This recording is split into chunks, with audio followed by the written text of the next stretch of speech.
so wondering why, wondering what's gone wrong with me. Try not to try. Swayed by the wind, swayed by desire. Can't reach the moon above, and I don't dare touch the fire. 'Cause the trouble with wanting is I want you. The trouble with wanting is I want you. The trouble with wanting is I want you.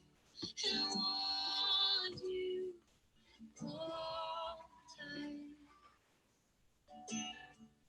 Always on my mind. Always know it could be miles, miles away. Somehow you know if I can't have a day, then I can't need to. Well, I guess the sound of your voice and the ache just have to do. 39. 'Cause the trouble with wanting is want you.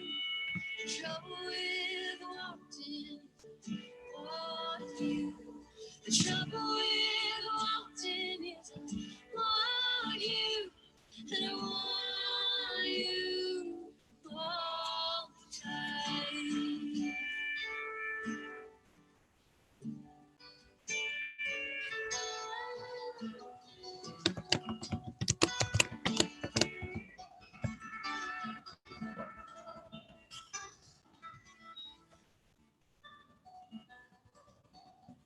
If you never come Busy? back, I'm okay. I'm trying to get the message for phone working. Okay. I'll say I'll understand when I don't. Okay, just a second. 'Cause the trouble with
Michigan's in view now.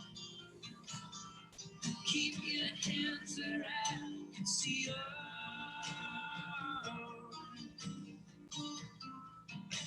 You took the words right out my mouth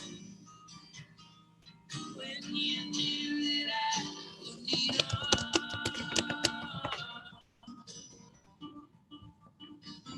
what am I supposed to do now?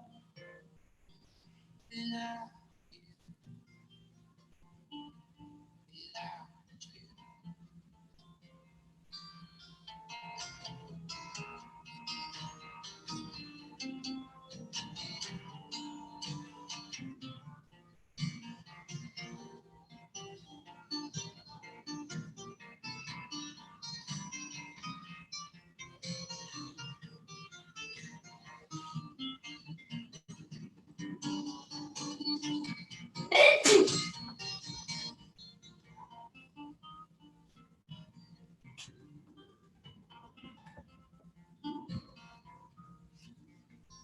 Gotta go fill my Kleenex.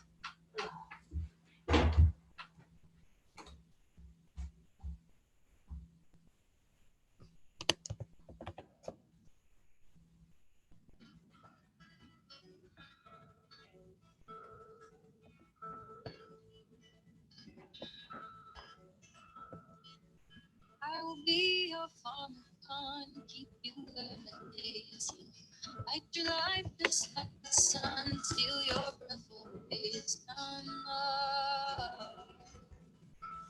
like the boy. September is going.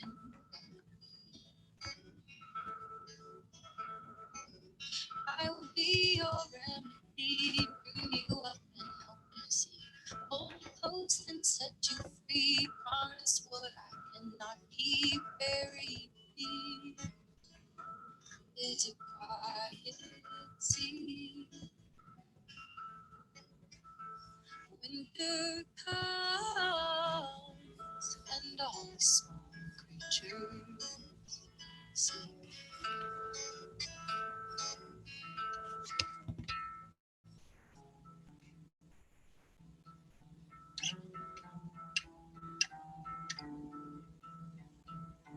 I will be your rising moon across the water, calling noon.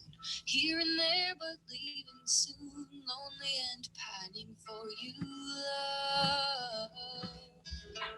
You're a fickle. Go home drunk. You wandering fool. I will be your farmer, con, keep you well when day's young. Light your life just like the sun, steal your breath when day's done. Love, like a poison. September is going, going, going, going, going.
enchanted.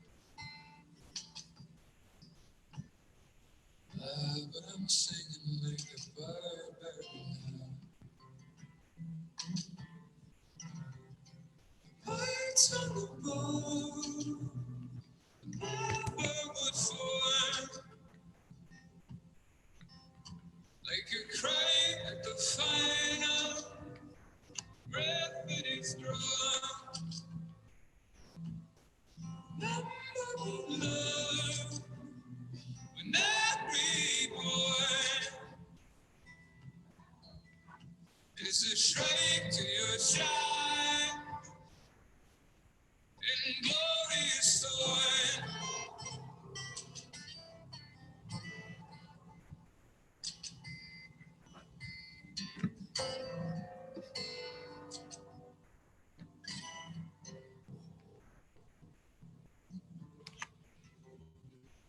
Had no idea on what ground I was founded. All of that goodness is God written up. Then when I met you, my virtues uncounted. All of my goodness is God written up.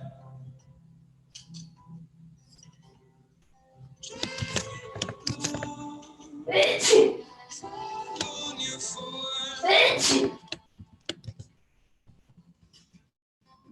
like a bell, some prayer you had won.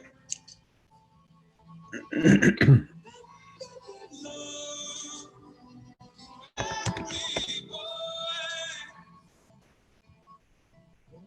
is a straight to your side and glorious Lord.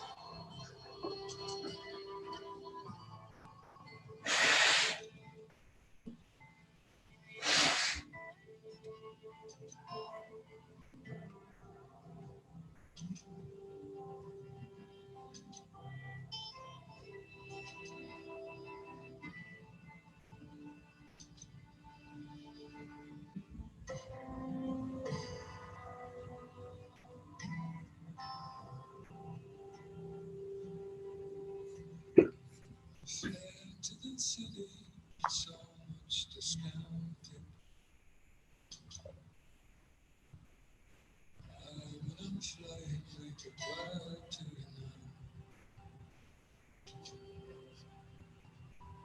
Back to the headrock, where bodies are mounted. When I'm flying like a bird to the night.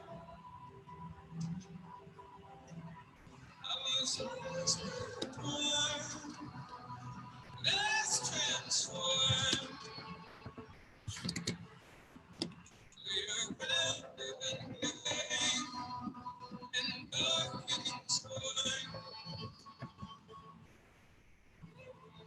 Love, when every boy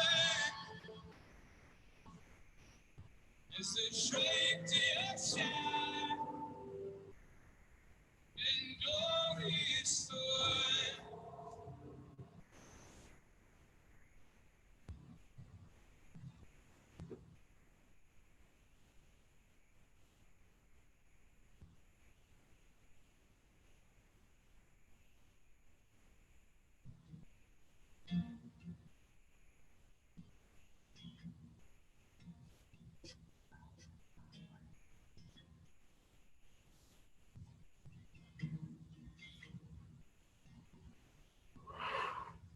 This house is whole and see. God might say,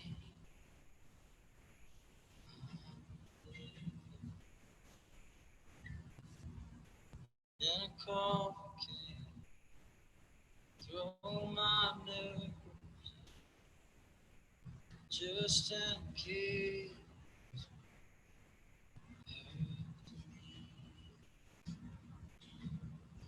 I will go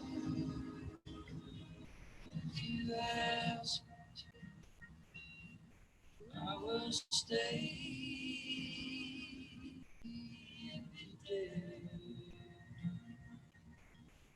If I go, I'm gonna change the mountain.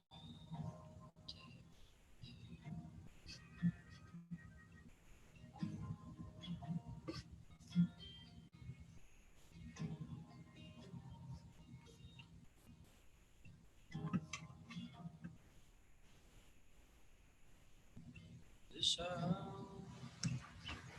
Is Axios Insight survey?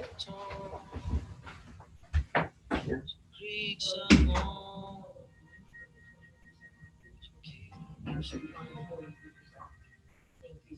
And the folk know I'm alive. They just let us burn down. I will go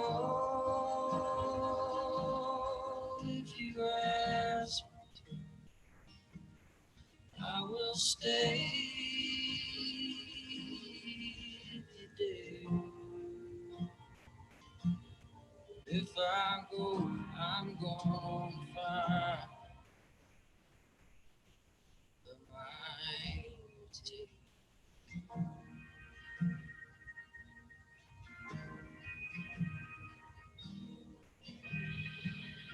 The shingles, man, the shaking, backwards burning. No, it's not to get So how she's quite a keeper, in addition to, my keeper.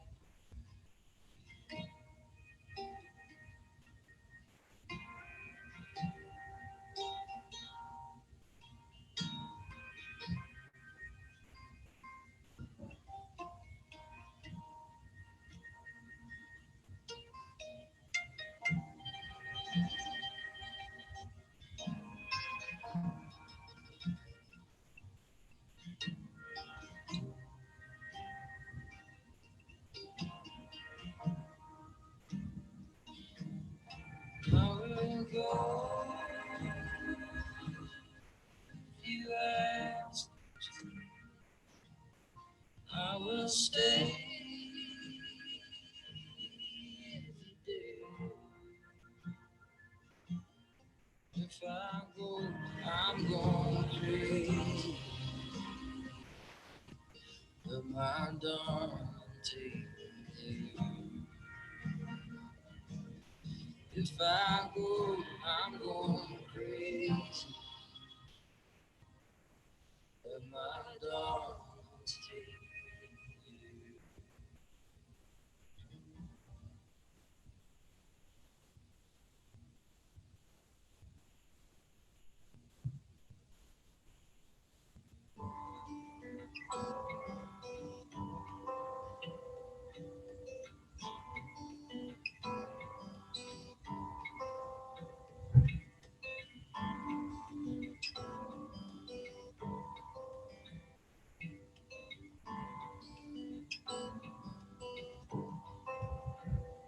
Maybe 10 years, you'll call me on the telephone, wondering if I'm all alone. Remember how we knew each other in 10 years. Everyone's been down the line, we've all ended fine. I no longer know your number. I used to love you like the world would end. I used to love you like a child. The thing about people is they change when they walk away.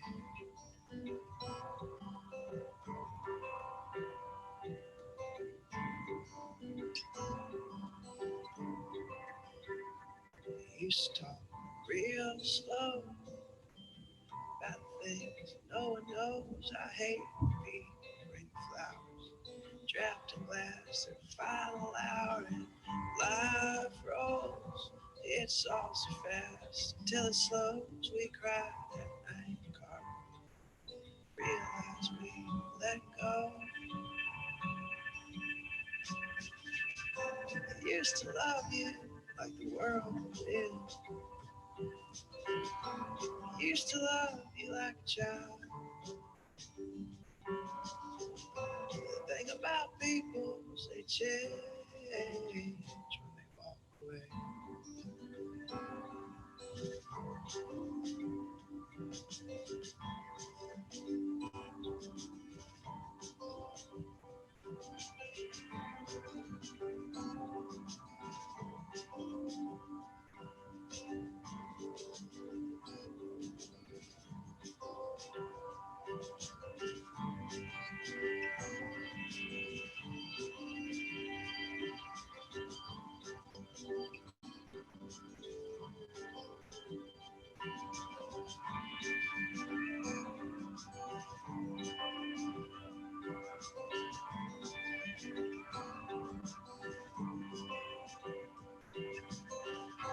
Used to love you like the world is. Used to love you like a child. The thing about people is they change when they walk away.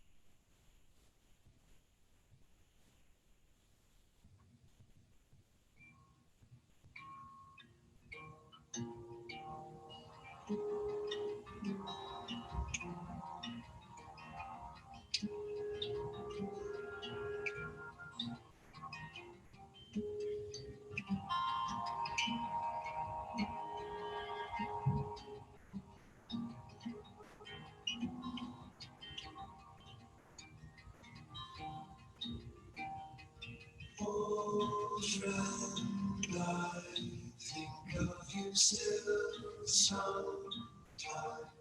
Sure as the orchids can into flight. You and I hoped for a compromise. You said, did I not be leaving your head?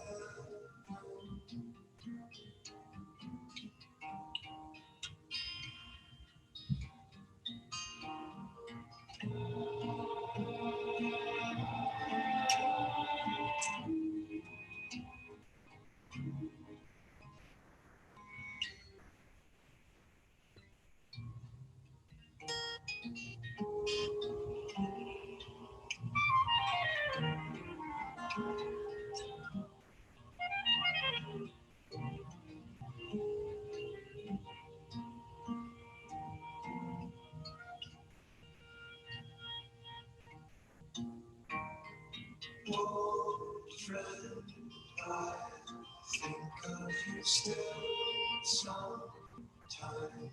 Sure as the river bends, sure as the river bending into the light.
is dead.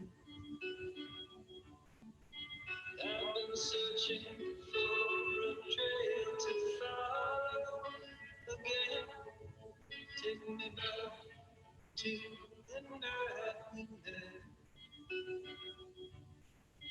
And then I can't tell myself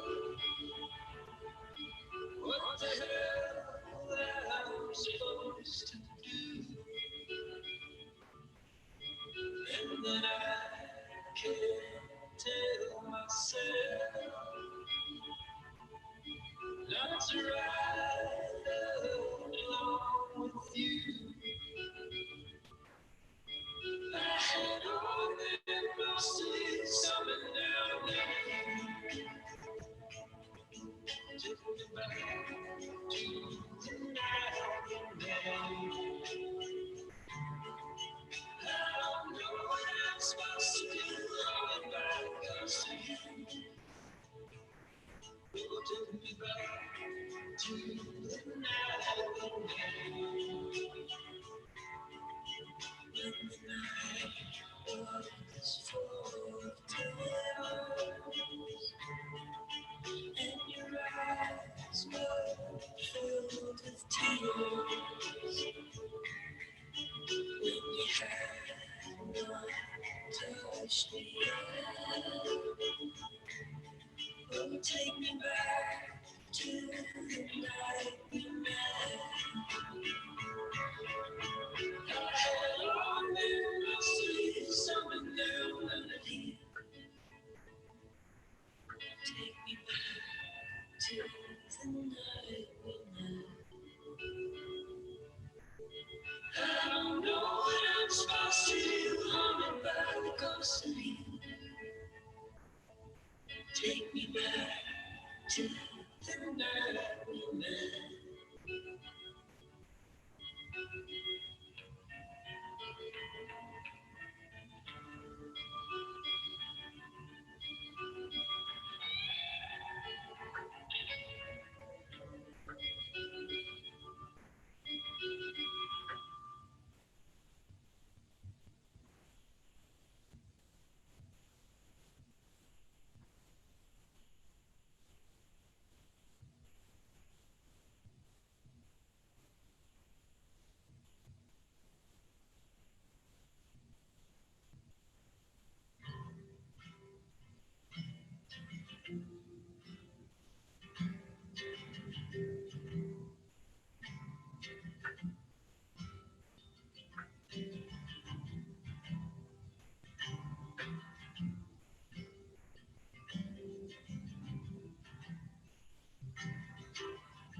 Coffee burns the stomach churn. Chemicals and caffeine. Saw her bathing in the cream. A jealous water. A jealous water.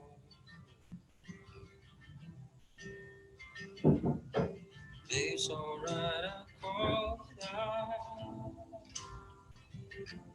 I've been running so low, but it ain't all that. They say it's the take and give. All that emptiness knows just where I live. Live an emptiness knows.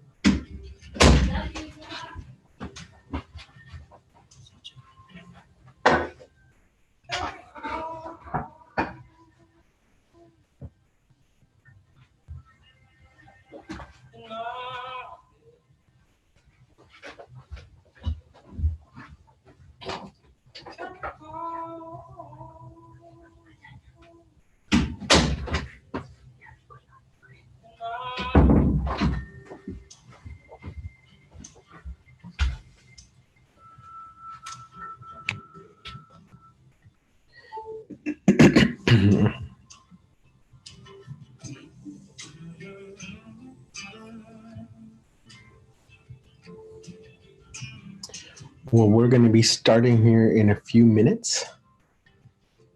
Thank you for joining us.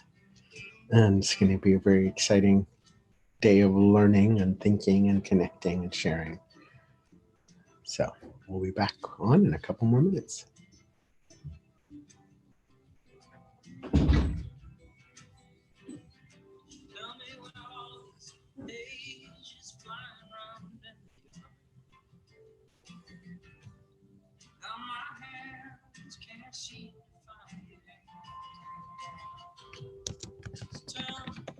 Hi.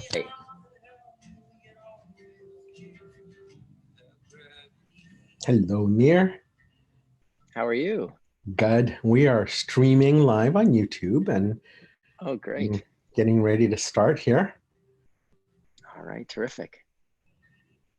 And so for the format, I know it's a little different from the panelists. Did you want me to present for a few minutes with slides and then do Q&A, or just do all Q&A? slides is great. What's Whatever that? you like. What do you prefer? What do you think is better for the audience? I'm I happy to think go either present way. for a little while and then Q&A. Okay, sounds good.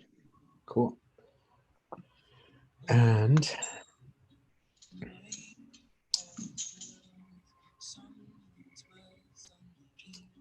let's see.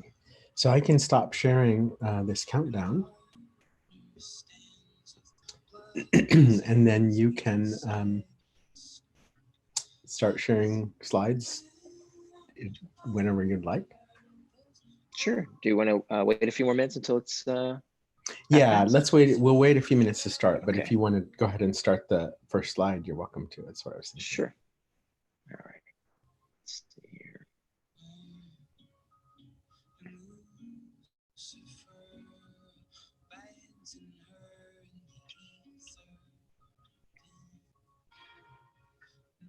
Okay, can you see does it take up the whole page? Okay. Yeah. And then I'm just going to pop over to our YouTube stream. And it takes the YouTube stream is about 30 seconds behind us. So it's a little confusing, but.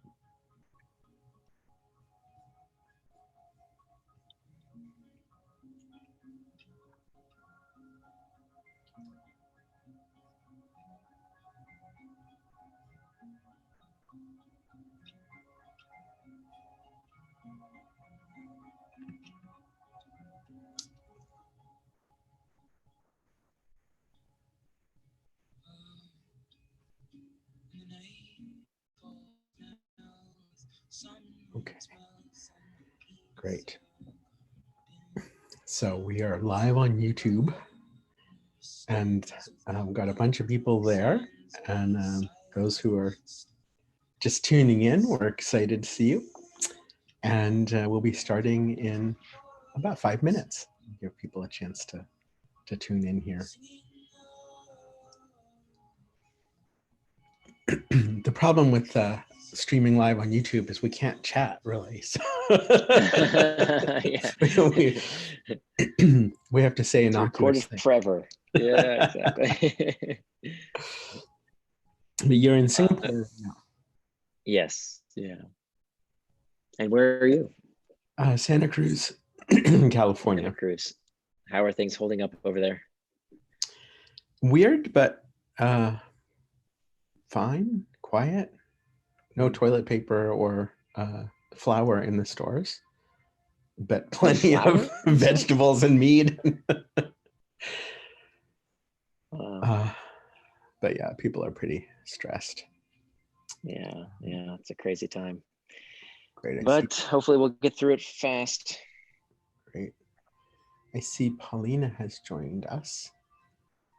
And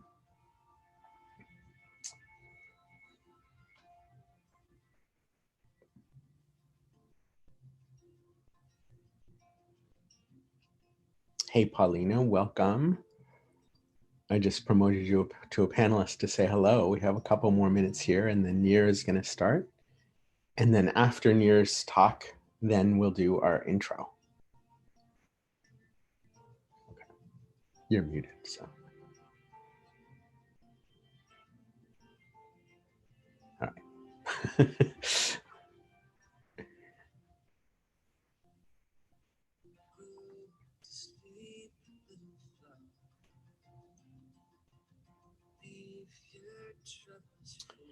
It's a very strange moment to be thinking about this topic of how we connect and how we use technology, and Mm.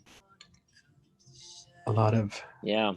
good examples and a lot of the same old problems, I'm afraid. Yeah, you think so? I'm curious about your take. It seems like I'm seeing many, on the upside. I think people are very appreciative that this happened, if it's going to happen, that it happened now versus happening 30 years ago. I think this whole crisis would have been much, much harder without the internet. Yeah, probably so. I mean, in many ways, I think it could have been.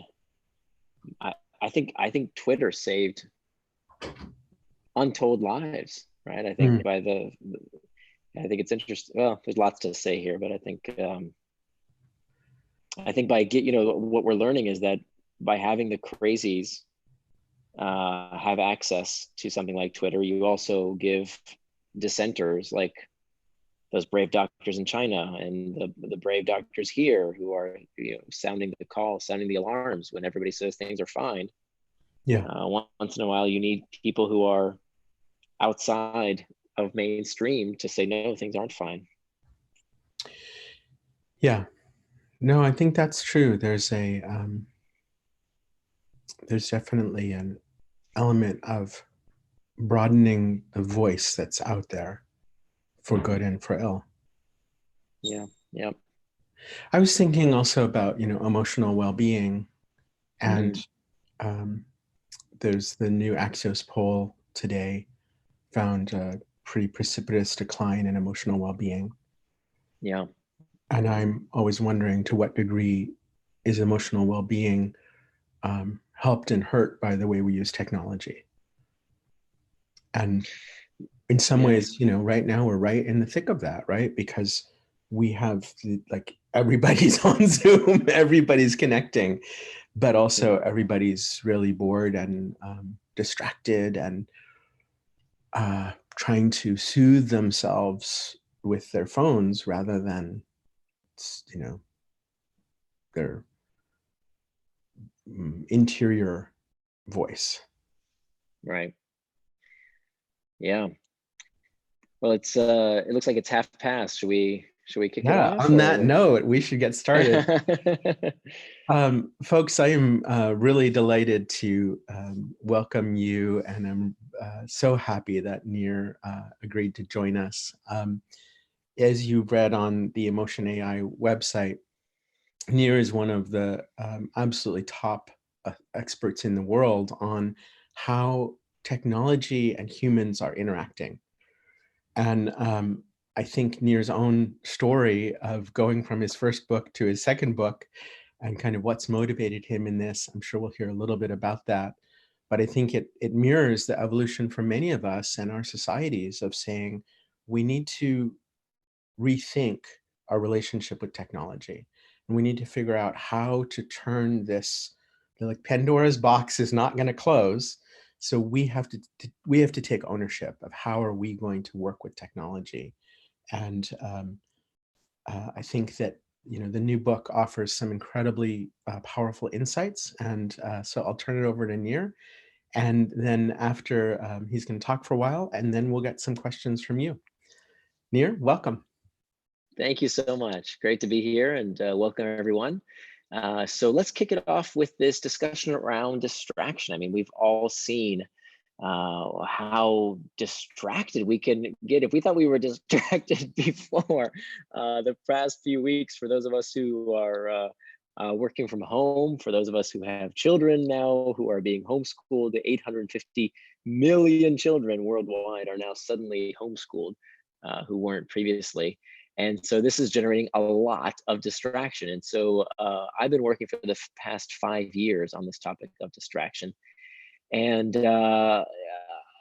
I'm so glad that I finished this book in time for this this current crisis, because it's not only a crisis of health, both physical and mental well-being, but it's also a crisis of distraction, where we feel compelled throughout our day to now figure out how to manage our time without the regular constraints that many of us have worked with in the workplace, the structure that certain environments give us now when we are confined, many of us, to the home. Many of us find this to be a very, very distracting environment and very distracting time. So I call becoming indistractable the skill of the century, and I think it's even more so going to become the skill of the century now in this new reality of living with this coronavirus for the foreseeable future. Hopefully this will end soon, but I think the problem of distraction is unfortunately not going anywhere. So for me, my journey studying the psychology of distraction began a few years ago when I was with my daughter one afternoon, and we were playing we were with this activity book of different games that daughters and daddies could play together. And one of the activities in the book was to ask each other, if you could have any superpower, what superpower would you want? And I wish I could tell you what my daughter said, but in that moment, I decided to check my phone and got distracted by some silly thing. I don't even remember what it was. Something on my phone grabbed my attention, and by the time I looked up from my phone, I realized that my daughter had left the room, and I'd blown this perfect daddy-daughter moment. And so that's when I decided that I really needed to dive into why I became distracted. And if you asked me today what superpower I would most want, I would tell you it's the power to be indistractable. Because we know that to do our best work, we have to be able to focus on one thing at a time. That to be fully present with our friends and loved ones, that requires us to build true relationships. We have to be fully present. You know, psychologists tell us that loneliness is as detrimental to our health as smoking and obesity. But how can we be there for people if we're not fully present, both in body and mind? And when it comes to our physical well-being, you know, I would constantly lie to myself. I would say I was going to work out. I would say I was going to eat right, and yet I wouldn't. And so what I really wanted to try and understand is, why don't we do what we say we're going to do? And wouldn't it be amazing if we simply had that superpower to always do whatever it is that we say we're going to do?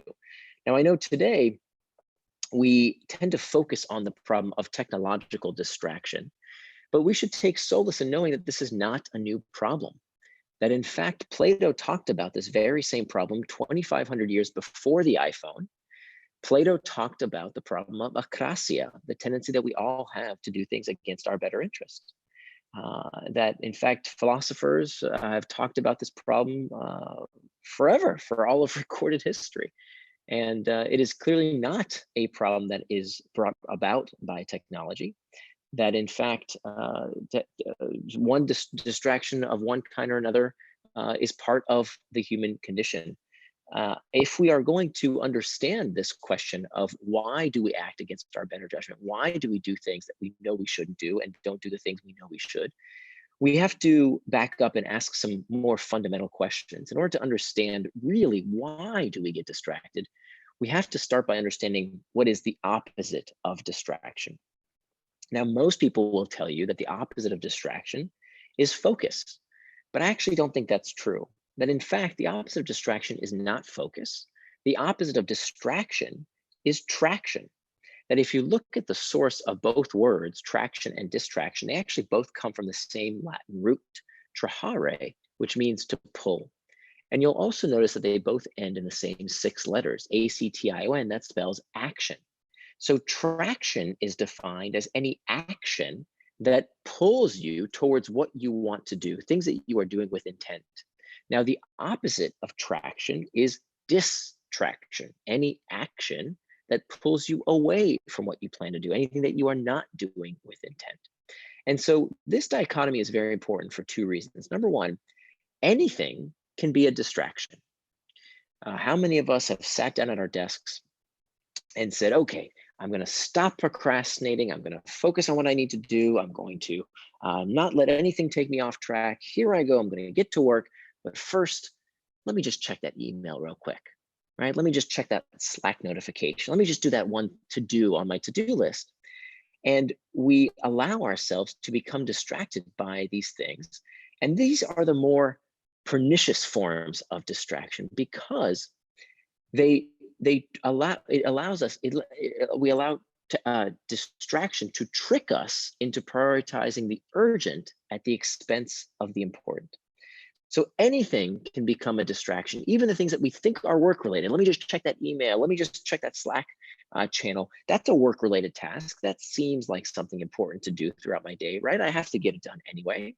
But if it's not what you plan to do with your time, with intent in advance, it is by definition a distraction. And it's a much more dangerous form of distraction because we have allowed distraction to trick us. If you sat at your desk and scrolled YouTube or played Candy Crush, well, that would obviously be slacking off at your desk. But when you check email thinking it's productive and it's not what you plan to do, it is just as much of a distraction. Conversely, anything can be traction. I have had it up to here with these tech critics that seem to tell us that every new technology is melting our brain. This is a message that people have been proclaiming all the way back to the time of Socrates, who said that the newfangled technology of the written word was going to enfeeble men's minds. Every technology, every generation, whether it's the radio, the television, the comic book, I mean, the list goes on and on. Today, it's social media. All this stuff is somehow going to melt our brains. And I'm sick of hearing that logic because it's not true. It's not scientific. The data does not back it up and never has. And there's nothing wrong with it. Case in point, how many of us could survive these days, many of us cooped up in our homes, without this fabulous technology of social media, of the internet, of these amazing tools that thank goodness we have in this time of crisis to keep us connected to other people. The problem is not the technology itself. The problem is when we use these tools and technology, when they are not what we intended to do with our time, when they are distraction rather than traction. And of course, the remedy is to not stop using them. I'm tired of these professors who don't even have a social media account telling me to stop using social media. There's nothing wrong with social media. It's a wonderful tool as long as you use it on your schedule and with your intent, not the app maker's intent. So it's all about doing these things on your schedule, not on their schedule, making them into traction rather than distraction. So we've got traction, we've got distraction. Anything, any action can be either based on our intent. Now, what leads us towards traction or distraction are one of two things. First, we have what we call our external triggers. External triggers are the usual suspects, the pings, the dings, the rings, all of these things in our outside environment that can lead us towards either traction or distraction. Now, we'll get back to these external triggers in a minute, but before we do, I want to make sure that I emphasize the leading cause of distraction. The leading cause of distraction, turns out, what I found in my over 5 years of research, is not the external triggers. It's not the pings and dings, but rather it is what we call the internal triggers. These internal triggers are uncomfortable sensations that lead us towards either traction or distraction. That in fact, if we are going to answer Plato's 2,500-year-old question of what is the nature of acrosia, why do you do things against our better interest, we actually have to start from a more fundamental question, which is, why do we do anything and everything? What's the nature of human motivation? Most people will tell you that human motivation is about carrots and sticks. It's about the pursuit of pleasure and the avoidance of pain. But neurologically speaking, that is not true. That in fact, everything that we do for just one reason. It's not about the pursuit of pleasure and the avoidance of pain, but in fact, neurologically, everything we do out of the desire to escape discomfort. This is called the homeostatic response. That we know this to be true physiologically if we think about how when we go outside and we feel cold, Well, that's uncomfortable. And the brain says, oh, that doesn't feel good. Put on a jacket. If we feel hunger pangs, we eat. If we feel full, oh, that doesn't feel good. That's uncomfortable. We stop eating. So those are all physiological sensations that prompt us to action. And the same is true when it comes to our psychological sensations. For example, when you're feeling lonely, check Facebook. When you're uncertain, Google. When you're bored, you check stock prices or the news or Pinterest or Reddit. All of these products and services cater to these uncomfortable emotional sensations. So what that means, therefore, if all human behavior is prompted by a desire to escape discomfort, by the way, even pleasurable sensations, even the desire to feel good is itself psychologically destabilizing. Wanting, craving, desire, lusting. There's a reason we say love hurts, because that is exactly how the brain gets us to act and do things, is by stimulating this discomfort that we seek to alleviate. So if all human behavior is prompted by a desire to escape discomfort, that therefore means that time management is pain management. That if we don't first and foremost understand how to handle and master these internal triggers, we will always be distracted by one thing or another. Today, we blame technology. In yesteryears, we blamed all sorts of things. This has to be where we begin. And so how do we begin to master these internal triggers? We have to understand that all distraction is prompted by a desire to escape discomfort, just as all behavior is prompted by a desire to escape discomfort. So we have to understand what is that uncomfortable sensation we are trying to escape. And once we realize that that is the true source of all distraction, all procrastination, all akrasia is prompted by these desires to escape uncomfortable sensations, we only have two courses of action. We can either fix the source of the problem or learn to cope with it in a healthier manner that leads us to traction rather than distraction. So there are only two choices. And so let me give you some very practical techniques. There's a lot more in my book, Indistractable, but I don't have that much time. So I wanted to condense and offer a few highlights from the book in terms of methodologies we can use. One thing we can do is psychologists tell us that by simply noting the sensation, we start to gain an incredible amount of leverage over that uncomfortable internal trigger. So while we're at home and we find ourselves feeling anxious about what's going on in the world, as opposed to impulsively checking the news on our phone or opening a website, we can simply write down that sensation and say to ourselves, okay, feeling anxious. Just noting that sensation is an incredible first step to mastering the internal triggers. The next step is to then get curious about that sensation. You see, most people don't get curious, they become contemptuous. And they become contemptuous by falling into two categories. The first type of person, when it comes to dealing with distraction, I call the blamers. The blamers, they say, oh, it's the technology doing it to me. It's the email, it's the Facebook, it's the news, it's all of these things doing it to me. The latest, what we always hear, by the way, I've heard this for years and years, it's the modern world these days. That's what's distracting me. That's what's causing this problem. Those people we call the blamers. And that technique is very ineffective because let's face it, we can't go backwards, right? These technologies are here to stay. We can't unwind them. And so what we have, so blaming them is hopeless. What we can, the other end of the spectrum are the people who are what we call the shamers. The shamers, they don't blame things outside themselves. They shame themselves. They say, oh, you see, I got distracted because there's something wrong with me. I have a short attention span. I'm lazy. This is what I always do. They shame themselves. And of course, this technique is also futile because the more we feel shame, the worse we feel, the more internal triggers, and the more likely we are to look for distraction to escape that very discomfort. So that technique doesn't work either. So we don't want to be blamers. We don't want to be shamers. We want to be what we call claimers. Claimers claim responsibility not for their feelings. You cannot control your feelings any more than you can control the urge to sneeze.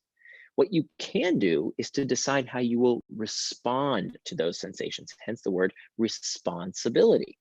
So by understanding that when we feel these internal triggers, we have a choice to make. We can either impulsively reach for something, too much booze, too much news, too much football, too much Facebook. You decide. Any of these things done in excess is harmful.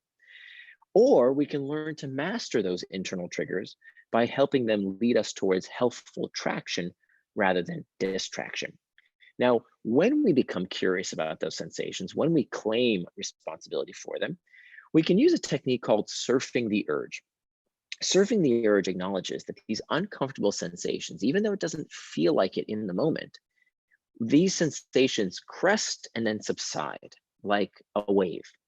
And so instead of feeling like these urges are going to last forever, we can use certain techniques to help us surf that urge like a surfer on a surfboard. One technique I find to be very effective is called the 10-minute rule. The 10-minute rule says that we can give in to any distraction, whether that's eating that piece of chocolate cake we know we shouldn't eat, whether it's checking the news when we want to stay focused on something in particular, whatever it might be, we can give in to that temptation, to that distraction, in just 10 minutes of surfing the urge. Just centering yourself, feeling that sensation, noting what it is you're experiencing, getting curious about it instead of contemptuous. And what we find is that by simply surfing that urge for just 10 minutes, meaning I can either feel that sensation or get back to the task at hand. And if the timer rings and 10 minutes are up, well, then I can give in to that distraction. That's fine. I can have that piece of chocolate cake. I can scroll the news. In just 10 minutes of practicing this conscious practice of getting curious rather than contemptuous, surfing the urge for those 10 minutes. An incredibly effective technique. Next, what we can do, and there's, by the way, this is just the tip of the iceberg. I just wanted to give a few potential techniques. There's a lot more in my book that we don't have time to cover right now. But for the second step of becoming indistractable, the second step is to make time for traction. You see, I interviewed hundreds of people over the past 5 years in my research around the psychology of distraction. And there was one common trait that every single person who struggled with distraction had, which is that they would complain to me about how distraction was making their life so difficult. They couldn't get done what they wanted to get done. They couldn't exercise. They couldn't finish their work. Somehow they felt very frazzled because their kids wanted this and their boss wanted that. And did you see what happened in the news today? Did you read what was going on Twitter? And then I would ask them a very simple question. I would ask them, what did you plan to do with that time today? Right? You said you got distracted.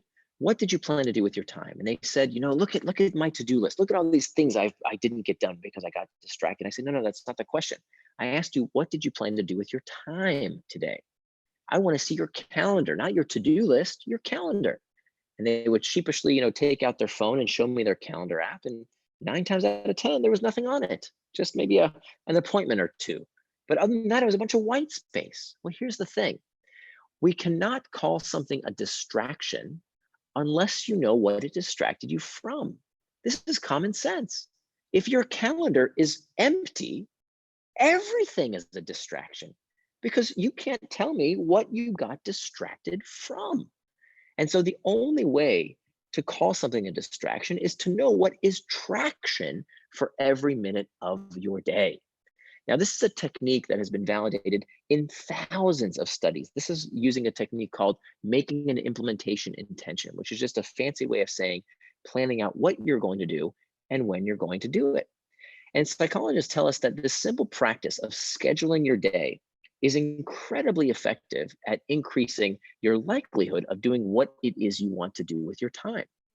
Now, this doesn't mean that your time should just be filled with work. No, quite the contrary. That it's important to turn your values into time, whatever it is you want to do with your time. Meditate, pray, exercise, spend time with your family, watch TV, enjoy spending time on Facebook or YouTube or Netflix, whatever it is you want to do. I want you to do those things and enjoy those things, but do them on your schedule by making time for them in your day. This may sound like a lot of work, but I'm telling you, it will change your life. And you don't have to do this for your entire day, for every minute right away. You can start with one day. Heck, try one afternoon. What would it look like to put in your calendar how you want to spend your time and then execute on that plan? Now, this technique is much more effective than a technique that I think hurts a lot of people, which is using a to-do list. Now, I'm about to sacrifice a sacred cow. We've all heard in the productivity community that you have to schedule, you have to keep a to-do list, right? The to-do list is the secret to getting things done. And I'm here to tell you that that technique is more dangerous than you realize. Because what is a to-do list at the end of the day? A to-do list is nothing more than a register of things you want to get done. It is output. But if you only have a list of output without considering the input, you are setting yourself up for disaster. Why? Let me tell you about the psychological toll that keeping a to-do list took on me every single day. I call this the tyranny of the to-do list. Many of us keep these beautiful to-do lists of all the things we want to do, but we don't get them all done. And here's what would happen day after day. I would recycle half of my to-do lists from one day to the next to the next. And what this does to our psyche is reinforce to you every day, day in and day out, week after week, month after month, year after year, that you didn't do what you said you're going to do, loser. And then we begin to accept the fact that we are not able to live with personal integrity. We accept lying to ourselves every day. That's unacceptable because eventually we begin to accept it. And so that technique doesn't work. To-do lists should be temporary repositories of what you want to do in your day, but immediately it needs to go on your calendar, because if you don't plan that time, you plan to fail. It will not happen. As opposed to when we use a time box calendar, we are reinforcing our ability to do what it is we say we're going to do, to live with personal integrity. Look at the difference. You see, the goal with a time box calendar is to not finish anything. What do you mean not finish anything? How am I going to finish my work? I have to finish my work, right? No, here's the thing. Your goal when you keep a time box calendar is one thing: to do whatever it is you said you're going to do without distraction for as long as you said you would. That's it. Not to finish, but to do that task without distraction for as long as you said you would, whether it's painting, taking a walk, being with your children, whatever it is you said you were going to do, your only goal is to do it for when you said you would do it, for as long as you said you would, without distraction. Because at the end of that time box, whether it's 15 minutes, 30 minutes, 2 hours, you're a winner. You did what you said you're going to do. You're reinforcing your own identity as being someone who lives with personal integrity. Big difference from the to-do list tyranny that many of us live under. The next thing we need to do is to spend less time communicating and more time concentrating. You see, many of us, for our jobs, we need not only reactive work, not only the emails and the meetings and the Slack notifications and the phone calls, we also need time to think. But how many of us schedule time in our day to have that type of reflective work that is absolutely imperative for not only our psychological well-being, but also our work output? So schedule that time in your day, time to think, time to concentrate, time to reflect. Because the average knowledge worker, according to time studies, we know that about only an hour and 40 minutes of your entire day is spent doing everything that is not email and meetings. Emails and meetings take up almost the entire day. So if you don't carve out that time to think, it's not going to get done. So part of the reason that these external triggers, that these two things, emails and meetings, are so pernicious is that they come coupled with these external triggers, the pings and dings. And so that's what we're going to talk about next. And there's one field, there's one profession where these external triggers are literally a matter of life and death. That if I were to tell you what the 3 leading causes of death in the United States are, I want you to guess, what would be the 3 leading causes of death? Well, number 1 cause of death is heart disease. Number 2 is cancer. If it was a disease, the 3rd leading cause of death, believe it or not, would be prescription errors. People getting the wrong medication or the wrong dosage of medication inside hospitals from healthcare practitioners. Last year, 200,000 Americans were harmed or died because of this 100% preventable human error. Now, hospitals across the country believed, well, what are we going to do? This is just the price of doing business. People make mistakes, right? Until a brave group of nurses at UCSF decided to take on this problem, and they wanted to understand why nurses were making so many mistakes when they were dosing out medication. And it turns out the culprit was distraction. That when these nurses were dosing out medication, they were interrupted 10 times on average per dosing round. And so the reason I tell you this story is that I know very few of you are actually in the medical profession, but I tell you this story because something very similar happens to us. You see, the nurses, when they were dosing out the medication, they didn't realize they were making these mistakes. They thought, oh, I'm doing a great job. Everything's fine. It wasn't until much later that they realized the damage they had caused to a patient's life. And similarly, for us in our own professions, we think we're doing great, right? We're on top of things. And we don't realize how many mistakes we are making because of distraction. The second reason I tell you this story is because of the amazing thing that these nurses did to reduce this problem by 88%. They almost eliminated this problem completely. And you'll never believe what these nurses did. It wasn't some multi-million-dollar application or technology. It wasn't some retraining program. It was something as simple as plastic vests. Plastic vests that these nurses wore that told their colleagues that drug rounds were in progress and they were not to be disturbed. Almost eliminated this problem completely.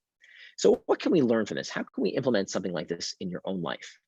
Well, when we return back to the workplace, for those of us who are not going into the office setting, we know that the number one source of distraction in the modern American workplace is not technology, it is other people. People stopping by your desk, interrupting you while you're working. That is the number one source of distraction. So I know many of us are working from home right now, but this is a wonderful technique that we can use in the workplace. It's what we call a screen sign. Every copy of my book, Indistractable, comes with a piece of cardstock right in the book that you can tear out. You can actually also print this out for free on my website. Anybody can print this out. And you place this sign on your computer monitor that says, I'm indistractable at the moment, please come back later. Now, another thing that we can do for, in a work from home setting as well, my wife and I, we both work from home, and we have for many years, and we have homeschooled my daughter for many years as well. Now, one thing my wife does is she wears what we call a concentration crown. It's a $5 headpiece that we bought on Amazon. It lights up, it has these LED lights, and when she puts it on, it's very obvious and you can't miss it. And so when my daughter, starting from a very early age, sees that mommy was wearing the concentration crown, that she knows immediately, okay, she cannot be disturbed.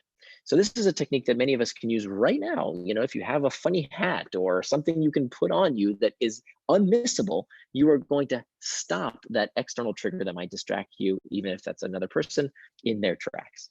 Another thing we can do is to use technology to hack back technology. I use this term hack back external triggers because to hack in computer hacker parlance means to gain unauthorized access to something. Well, it is clear that technology companies today are hacking our attention. They want to gain access to your time and attention. And so that's, we all know that to be the case. That's not a mystery, but there's no reason we can't hack back. We can use the very same technology that is designed to hack our attention against itself. And in fact, the tech companies are making it easier than ever to do so. For example, this wonderful feature that comes in every Apple product today, every mobile device, has what we call do not disturb while driving. Android devices have the same thing. Anytime you want to do focused work, you hit one button, and if someone texts or calls you, they will receive an automatic reply that says, I can't talk right now, I'm driving. But if you text me the word urgent, the message will come through. Now you can customize that automatic reply to say, I'm indistractable at the moment.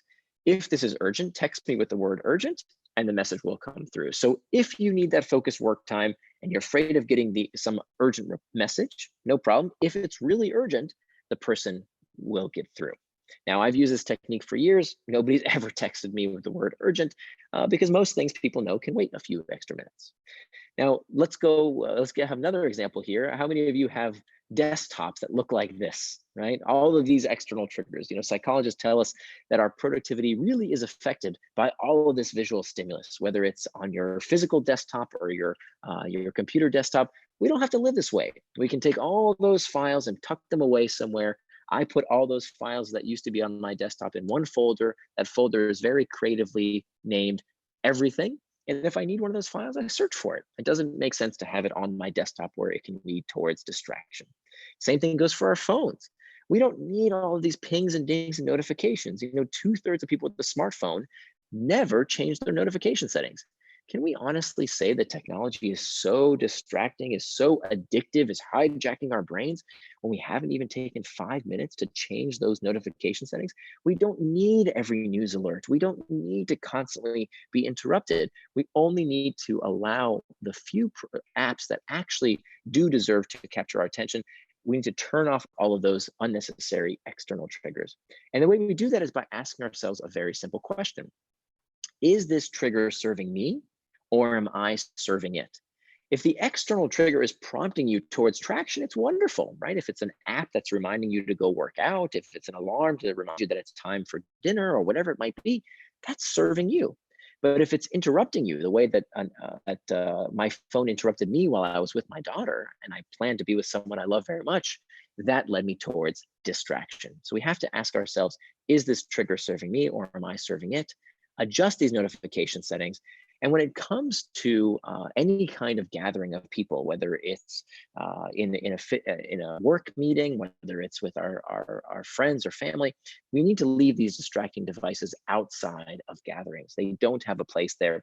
This is part of, I think, the new social landscape that people are realizing that if we are going to meet in person, we need to be present both in body and mind. And then finally, the last step to becoming indistractable is about preventing distraction with pacts. Now, pacts are what we call a pre-commitment device. A pre-commitment device is the last resort. It's the last line of defense to help prevent us from getting distracted. And the first known use of a pre-commitment device comes to us from the story of Ulysses in the Odyssey. Now, Ulysses is this character in this 2,500-year-old story. He is a Greek hero who has to sail his ship past the island of the Sirens. The Sirens are these mythical creatures who sing this magical song, and anyone who hears the Sirens' song crashes their ship onto the shore of the Sirens' island, where they die. Now, Ulysses knows this is going to happen, and he prepares. He makes a pre-commitment. He tells his crew to put wax in their ears so they can't hear the siren song. And he instructs them to bind him to the mast of the ship and tells them, no matter what I do, no matter what I say, do not let me go. And you know what? The plan works. Ulysses is able to safely sail his ship past the island of the Sirens and return his crew and his ship home. Now, what can we learn from Ulysses? Well, the first thing we can do is that we can use technology to make these pre-commitments to block out distracting technology. Here are two free apps I use almost every single day. On the right is an app called Self-Control that I have told exactly which apps or which websites I do not want access to. So when I do my focused work, I don't want access to Facebook or email or Google because that's when I'm doing my focused work. I don't want access to those sites. So I make a pre-commitment in advance to block out potentially distracting technology. Another tool I use almost every single day is called Forest. And so this is an app that you use on your phone. It's an app you open up, you decide how much time you want to do focused work for, and then you hit a little button that says plant. Now, when you hit that button that says plant, the timer starts and this cute little virtual tree is planted on your screen. Now, if you pick up your phone and do anything with it, the cute little virtual tree dies. And you don't want to be a virtual tree murderer. And so it's enough of a reminder that you have entered into this pre-commitment. You have made a pact, a promise with yourself. Don't pick up the phone or you're going to kill the tree. That's right. I wanted to stay focused on what I'm doing right now. And so for 30, 45 minutes, an hour, it can be a very, very effective tool.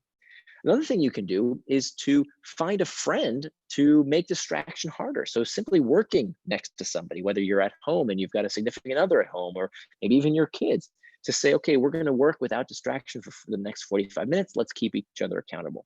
Many of us today are working remotely, and so we don't have someone to work next to. Well, technology to the rescue.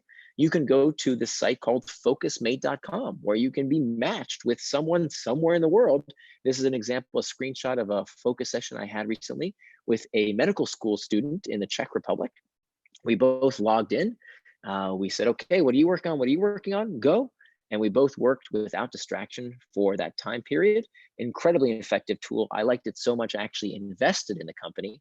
And it's a wonderful product that if you are the kind of person like me who has trouble getting started, this is a wonderful tool, because you know somebody's waiting for you. And if you don't show up, they're going to give you a bad review. So it's a very, very effective tool to make sure you do what you say you're going to do, by having that accountability partner somewhere in the world. So we can reduce distraction with pacts by using tech to block out tech distraction. But I want to give you one word of warning. This last technique can backfire. You only want to use this technique after you've used the other three methods, right? After you've mastered the internal triggers, after you've made time for traction, after you've hacked back the external triggers. Preventing distraction with pacts is the fail-safe. This is the firewall, the last resort to make sure you don't get distracted. Now, the other way that this can backfire is that certain people, when they fail, as we all invariably do from time to time, we all will get distracted. Some people, when they fall off the horse, have a really tough time getting back on track. And so this final technique of preventing distraction with a pact can backfire for those people. Now, who are those type of people? Tends to be people who do not give themselves self-compassion. Turns out that self-compassion is a very important trait for achieving your long-term goals. And in fact, people who are more self-compassionate are much more likely to do as they say they're going to do and achieve their long-term goals. So how do we cultivate self-compassion? It's very simple. We talk to ourselves the way we would talk to a good friend. You know, many of us have this internal dialogue where we beat ourselves up, we bully ourselves every day. And take my case, for example.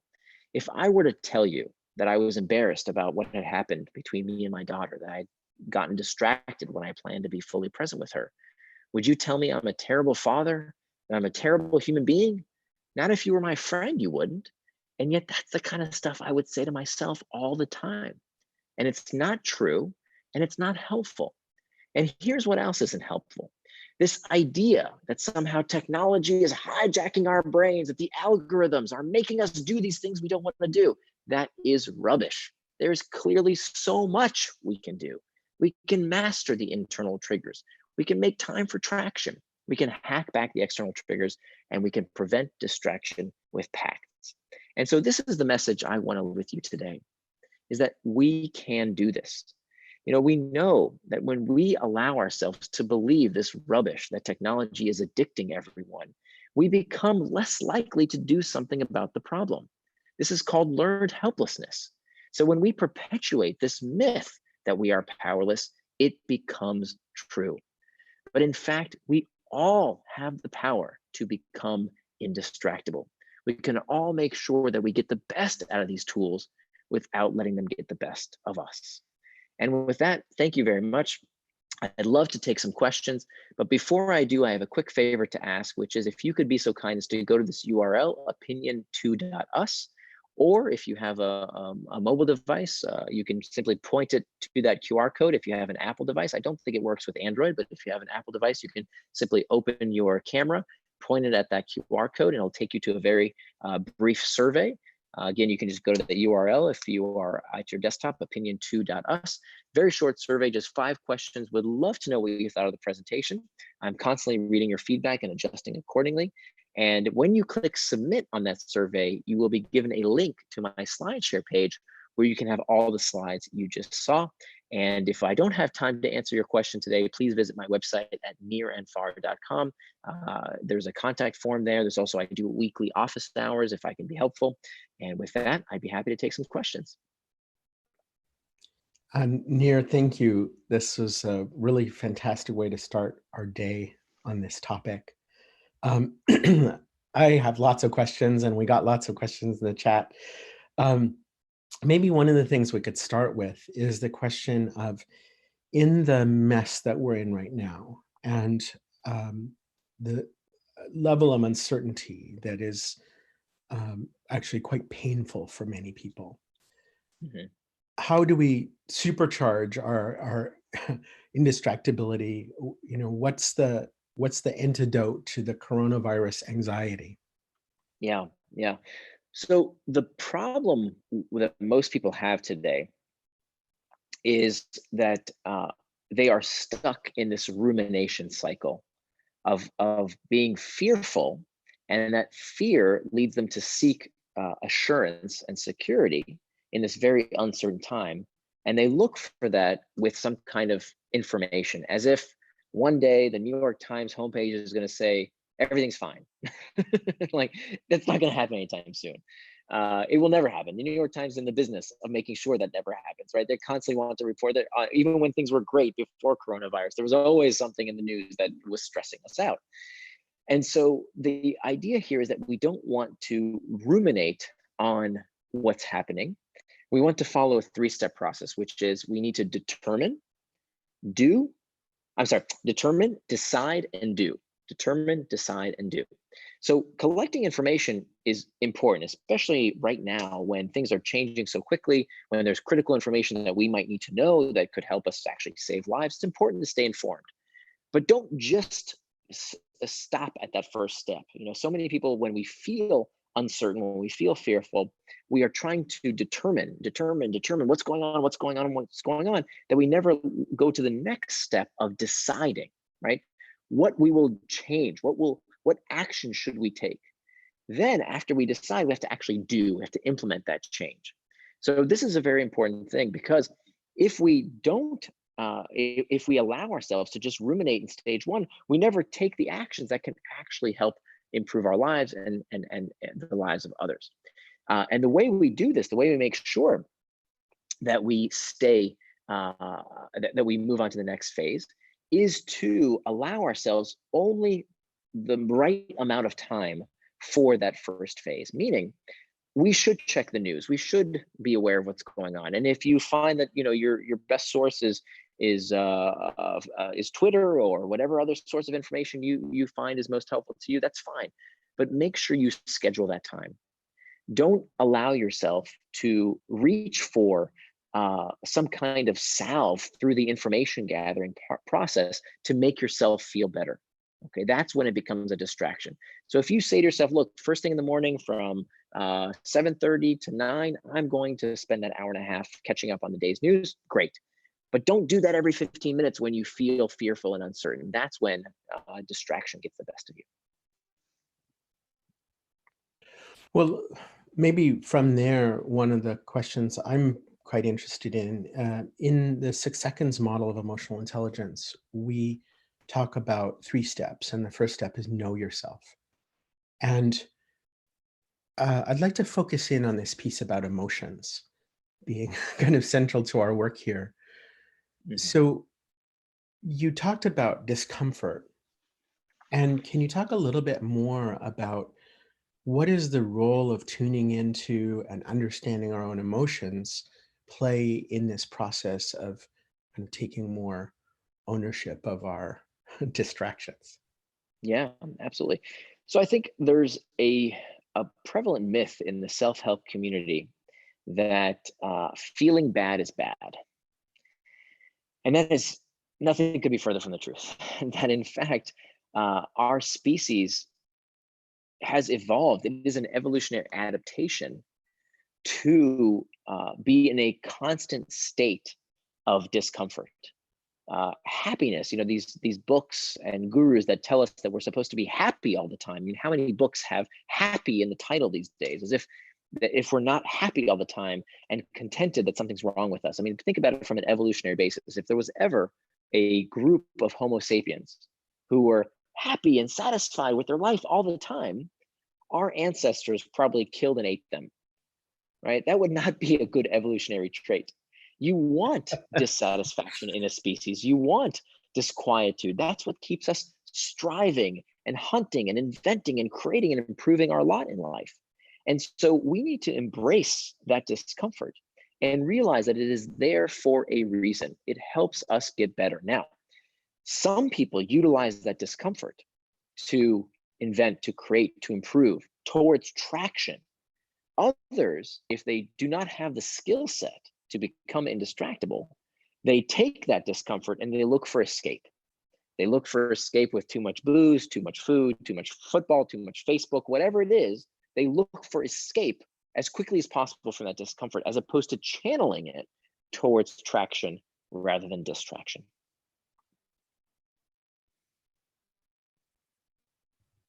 Yeah, one of the principles that we often talk about here is that emotions aren't good or bad. They're just data. Right. And that if we move out of that judgment of like, oh, I should be happy or I should be this or whatever, and just, well, it is what it is, kind of puts us in a position to get the data rather than just to react to the feeling. Absolutely. There were a lot Yeah, of I couldn't questions. have said it. Go ahead. No, I was just agreeing with you. That's very well said. There are a lot of questions about the time boxed calendar. One of my favorites was, so is this like Marie Kondo for your digital For your life? head. In a way, it is. I mean, there are some similarities in terms of in time boxing. Look, I didn't invent time boxing. Marie Kondo didn't invent time boxing. It's been around for a very, very long time, but it is shockingly underutilized. And I think the reason is there's a few reasons. One, people think it's hard to set up. It's gonna take me a long time to decide what I want to do with my time. But here's the thing.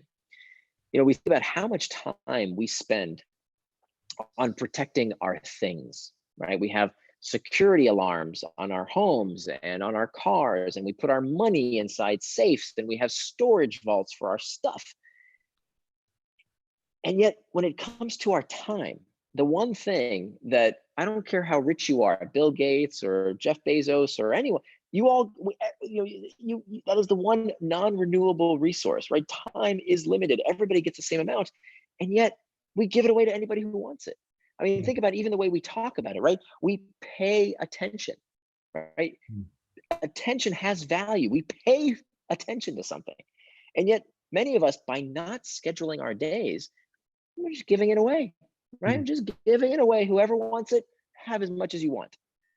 And it's maddening once you see this happening in folks' lives. This is why I'm on this mission today, because I've seen how it's changed my life. I was one of those people who said, I just want to be spontaneous. That could never work for me. And I put on all these preconceptions about how I couldn't. That meant, of course, I wouldn't, right? If you decide you can't, you won't. And so people don't try this time boxing technique. And so that's why I advise, take it slow. Plan an afternoon, a day, 2 days. If you can get up to that week's time, it is a life-changing practice, because number one, you know what is traction and what is distraction for your day. And that's revolutionary, because now you can't complain unless you do that. You can't say you got distracted, because what do you get distracted from? The second reason this is so important is that it gives you an artifact to share with others. So when you have this schedule, you can sit down with your boss, you can sit down with your significant other, and you can say, look, here's how I'm spending my time. Here's how I'm allocated time based on my values, right? Taking care of myself, taking care of my relationships, taking care of my work. Here's how I'm allocating that time. Can we synchronize? So for example, with your boss will worship the ground you walk on. If you spend just 15 minutes a week, it's all it takes to say, look, boss, here's my schedule for the week. Here's all the stuff that I'm going to get done. Here's when I'm going to do it. Now you see this other list here. I've written down all the things that you've asked me to do that I don't have time for per this schedule.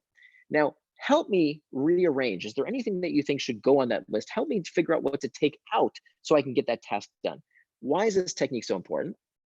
We hear this a lot, this trope that drives me crazy, that if you want to stay focused, you need to learn how to say no to people. Give me a break. You're going to tell your boss, the person who pays your check every month, you're going to tell that person no? That's the stupidest advice I've ever heard. Don't tell your boss no. Have your boss be the person who says no, right? They should tell you, oh, you know what, that thing that you have on your calendar, that's not so much of a priority, but this other thing that's not on your calendar, that's a much bigger priority. Please swap that out. Same goes in our domestic responsibilities. You know, I, for years, neglected my household responsibilities because I would tell my wife, look, honey, if you want me to do something, just tell me. What's the big deal? Just tell me what you want me to do. And I didn't realize that by saying that, I was giving her yet another job. Now she has to be my babysitter as well. And so that fight doesn't happen anymore. We've been married for 18 years. A few years ago, we used to fight about this all the time. We never fight about this anymore because once a week we sit down together and we review each other's calendars. It takes 10 minutes. And this argument is gone from our life because I know when, not only what my responsibilities are around the house, I know when they're going to happen. So she can plan her day based on knowing how I plan my day. And it's just changed our marriage and our life in more ways than I can count. There's more questions about the calendar, and one is, what's on yours?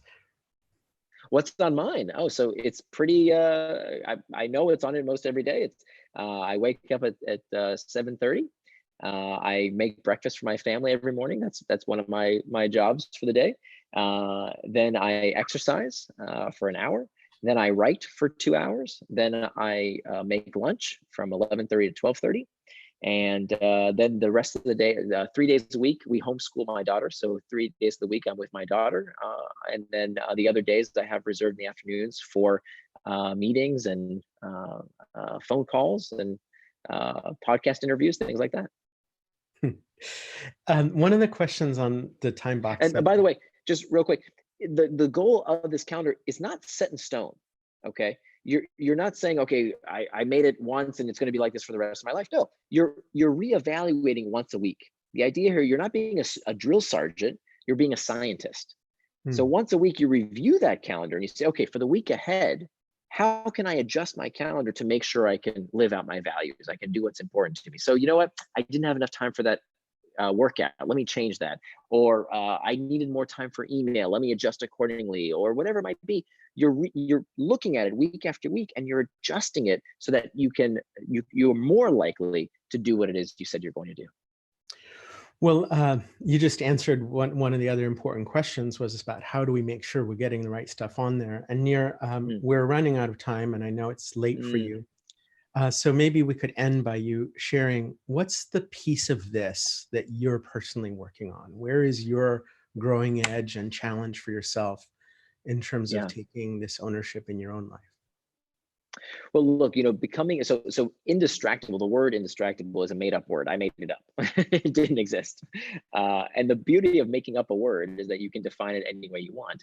So becoming indistractable doesn't mean you never get distracted. We all get distracted from time to time. I still get distracted from time to time. The difference is that an indistractable person learns why they got distracted and ensures that they don't get distracted from the same thing in the future. There's a wonderful Paulo Coelho quote.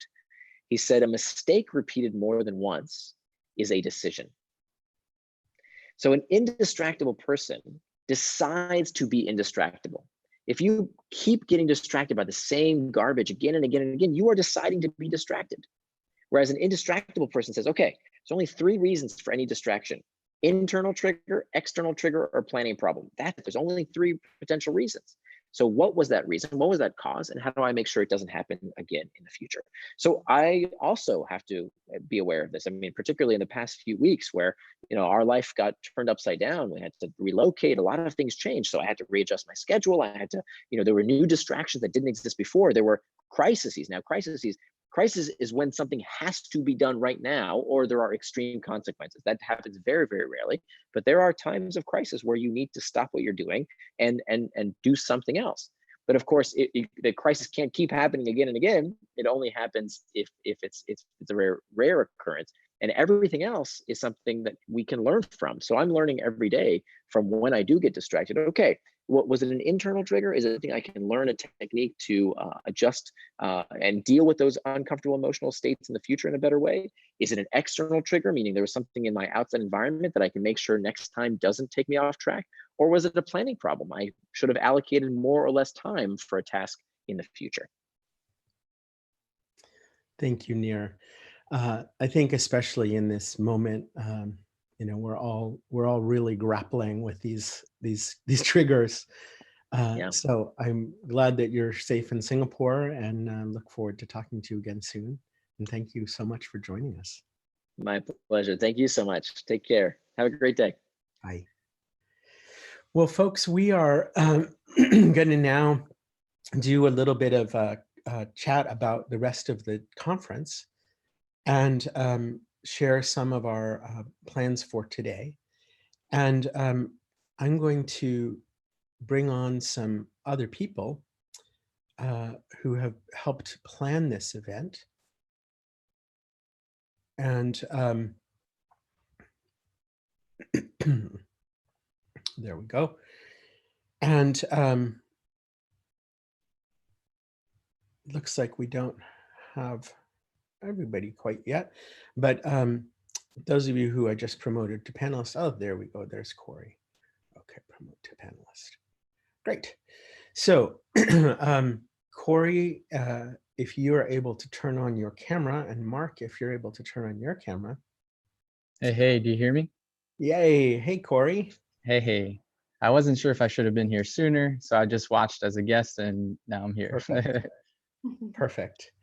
And I don't think that we really talked about this part of the day, but so we're going to just be a little bit spontaneous here for about 15 minutes and kind of share some of the things. This is some of the group that worked on planning this conference. And Miko didn't know that I was going to ask him to join this little group. Miko's early for the next panel, but I just thought we'd just drop you in here, Miko. Yeah, hello. What did you hear? Good to see you all here. Thank you. What did you all hear from Nir? What are you thinking about in terms of you know, the discussions that we had leading up to this conference? What's something that has come into greater focus for you that's important for us to really pay attention to today in the other panels we're having? So if you'd introduce yourself and kind of tell us one thing that's kind of come more into focus for you this morning or in the last couple of weeks, since you know, the world has really changed a lot. Yeah, I can start here. Corey, I do what we call social impact entertainment, so really focusing on leveraging TV, film, tech as a way to help create social change.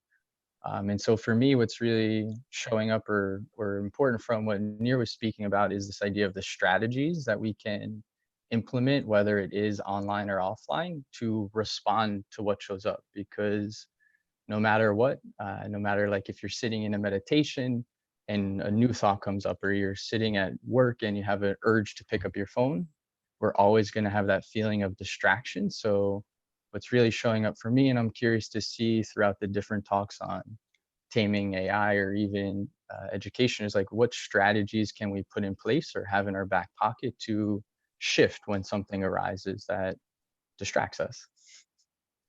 Yeah, I mean, it's like our baseline level has gone up.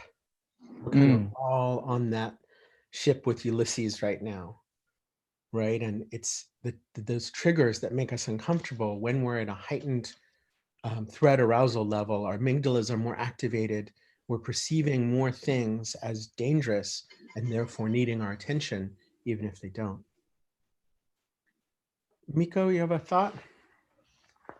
Yeah, I've been thinking about the impact of this global pandemic, how it's pretty much going to force us to apply more strict monitoring of the movements of people in the Western societies, where the personal privacy has been respected over the years much more than in some other countries. And this is going to be especially tough for United States, where people have this, how to say, extreme sense of freedom of doing their own things in their own ways.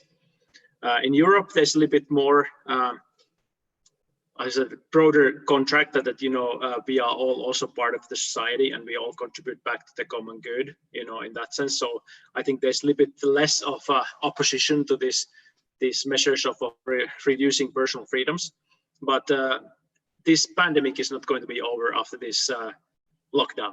You know, when the lockdown is over, then we have to start thinking, how do we go back to our work? How do we go back to our daily lives without bringing back the virus, you know, in the same way as it was here? And this is going to probably require some kind of digital monitoring of movements of people that China does really well, but the West hasn't really learned how to do. And there's a lot of risk with this kind of change in the social contract. And I think this is going to be an interesting change that we have to kind of go through and, you know, and figure out, like, how do we behave? Like, how much can the government monitor our behavior and our doings online and offline in all these different days in order to protect the general population? So that's been in my mind a lot lately. Yeah, and as somebody who's really focused on who owns the information, I imagine that's a really important challenge. Paulina, what about you? What's become more come into focus for you, either from today or the last couple of weeks? So yeah, hi, I'm Paulina. I'm the co-founder and CEO of PepiPals, working with teaching kids in the age group of 2 to 6 about social and emotional intelligence through play. And I mean, listening to Nir and also considering the past few weeks that have been so stressful, not only for us as adults, but also for our children. I've been thinking a lot about how tech, and I think more and more people are realizing how tech can actually improve our lives so much when we're experiencing emotions of uncertainty or stress or just boredom or anxiety.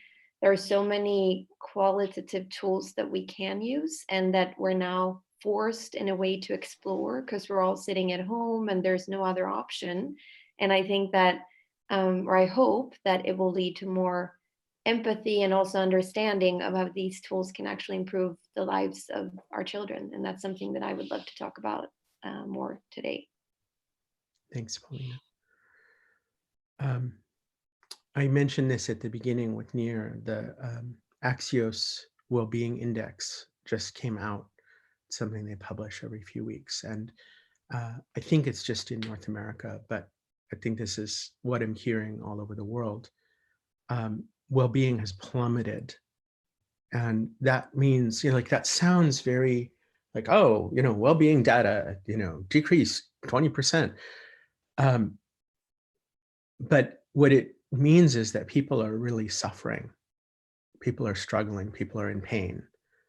And that means they have less bandwidth for taking care of the people they need to take care of and themselves. And Mark, I think you probably have very sage advice for us about that topic. Yeah, so my name is Mark Gonzalez. I chair the Department of the Future. In terms of everyday life, I study the history and mechanics of empathy and human connection. And then I look at what are the ways across time civilizations have scaled it from an individual into a civilizational behavior. I think for me, both in the last couple weeks and in this call, what I'm constantly reminded of, as Nir brought up, you know, you can't control time. I also have to remember that time is a concept more than a constant.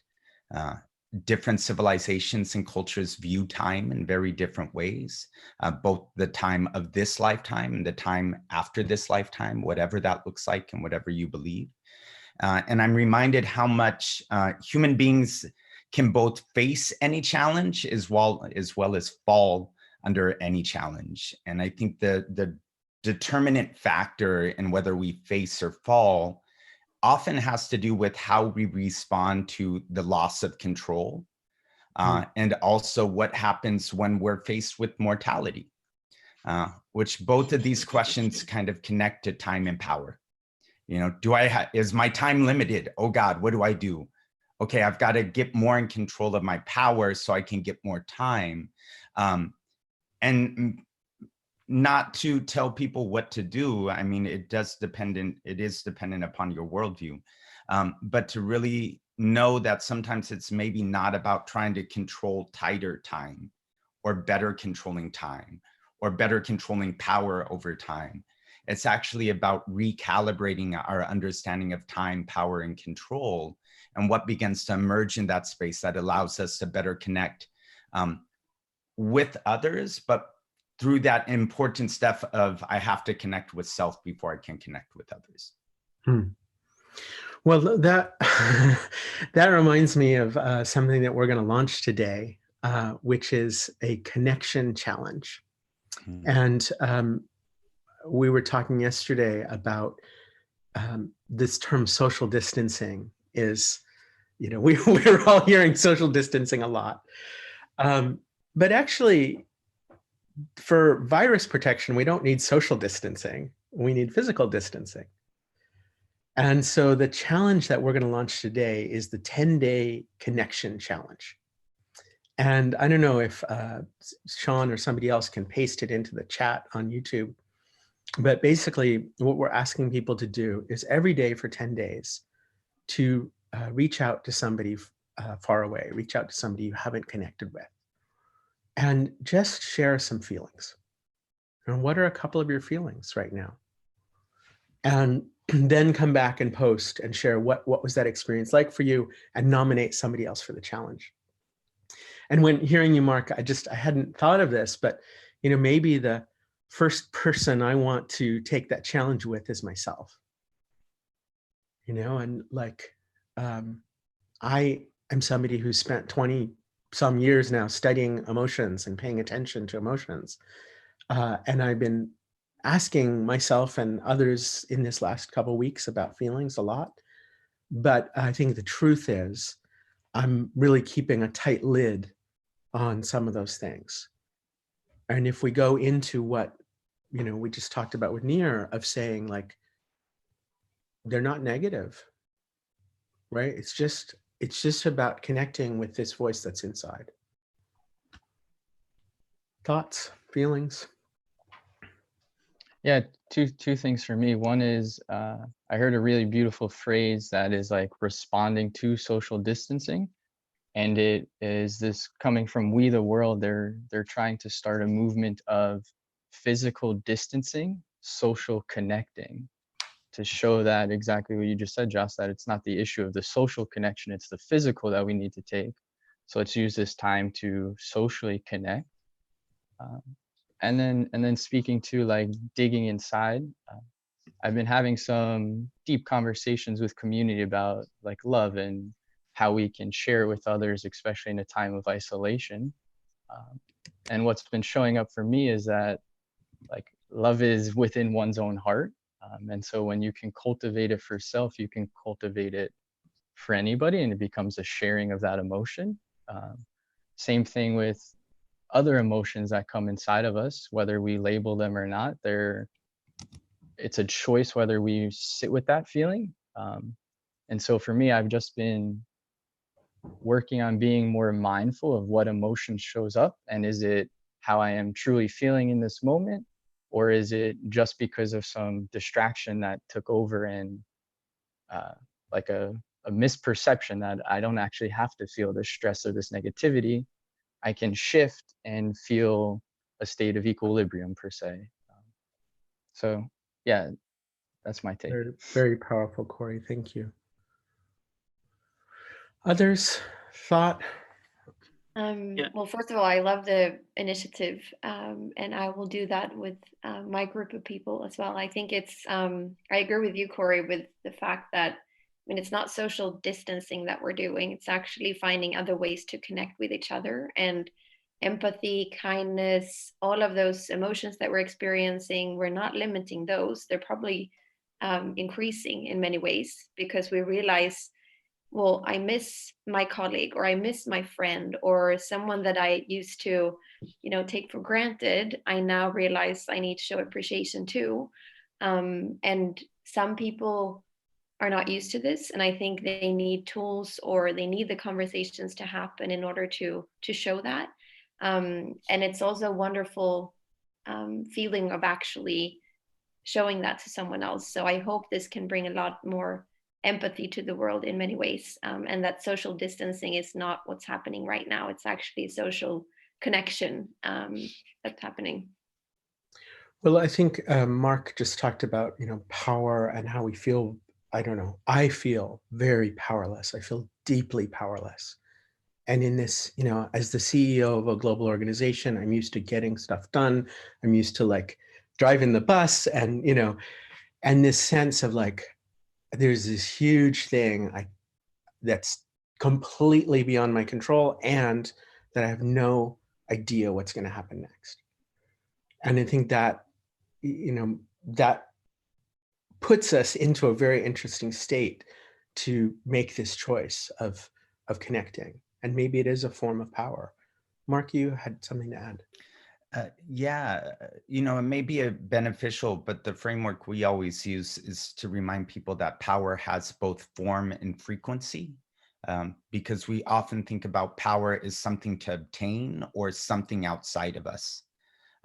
Instead of, there's different forms of power. There's individual power, there's collective power, there's structural power, and then there's a frequency of what you do with that power. And the frequency we use is, are we harming life or extending life?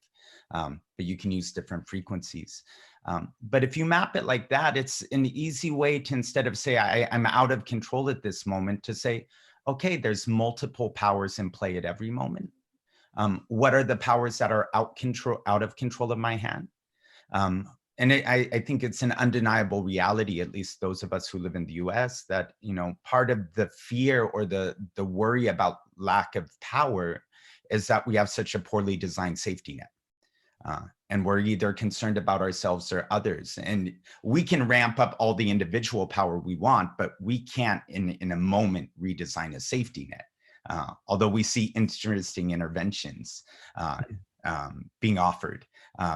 But to just say, okay, I can't do that, but what can I do in my individual power, to at least help balance the immediacy of now to the best of my ability, and then try to move from that space, because I find, at least psychologically, magical things start to happen when we move from that space of it's all out of my hands to maybe some things are out of my hands, but some things aren't.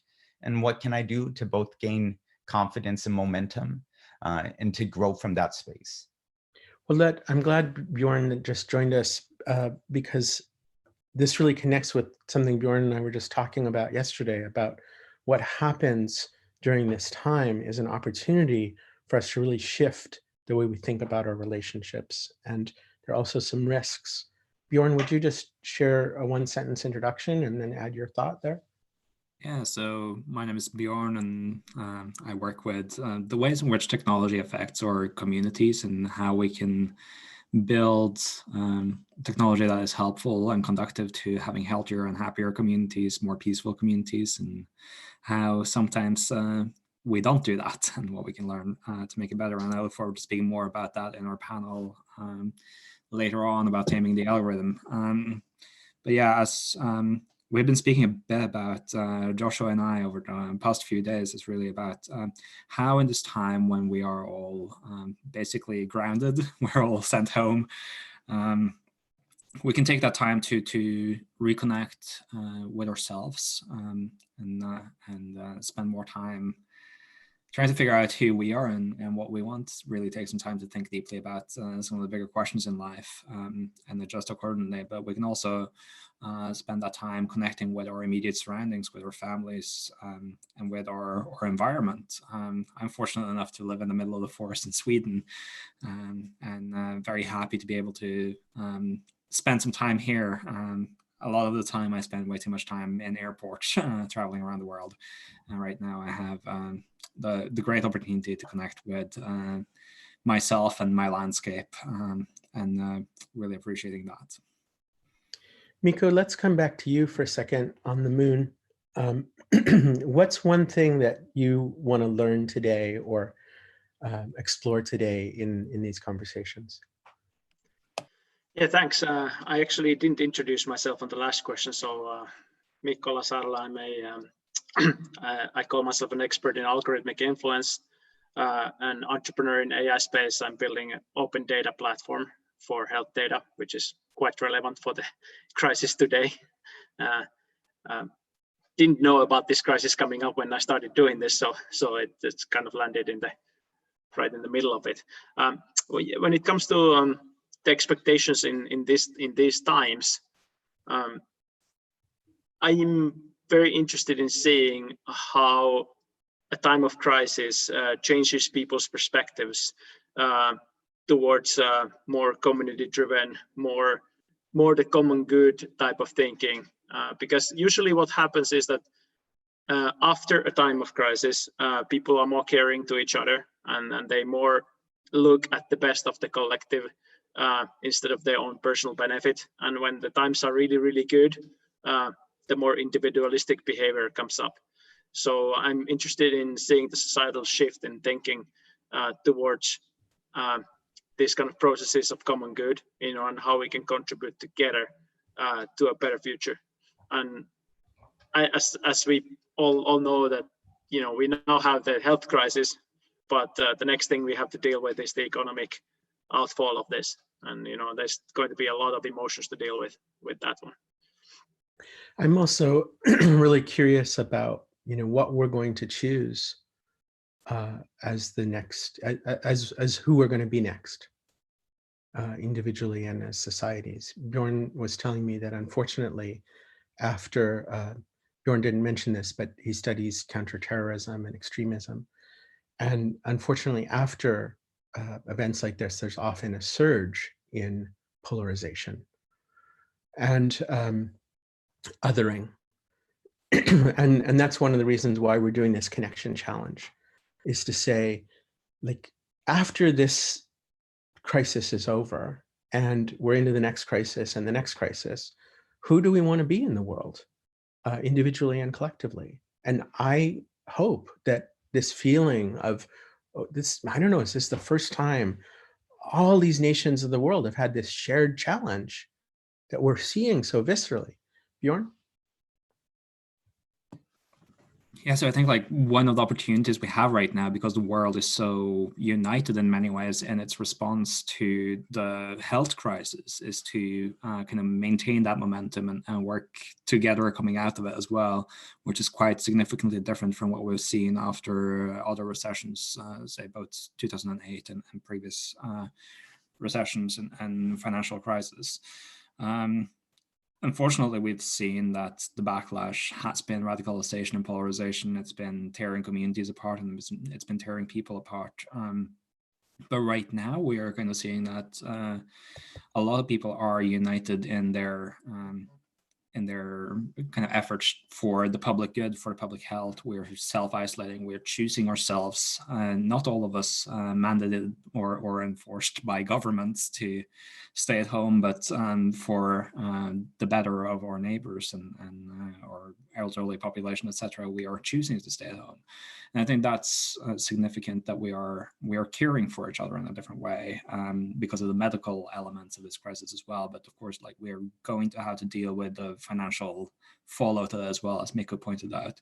I think when it comes to that, however, because we have this time to reflect and sit at home, we could also think about how we are seeing our values. Like, are we tying everything to financial value, or are we is it time to readjust what we value? I think Nir was touching upon time as the commodity that we're running out of the fastest, most of us, and still something we're willing to give up quite easily.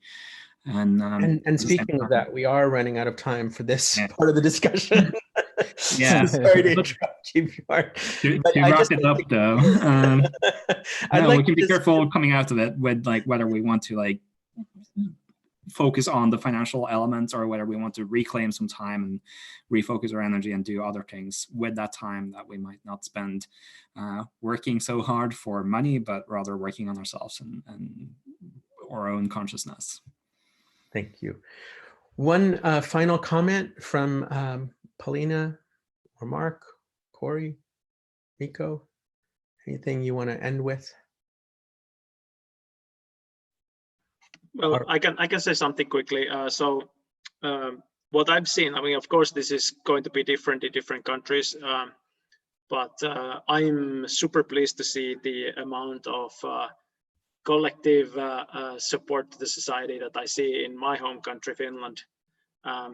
I see a lot of people who are in well-off positions supporting the small entrepreneurs in their own towns by purchasing gift cards or like ordering food from restaurants that are in a difficult situation at this point as a takeaway, and I mean as a delivery. And also I see I'm running one of this kind of big social media groups for impact in the country as well, and I see a surge in interest in contributing to impact causes at this point.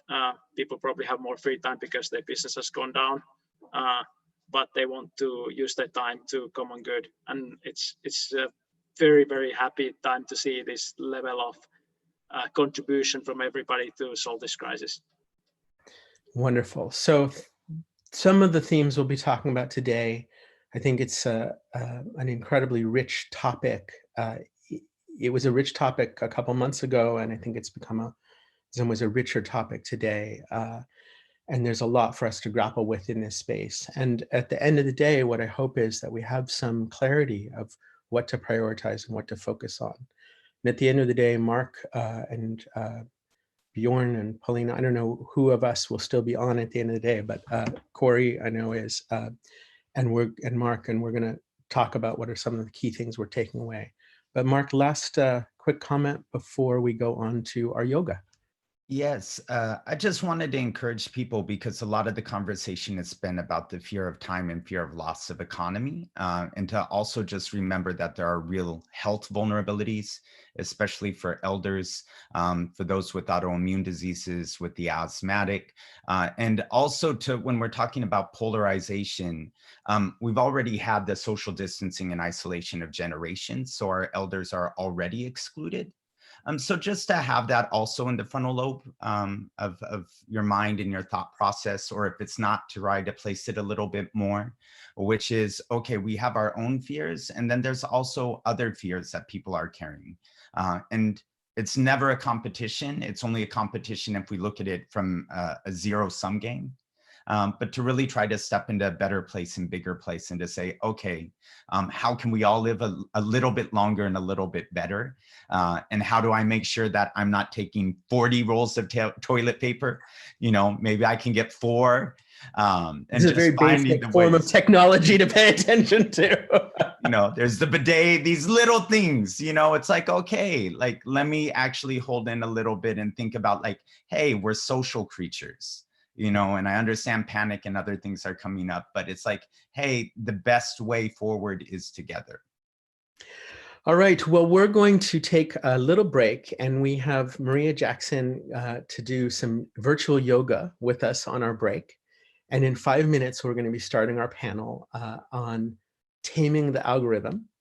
And so those of you who are on right now, if you stop your video, you will disappear. And Maria, if you will start your video, you will appear, and we'll be back in about 5 minutes. Hi, everyone. Welcome. Thank you for joining me for a little yoga, a little emotionally intelligent yoga. So the first thing I'd like you to do is just touch into the emotions that you're feeling right now and notice where you feel them in the body. And then we will do a little breathing and some moving to just touch into that. So thank you for joining. So first, let's just get up from your seats and tap into the body. You know, maybe it's saying I'm thirsty. Go get yourself a glass of water in these few minutes. Maybe you need to go to the bathroom. Listen to your body. And if it's saying I really want to stretch and breathe, then please join me. So let's start by putting one hand on your heart and the other hand on your belly. And we're going to take some deep breaths, and I want you to notice your chest rising and your belly rising. And then on the exhale, feeling your chest and your belly contract. So we'll take 3 deep breaths just like that. Inhale, feeling the belly expand, and exhale. 2 more just like that. Inhale, expand, and exhale, contract. One more, just like that. Inhale, expand. And exhale, contract. On your next inhale, I'm going to invite you to just reach your arms all the way over your head. You can do this standing, you can do this sitting, and just move your shoulders around.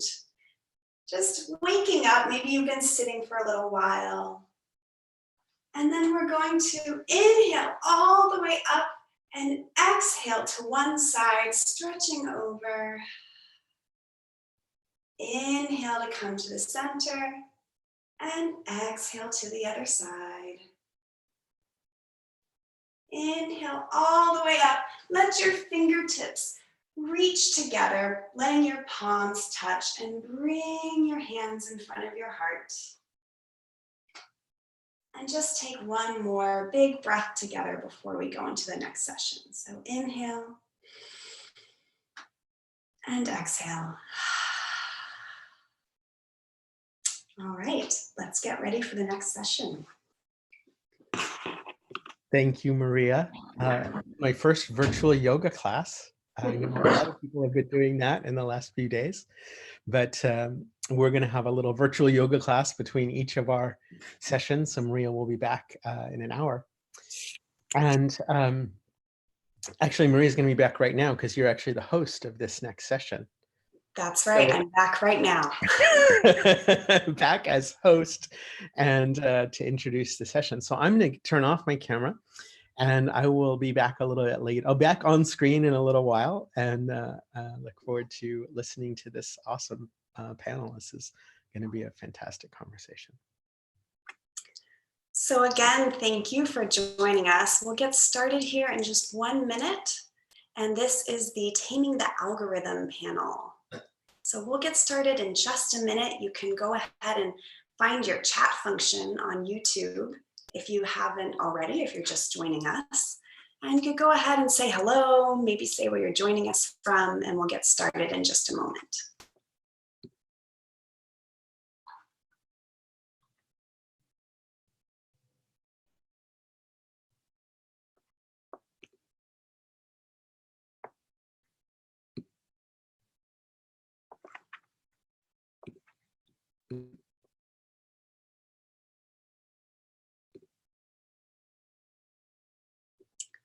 All right, let's go ahead and get started. Hello to all of our panelists. You'll get to know them very soon. Welcome to EmotionAI, the virtual conference at the intersection of tech and emotions. I am Maria Jackson, and I'll be your host for this panel. So we are about to start the panel, Taming the Algorithm. And before we start, I just want to make sure you know there's a chat function on the YouTube live stream. So please say hello to everyone that you're joining with, and maybe you could share where you're joining us from. During the panel, we'll also be taking questions from this chat to the moderator so that you can get some of your questions answered by the panelists. We are taking notes today, so if you'd like to add an essential insight to those notes, we'll be using them to create a manifesto of what's needed for tech and humans to work together. So you can add those notes in the chat and we will collect them. Now I'll turn the session over to our moderator for today's panel, Alex Schwartz, who is a consultant, speaker, and growth strategist. Thank you, Alex. And Alex, you'll need to unmute yourself. Thank you so much, Maria. It's great to be here. Welcome to the first panel of the day, Taming the Algorithm. Our focus today will be, how do you make our technology serve humankind instead of humankind serving our technology? We're not going to be doing introductions today, so please visit 6seconds.org/EmotionAI to find out more about me and our amazing panelists and participants throughout the day. That's the number 6 seconds spelled out .org/EmotionAI, as you would think it's spelled. Also, if you haven't checked out the terrific programs and online classes that 6 Seconds offers, please be sure to do so. Give them a follow on Instagram or Facebook, and that way you can stay up to date. The format of our panel today is going to be a Q&A discussion with our panelists for about 40 minutes or so, after which I'm going to be taking some questions from the audience and bringing those to the panel. And a quick reminder to the panel to keep answers short, about 30 seconds or so, 1 minute tops. We have a good amount of ground to cover in the time we have together. So the first question of the day, which I really love, is do you feel that humanity is still the driving force behind AI, or has AI become the driving force behind humanity? Any takers? Yes, this is Mikko Alasaarela. Thanks for the question. I've been saying in many of my speeches at conferences that we have moved from a time when humans use algorithms as tools to a time where algorithms use humans. And this doesn't mean that there wouldn't be any humans behind those algorithms, but a lot of our behavior online is being directed by algorithms that are trying to tap into our dopamine hits and all the other behavioral patterns that keep us addicted to these different services. And this is, of course, driven by the business models that are based on monetizing addiction. Mm-hmm. So the question is yes and no. I think I'm gonna... I like that answer. This is Ivy Michelle. I'm the product scientist at Evermind. So with a product management background, I would like to say that the short answer is it's kind of like that MC Escher drawing, if people are familiar with that, where the hand is drawing the hand. And I would say that right now humanity isn't yet driving the algorithms. We're not doing that because it's more science and engineering right now, right? But the minute that we actually allow more human agency to be put into the algorithms, then we are able to actually draw each other into existence. Thank you for that, Ivy. Bjorn? I think I'm gonna jump back to Mikko's answer of it's a little bit of both. We are driving the algorithm, and the algorithm is driving us. It depends a little bit on how we see and understand the algorithm. Of course, if we look at it as machine learning or artificial intelligence, it's largely based on what it's been learning from data about humanity already.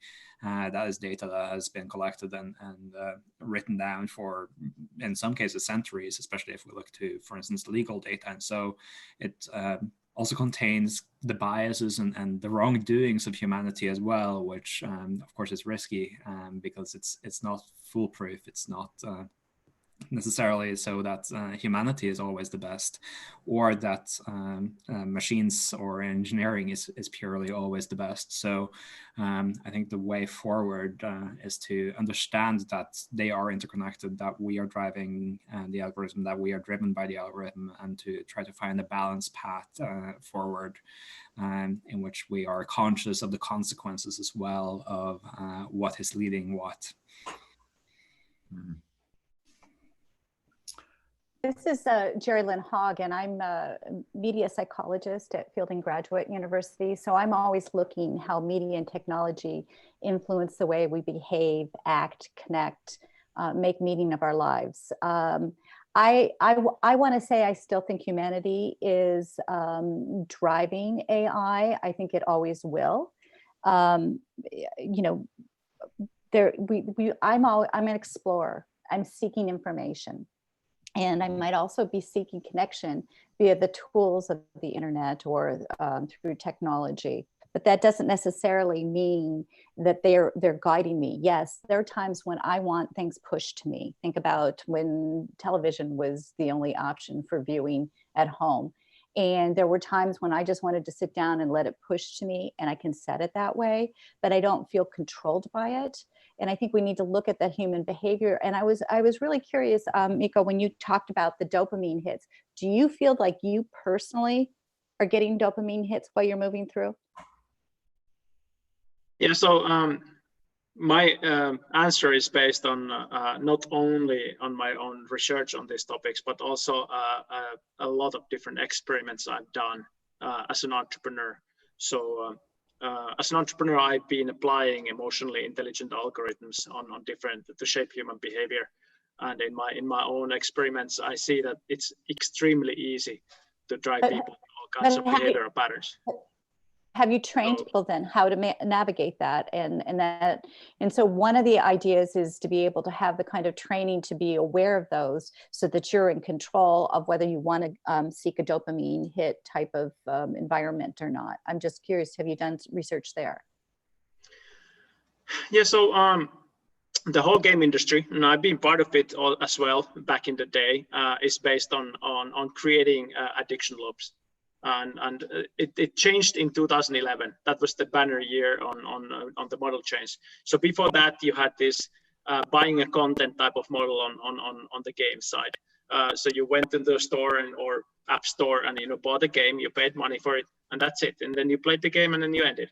But after that, this whole free-to-play phenomenon came in. And in free-to-play games, the idea is that you have a lot of players, out of which you addict a specific percentage of these players into playing the games in a very intensive way, typically between like 8 and 15 times a day or something like this, and oftentimes many hours a day. And then some of those addicted players will start spending a significant amounts of money on the game to stay ahead. And the percentage of these people who start to spend on money, of course, it varies by the game, but it's between 1% and 5% of the gamers. I mean, usually the target for the game companies has been, back in the day, I'm not sure about the current numbers, is about 3% as a sustainable revenue stream. And then if you have that kind of a monetization method, your whole goal as a company is to addict your players, because the more addicted players you have, the more money you make. So it has become a driver of this algorithmic development in the whole industry. And that same algorithm development has gone also into other services like Netflix and Spotify and all of these other subscription services that are currently available also have the same goal of addicting you. I mean, and so it is a science at this point. This is a rich discussion, guys. I do want to pivot to the next question, which I think is nicely related. What are the benefits about AI monitoring our emotions? Can we talk a little bit about the benefit side? So I think from kind of the counter-extremism perspective, the benefits are that it's easier to detect harmful material that is recruiting people into harmful behaviors. Amplified by artificial intelligence, a lot can be done for moderation. On the flip end of that is, of course, the consequences when it comes to freedom of expression and whether the same technologies, the technology here is about as neutral as the people using it, and they are not neutral at all. And so, of course, the same technology can be used by repressive regimes, etc., to censor public opinion. At the same time, I think it's kind of worth remembering that yes, addiction is something that's being built into gaming and into Netflix, etc. It's also being built into the platforms through which we consume news and consume real information of political importance right now, whether that is Facebook or YouTube or even most online newspapers are starting to have algorithmic sorting of what content you are being fed, which is based on your behavior and largely based on your behavior towards advertising. And so that can also have harmful consequences in feeding you content that is triggering certain responses in your mind that are addictive in themselves, but doesn't challenge you and doesn't show you that there's other opinions out there or other information out there, or information that is countering the things you see as facts, that there is a kind of more diverse fauna of information out there that you should be aware of. And so the consciousness in designing the sorting algorithms behind that is, of course, also important in order to maintain the positive benefits of being able to feed you the information that you need to be an informed citizen, and to also make sure that that's not being used to oppress people. Thank you. Hey, Wendy, how about you? Any thoughts on this one? Say something. Yeah, so it's Wendy. I'm joining conference from Beijing. So I'm the CEO and founder of WonderTech. What we do is use AI to help people to identify their emotion from their voice.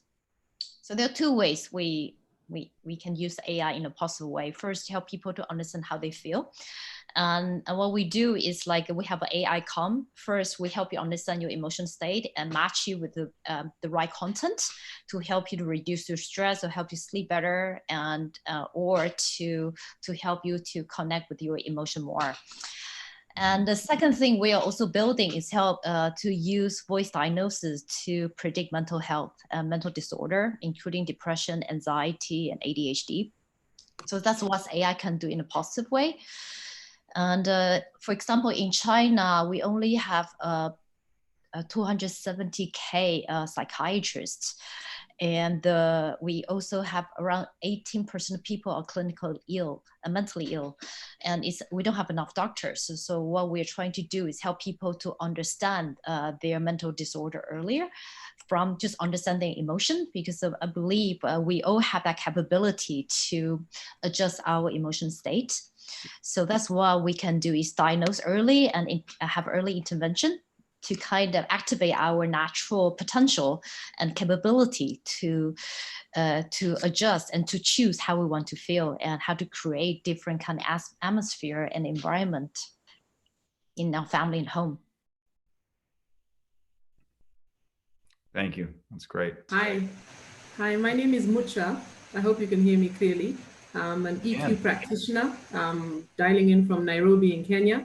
Really happy to be on this call. I mean, I think for me, if I think of it from a business perspective, for AI helps with regards to improving sales and marketing.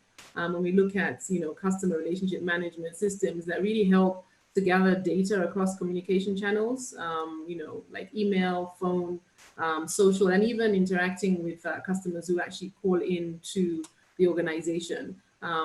Some of our clients are banks, for example, and they're able to use AI to gather data that then helps them to serve customers better.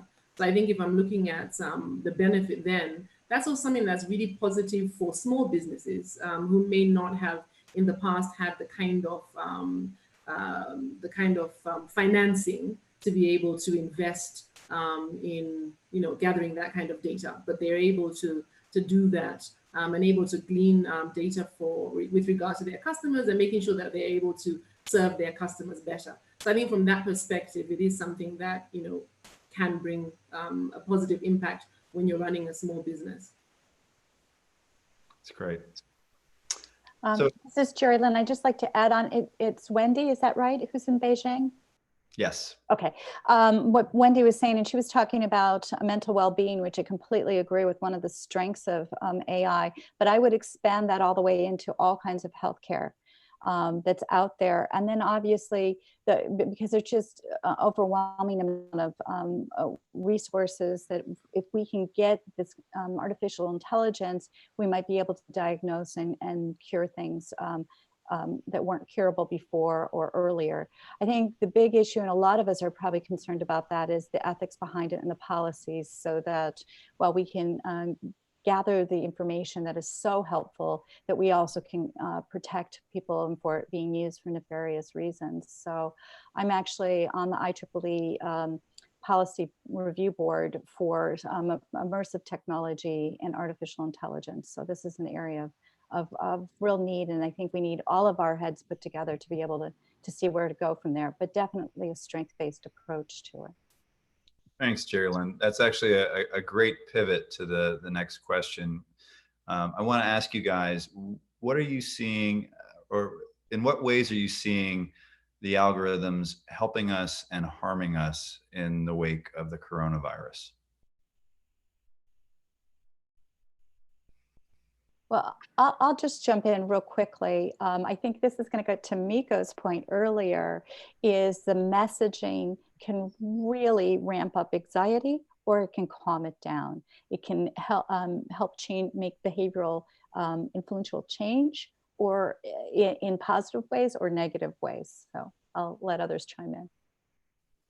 I think what I would add there, if I can add, what I would add there is also just the ease of, the communicating, and being able to stay in touch. If you consider those who are, have, whether it's family across the world, or for those who have teams across the world, and you're now having to collaborate and communicate, I think that that's something that, has been, really great. If I think of how, we're doing business right now, working from home in Kenya, but still able to interact across the globe, both, like I said, from a business perspective, and then also for family. A lot of us have family members who are all over the world. And I think that that's something that's really been great, the fact that you can still keep in touch with what's going on across the world. But I like, I agree with what Geraldine says, that it can really be something that either ramps up anxiety or brings it down. And, one of the dangers is, the repeated messaging can be something that's quite negative. In some of the WhatsApp groups that I'm in, I've actually realized that, you actually have to leave or mute it because of the continued. Oh no. Talking about muting it. Yes. Yes. Mucha, we lost you, and we hope you'll be back soon. Here, one of the things that I want to bring up regarding the coronavirus situation is that the different ways that different countries communicate the numbers and share the numbers about what's going on also shows about the level of trust in the society in many ways. So there are countries that clearly are covering up a lot of the things that are going on. Then there are countries that are sharing openly everything that is going on. And what I think is that those governments who are able in their own societies to share openly, even though the numbers may be bad, like in Italy's case, but that fact that they are sharing and being open about the situation creates a lot of trust in the society, and it's easier to move forward from there because people will actually trust their leaders. They see that this is actually something that we are collectively trying to solve.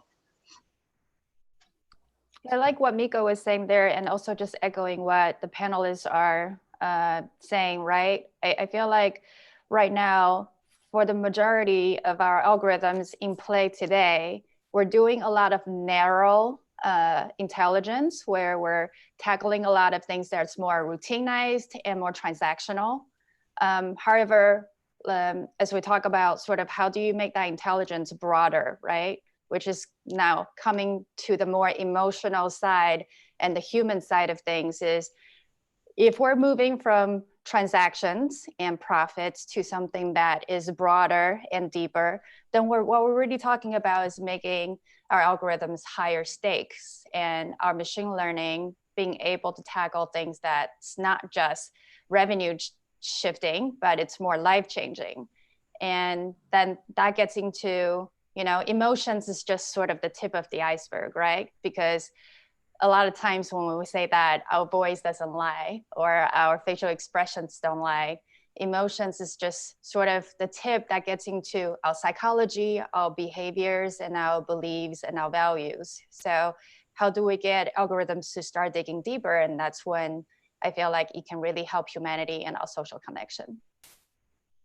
And one of the things that's fascinating when it comes to the narratives and information that's coming out about the coronavirus, it's that there's been a lot of organizations taking more responsibility with regards to false information being spread than what we've seen in some instances in the past. Right now, Facebook launched this morning or yesterday, I think, a big report about what they are doing to combat fake news. And they're also, whenever people are mentioning the coronavirus, linking to WHO. The same is true for YouTube. If anyone is posting videos about the coronavirus, it's first of all not monetized as far as I know, and also it links automatically to WHO information. So it's kind of really kind of centralizing the information sources and verifying that those are well, verifiable information sources. And so all of that effort is being put in here for making sure that people are not kind of unjustly profiting off of the pandemic. And I'm quite impressed by the efforts by the companies to do this. At the same time,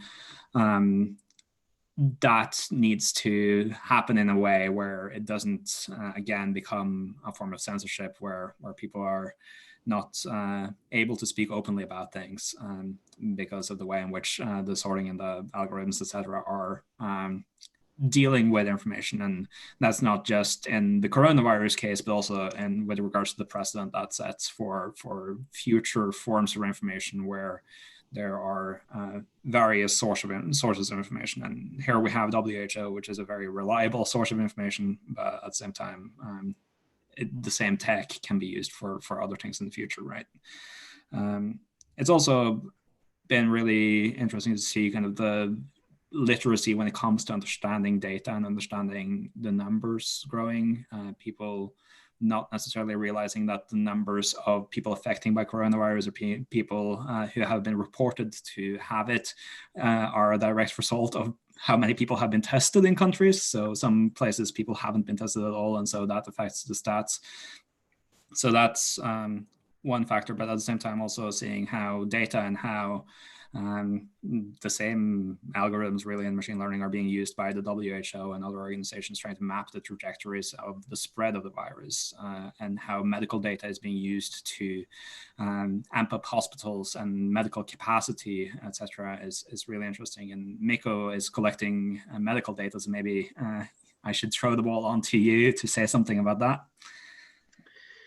Yeah, so one of the things that I've been discussing with the entrepreneurs on the medical side of, so currently one of the biggest discussions going inside is that now that this full lockdown is going to end, we have to keep tracking people who have the coronavirus, because if you don't do the tracking, it will come back.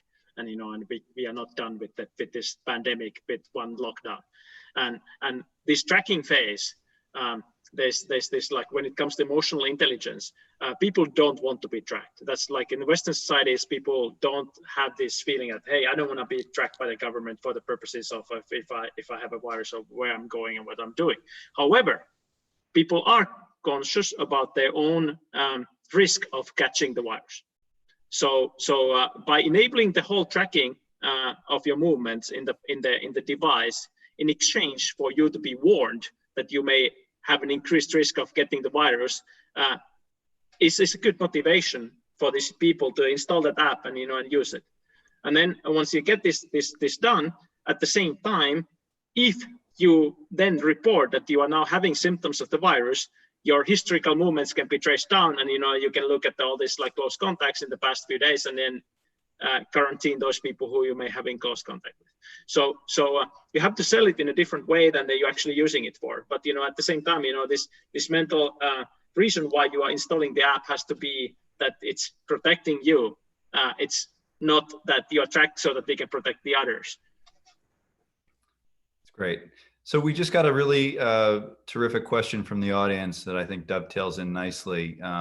What practical advice can we give people to tame the algorithms in their AI lives? And I'll say a shameless self-plug. I actually just this morning published an article on LinkedIn called Together Alone, which is how tips and tricks basically on how to use our devices as we all go through self-isolation for better connection and less distraction. But the question again is, what practical advice can we give to people to tame the algorithms in their AI lives? I have to first say that I think Nir Eyal before this panel gave a lot of terrific advice on how to do that. So he went through all these different methods of controlling your urges and other things. So I think everybody who is asking this question should watch that first part of this panel. I hope it's available somewhere as a saved session because it does have a lot of valuable information for everybody on controlling. I can actually give advice on the other side, how you can use the algorithms for positive behavior on people, like how you can leverage algorithms as a business. So if you turn it around like this, one thing I've learned as a practitioner of emotionally intelligent AIs is that you can't you can't base anything long term just on people's altruism. Like if you base something on altruism, it doesn't have the longevity, because at the end of the day, people are still fighting for their own lives, you know, and looking ways of supporting their families and doing things whatever they do. So in order for you to create impact with algorithms, you have to combine the impact into some selfish goal that people have. And if you do that properly, so you basically, let's take an example. The most successful example of this is Tesla. Tesla does not do paid marketing. I mean, the paid advertising. I mean, they do some marketing, but they don't do paid advertising because they have built a global community that shares the message for them. And how they do that? Like, so now you have this algorithmic combination of people's desire to show off that I have a better car than you have, combined with the virtue signaling of I'm saving the planet by driving an electric car. So now you can show off without having any type of negative emotional backlash from the people around you saying that you are being just like a boastful, selfish person. It's more like, okay, thanks for caring for the planet. And you know, you get this positive feedback loop when you're doing that, but also the selfish need for showing off combined, you get what I call the algorithmic nuclear bomb.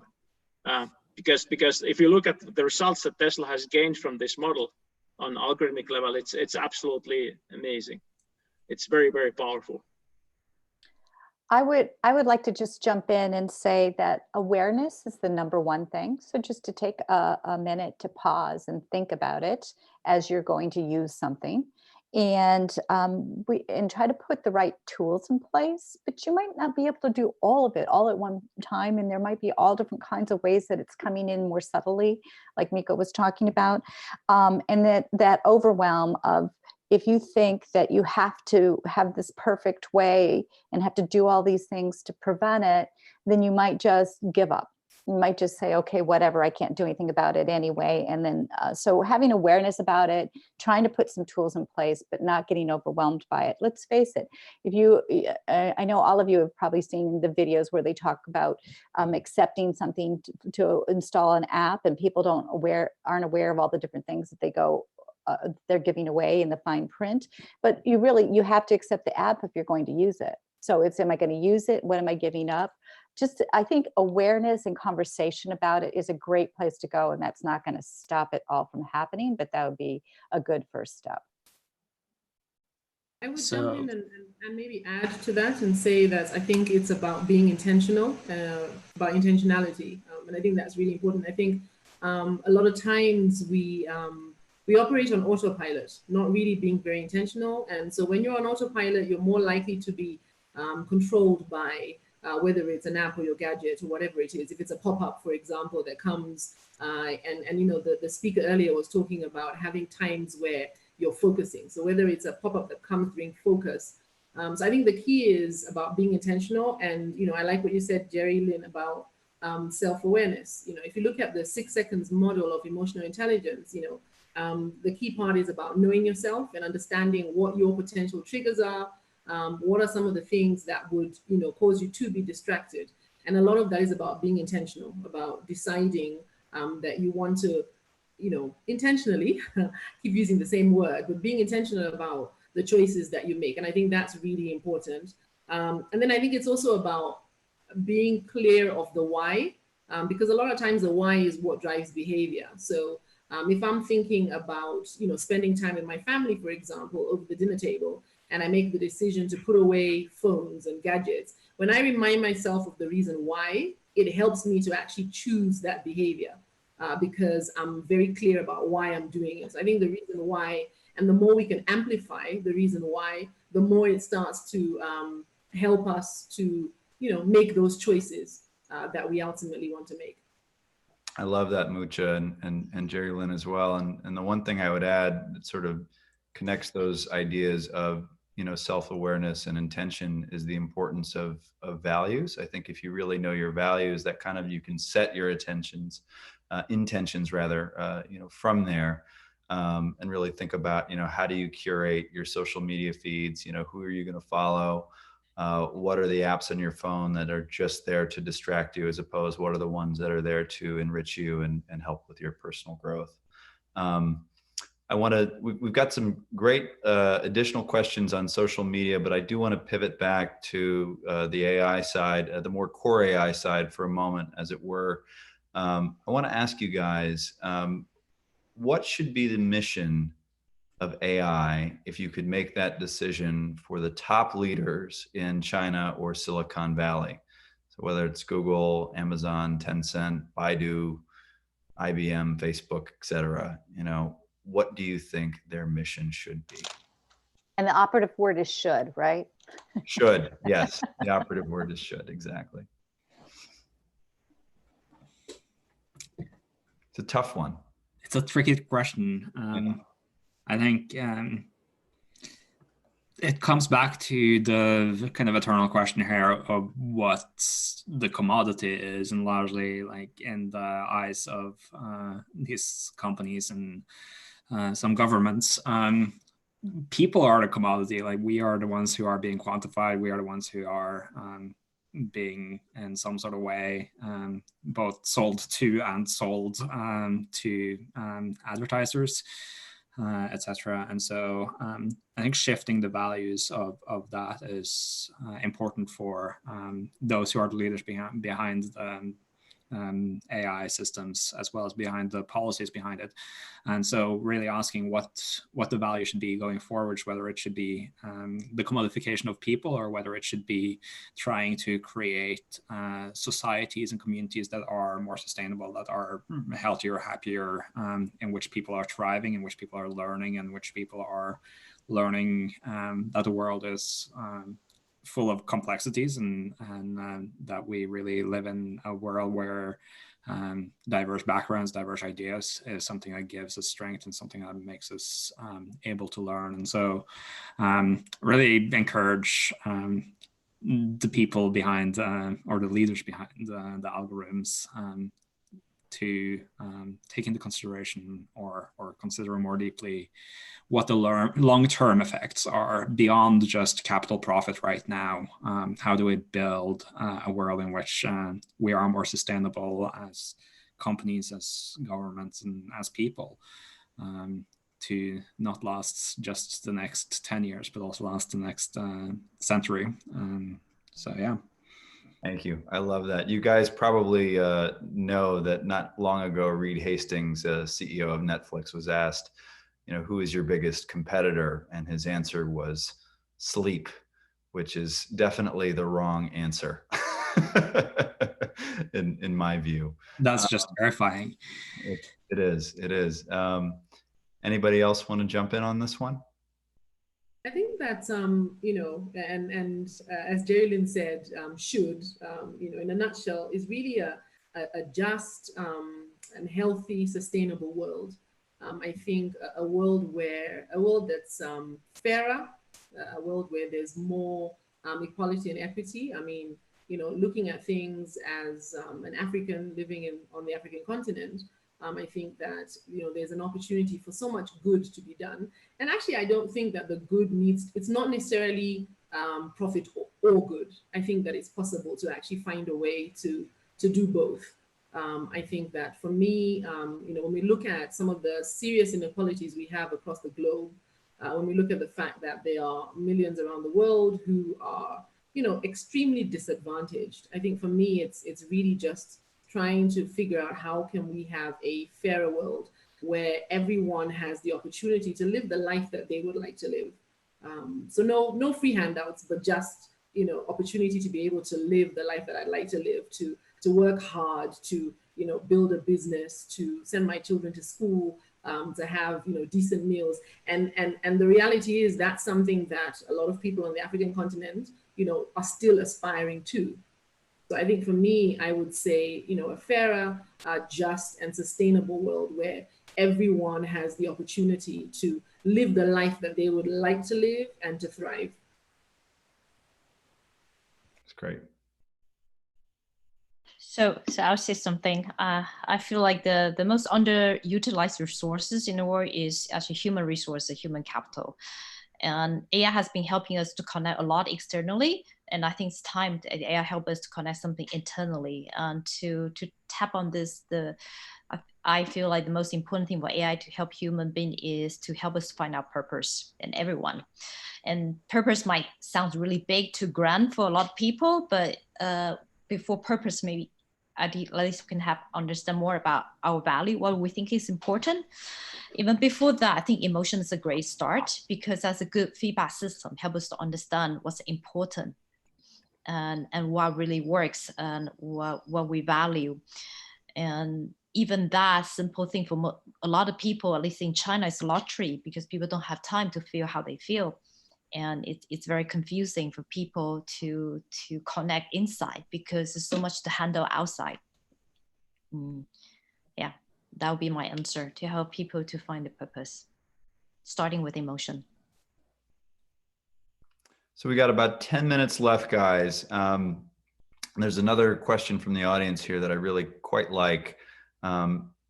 Is it possible to have a full-fledged artificial intelligence before we have a clear understanding of our own human intelligence, brains, and neuroactivity?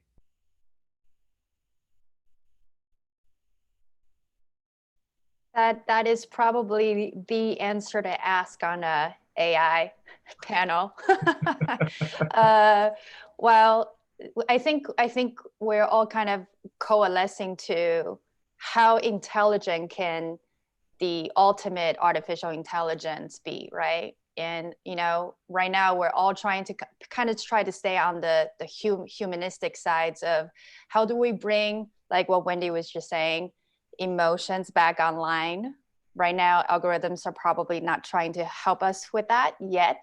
But once we start digging there, then we start thinking about more important things that we don't spend enough time thinking about. If we're not spending enough time thinking about them, we're probably not asking our data scientists and machine learning algorithms to think in those lines, which is values, beliefs, and what are the really important things we have to ask, right? And then it gets into the sort of the science side of things. It's really hard to teach machines to be human right now. And we don't yet have that general level of intelligence. They're still very narrow-minded, if you can think of them having minds. And I think it's, to Mucha's point, and a lot of people are saying this, is how do we actually get machines to start have more diverse, generalized learning instead of it being sort of limited to something that's very narrow-minded.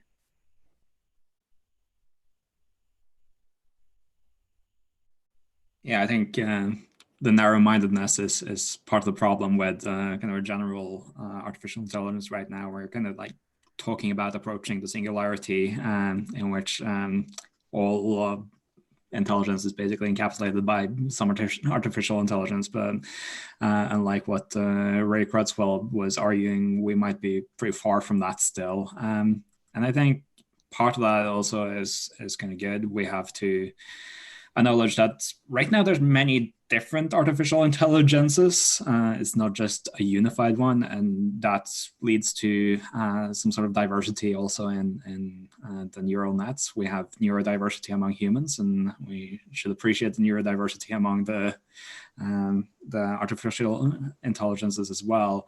There's many different ways of seeing the world, and I think that is something that is going to be very difficult to encapsulate in one kind of general AI. And I think, again, coming back to what I tried to say earlier about the diverse ways of seeing the world is something that gives us as humans strength, is also something that will give artificial intelligence strength if we manage to build in ways of seeing information, seeing the world in diverse ways. And so really we need to crack that code of how do we go from being narrow-minded to being more broad-minded to being more open-minded in terms of both human intelligence, emotional intelligence, and artificial intelligence going forward. Right. So guys, we got about 9 minutes left, and I think we can move from the highly intellectual to the highly practical. And so the next question is, if you have teenagers, or if you had them, how do you mitigate the negative effects of social media. And I would take that further to say social media and compulsive device use. So our teenagers, so the oldest one is now 20. So I guess we've already through this most of this path. And so in terms of the social media in general, there are some forms of social media that create anxiety and also negative emotions more than others. One of the things that I learned through this is that today's teenagers are more interested in learning visually, like from videos and and images, than reading. So our generation, like the older generation, we like to read stuff because at the time when we were kids, books were the main method of learning.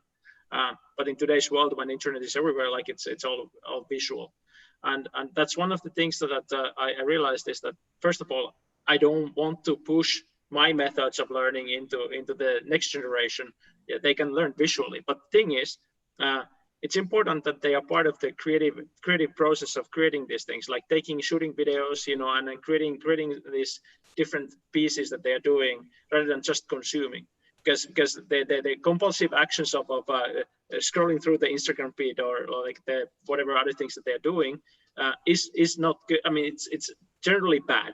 I mean, if you do it in a reasonable amount, and then you're being a contributor to the whole thing at the same time, like you create content and you think you can actually use the social media engagement into something more proactive and some less learning experience.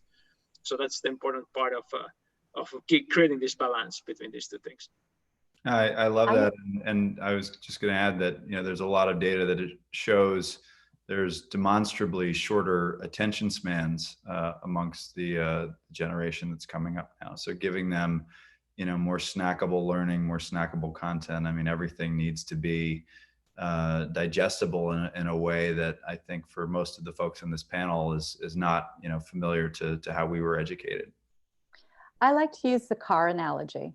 So you don't see anything wrong with giving driver's ed training or having, releasing a little bit at a time kind of thing as far as experience. So I think with social media technology, however, the teens are connecting, that they're, again, getting back to having those kind of conversations, but also having family rules or guidelines about how you're going to do things. And each family might be a little bit different. I have one colleague that has his children put their phones on the dock when they walk in the house, so they're not walking around with their phones into different rooms.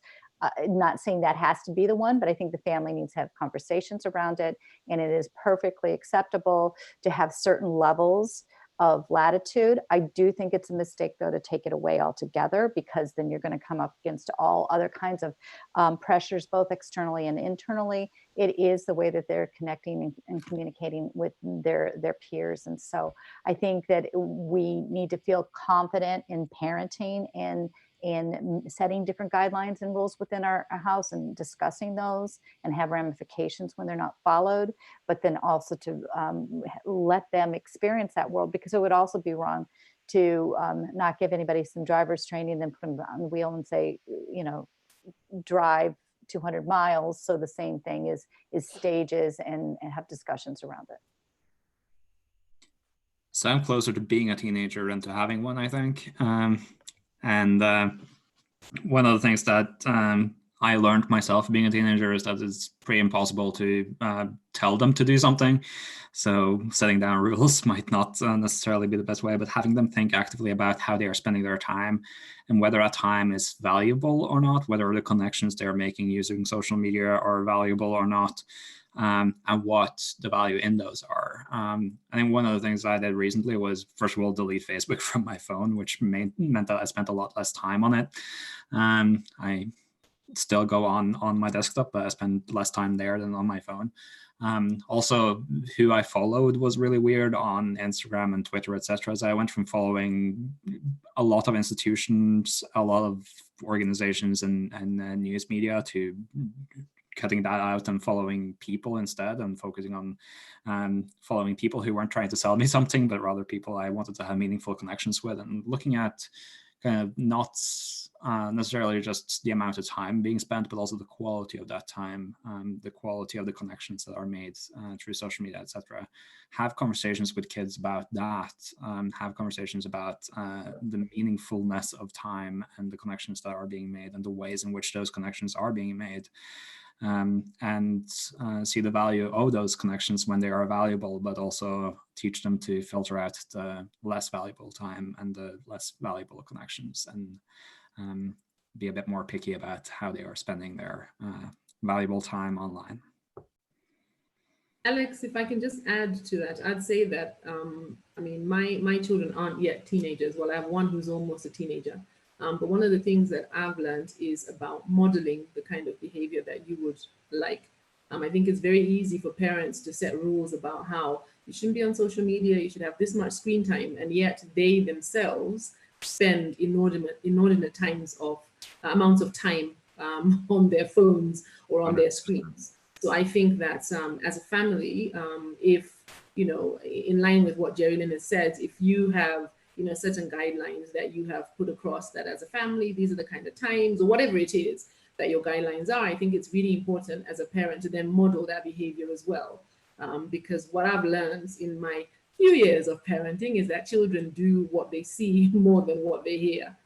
So I think it's really important for you to actually model the behavior and model the kind of relationship with social media that you'd like them to have. I mean, as Bjorn said, you know, the kind of thing where, what are you spending your time on? Are you what are you prioritizing? Are you being intentional about the time you're spending? And I think that part of that then also, in addition to, you know, any guidelines that you may set up as a family and sharing about your values as a family, I think all of that combined together then helps us to have children who are, you know, who are doing better online. That's great. Yeah, love that.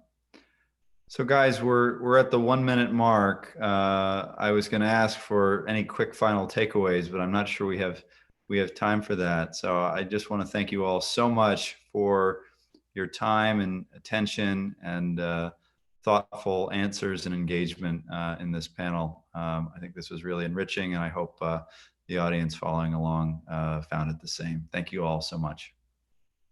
Thank you. Thank you all. Thank you. Bye. Thank you. Thank you, Alex, for being such an engaging moderator, and to all of our panelists for discussing with us. And for those of you watching on YouTube, thank you for your questions on the chat, and we look forward to hearing more from you. Lastly, I just wanted to share with you two important links that the chat host will put in the YouTube. One is a link to a donation. If you are enjoying the session and want to give us a little donation, we'd really appreciate it. And secondly, our events link. We have tons of amazing resources and experiences for practicing emotional intelligence, anywhere from free to our full-on trainings. I'd also like to introduce our new connection challenge. If you're new to the YouTube, you haven't heard about this yet. So we thought, let's counter this social distancing by changing it to physical distancing together.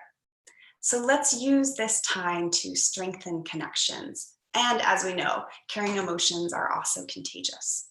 So we're going to invite you to join the connection challenge.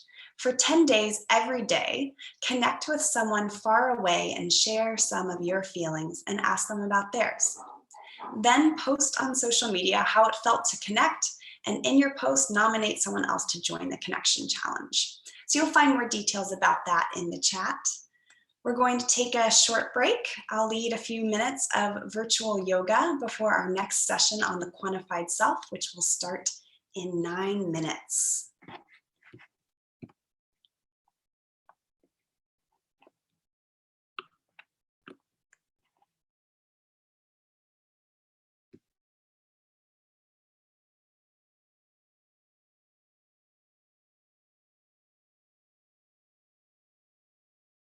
Thanks, Maria, and thanks everybody for your contributions in the chat, and several people have made donations, and we really appreciate your help. Just wanted to say it's a challenging time to be running a nonprofit right now. So if anybody is able to just give a little to help us out, we would certainly appreciate that. And Maria, it's definitely time for some yoga. Okay, well, let's get moving and breathing. So I will invite you. Josh, can they see me okay? I'm seeing your screen. Okay. Yeah, we can see. Okay, I'm just going to continue.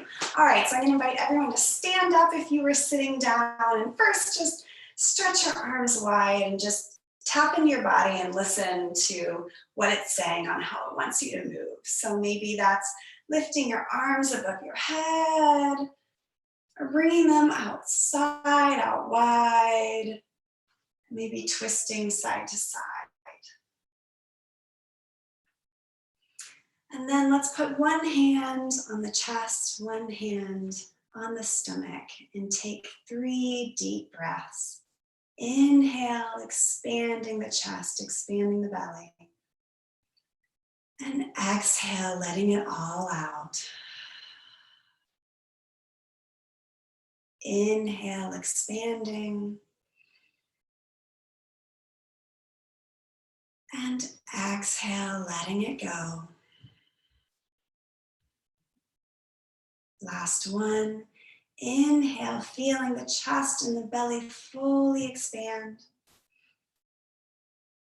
And exhale, letting out all of that air.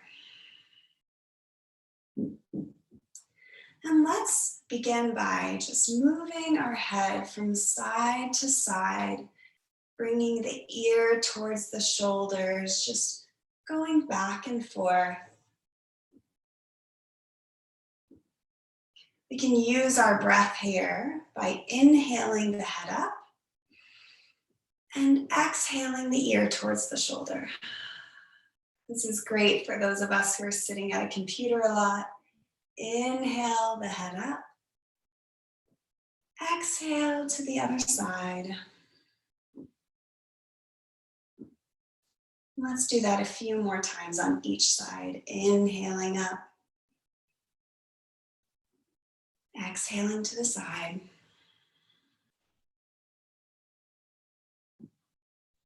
Inhaling all the way up. Exhaling to the other side. And inhaling to come back to center. Now let's do that with our shoulders. So we're going to inhale the shoulders all the way up towards the ears, clenching them really tight. And then on an exhale, just let them go. Very good. Let's do that 3 more times. Inhale, shoulders all the way up towards the ears. Get them nice and tight. And exhale, let it go. 2 more times. Inhale. And exhale. Last time. Inhale, get those shoulders all the way up towards the ears. And exhale, let it go. Nice. And just close your eyes for a second and take some deep breaths into your shoulders, into your neck, noticing how they feel different than how they might have before.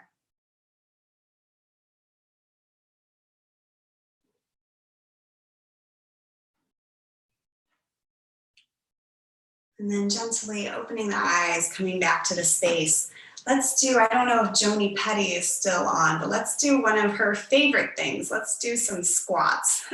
So in yoga, we call this chair pose. So what you're going to do is just bend at the knees and bring your hips back. And you can go low or you can go not so low, just listening to your body, listening to your knees. So bending all the way back, let's take 5 breaths here. Inhale and exhale. Inhale and exhale. 3 more. Inhale. Exhale. Taking 2 more breaths on your own, engaging the core, bringing the belly button in towards the spine. And at the end of your last exhale, you can come up. So hopefully that got your blood moving a little bit and your brain is now primed to take in some more information, to innovate, and hopefully we also released some of that stress or anxiety you might be holding in your body. All right, thank you so much. I will actually be the moderator on this next panel, so I'll see you very soon.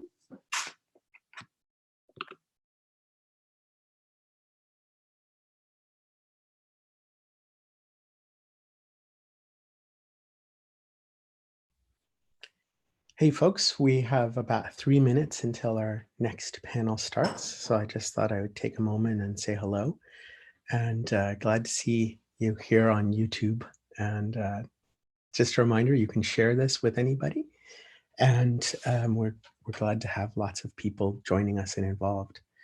And the panelists, again, go ahead and start your video when you would like to, and see how that's working. And Maria will be coming back in a second to moderate this panel. So, quantified self. And I think almost everybody's here. I'm just going to check, whoops, that we got all our people turned into panelists. Let's see. Phenom, I'm sorry. There we go. Promote to panelist. Okay, now Phenom, you'll be able to join as well. And I'm looking forward to hearing this conversation. I think there's really fascinating questions about the way we're using data and technology to learn about ourselves and change ourselves and hack ourselves and maybe confuse ourselves sometimes, get ourselves either more, more connected with who we really should be or less. So those will be some of the questions starting very soon. And we have about 2 minutes before we start. Panelists, I don't know if you heard about this, but we have decided that today would be a good day to start the connection challenge. And there are so many things disconnecting us. And it seems like today we have this very unusual opportunity that somehow in the world today, people are feeling pretty unified and distressed and uncertain, but somehow we're in something together. And coming out of this, the story I really hope we hold on to is we are really connected. So the connection challenge, your mission, if you choose to accept it, is every day for the next 10 days to reach out to somebody who you haven't connected with in a while and just share some feelings with them. You could have a Zoom, you could just send text messages, but just connect and share some feelings, because feelings, emotions are the universal human language, and they are something that's there to connect us. They're part of our social architecture. And one of the reasons we have emotions as social animals is to be able to understand how we are connecting and relating to others. So step 1, connect and share emotions. Step 2, come back to social media and share what that was like, and then nominate somebody else to join the connection challenge. And we have a little instruction page with those 3 instructions, and we'll pop the link into the chat on YouTube. But I see Maria, I think. Is Maria back? I am back. I am the moderator, not the host. So Josh, will you be hosting? I don't know. I don't remember. But I will just go ahead and do that unless we have somebody else on to be the host. And I'll say, you are here at EmotionAI, in case you didn't know that. This is our free virtual conference on the meeting at the intersection of emotions and technology. And we have a variety of discussions today. And by the way, these will all be available on the YouTube channel after. And we're looking at this question about how do we really use technology in a way that supports us to be and do our best. And I think there are a lot of questions about, are AIs taking over the world? Are we losing our humanity? We're gonna hear from different panelists today about different ways technology is working and some great things about it and some terrible things about it. I know Elias is going to share his experience as a biohacker, and can we make ourselves better, or does that make ourselves less human? We have a couple of requests for you all watching. One is we want you to participate and engage. From today, we're going to be working on creating a manifesto of the key things that we learned in this conference. And we want you to contribute to that by sharing in the YouTube chat. What's an important insight you've heard? What's something you're taking away? What's something you're going to do differently as a result of what you're hearing? What's a critical question that was asked that we all need to really think about? The other thing that I'll mention again is that while we're very happy to make this and tons of things that we do free, we also, like many organizations right now, but especially nonprofits, it's very challenging to pay the bills in times like this. And so I hope you will help us by donating or sharing or contributing in some other way, and help us continue to do this work. The other thing that I want to say is that we have tons of upcoming webinars that are free and classes that are either free or low priced, as well as online certification courses. And we have somebody who's a host in the chat who can paste some of those links in there to help you find those additional resources. So with that, I'm going to turn it over to Maria, your moderator of this panel, who will kick this off. Thank you, Josh. Hi, everyone. I am Maria, and I'll be the moderator for this amazing panel today, the Quantified Self. So thank you for joining us, and we're going to start with a quick question for each of the panelists. And what I'd like you to do, panelists, is use this as an opportunity to briefly introduce yourself as well.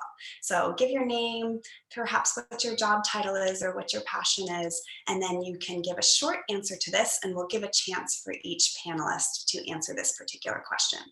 So please tell us a one-sentence intro of yourself and this question. What's one aspect of our humanity that should be improved by an app? So again, what's one aspect of our humanity that should be improved by an app? And who'd like to go first? Feel free to unmute yourself. Hi, my name is Funam Bagley. I'm based in San Francisco, and I run a design and experience studio. What I think we need help with, and I'm not sure if it would be with an app, we need help with developing people's self of intuition. That is something I'm not seeing. That's very, very hard to quantify and qualify as well. But I believe that one day we'll be able to get close. So yeah, intuition. I'll respond to that. I'm Deborah Rousman. I'm the CEO of HeartMath. And I'm in Boulder Creek, California, near San Jose and San Francisco. And here's how I connect the dots. It's care and heart, and the apps need to evoke compassion and connection. But the heart qualities, these are emotional states, they're feeling states. But research at HeartMath Institute and elsewhere shows that as we activate caring, loving, compassion, it changes our heart rhythm pattern. And when that heart rhythm pattern becomes synchronized, we have more intuitive guidance. So to what Pam was saying, it's all about connecting with our heart's intuitive guidance and activating that intuition that practically can help us make better decisions, higher choices, moment to moment. So I think apps definitely can help that. I'll jump in here. I'm Kate. I am an editor with Medium in the health and wellness sphere.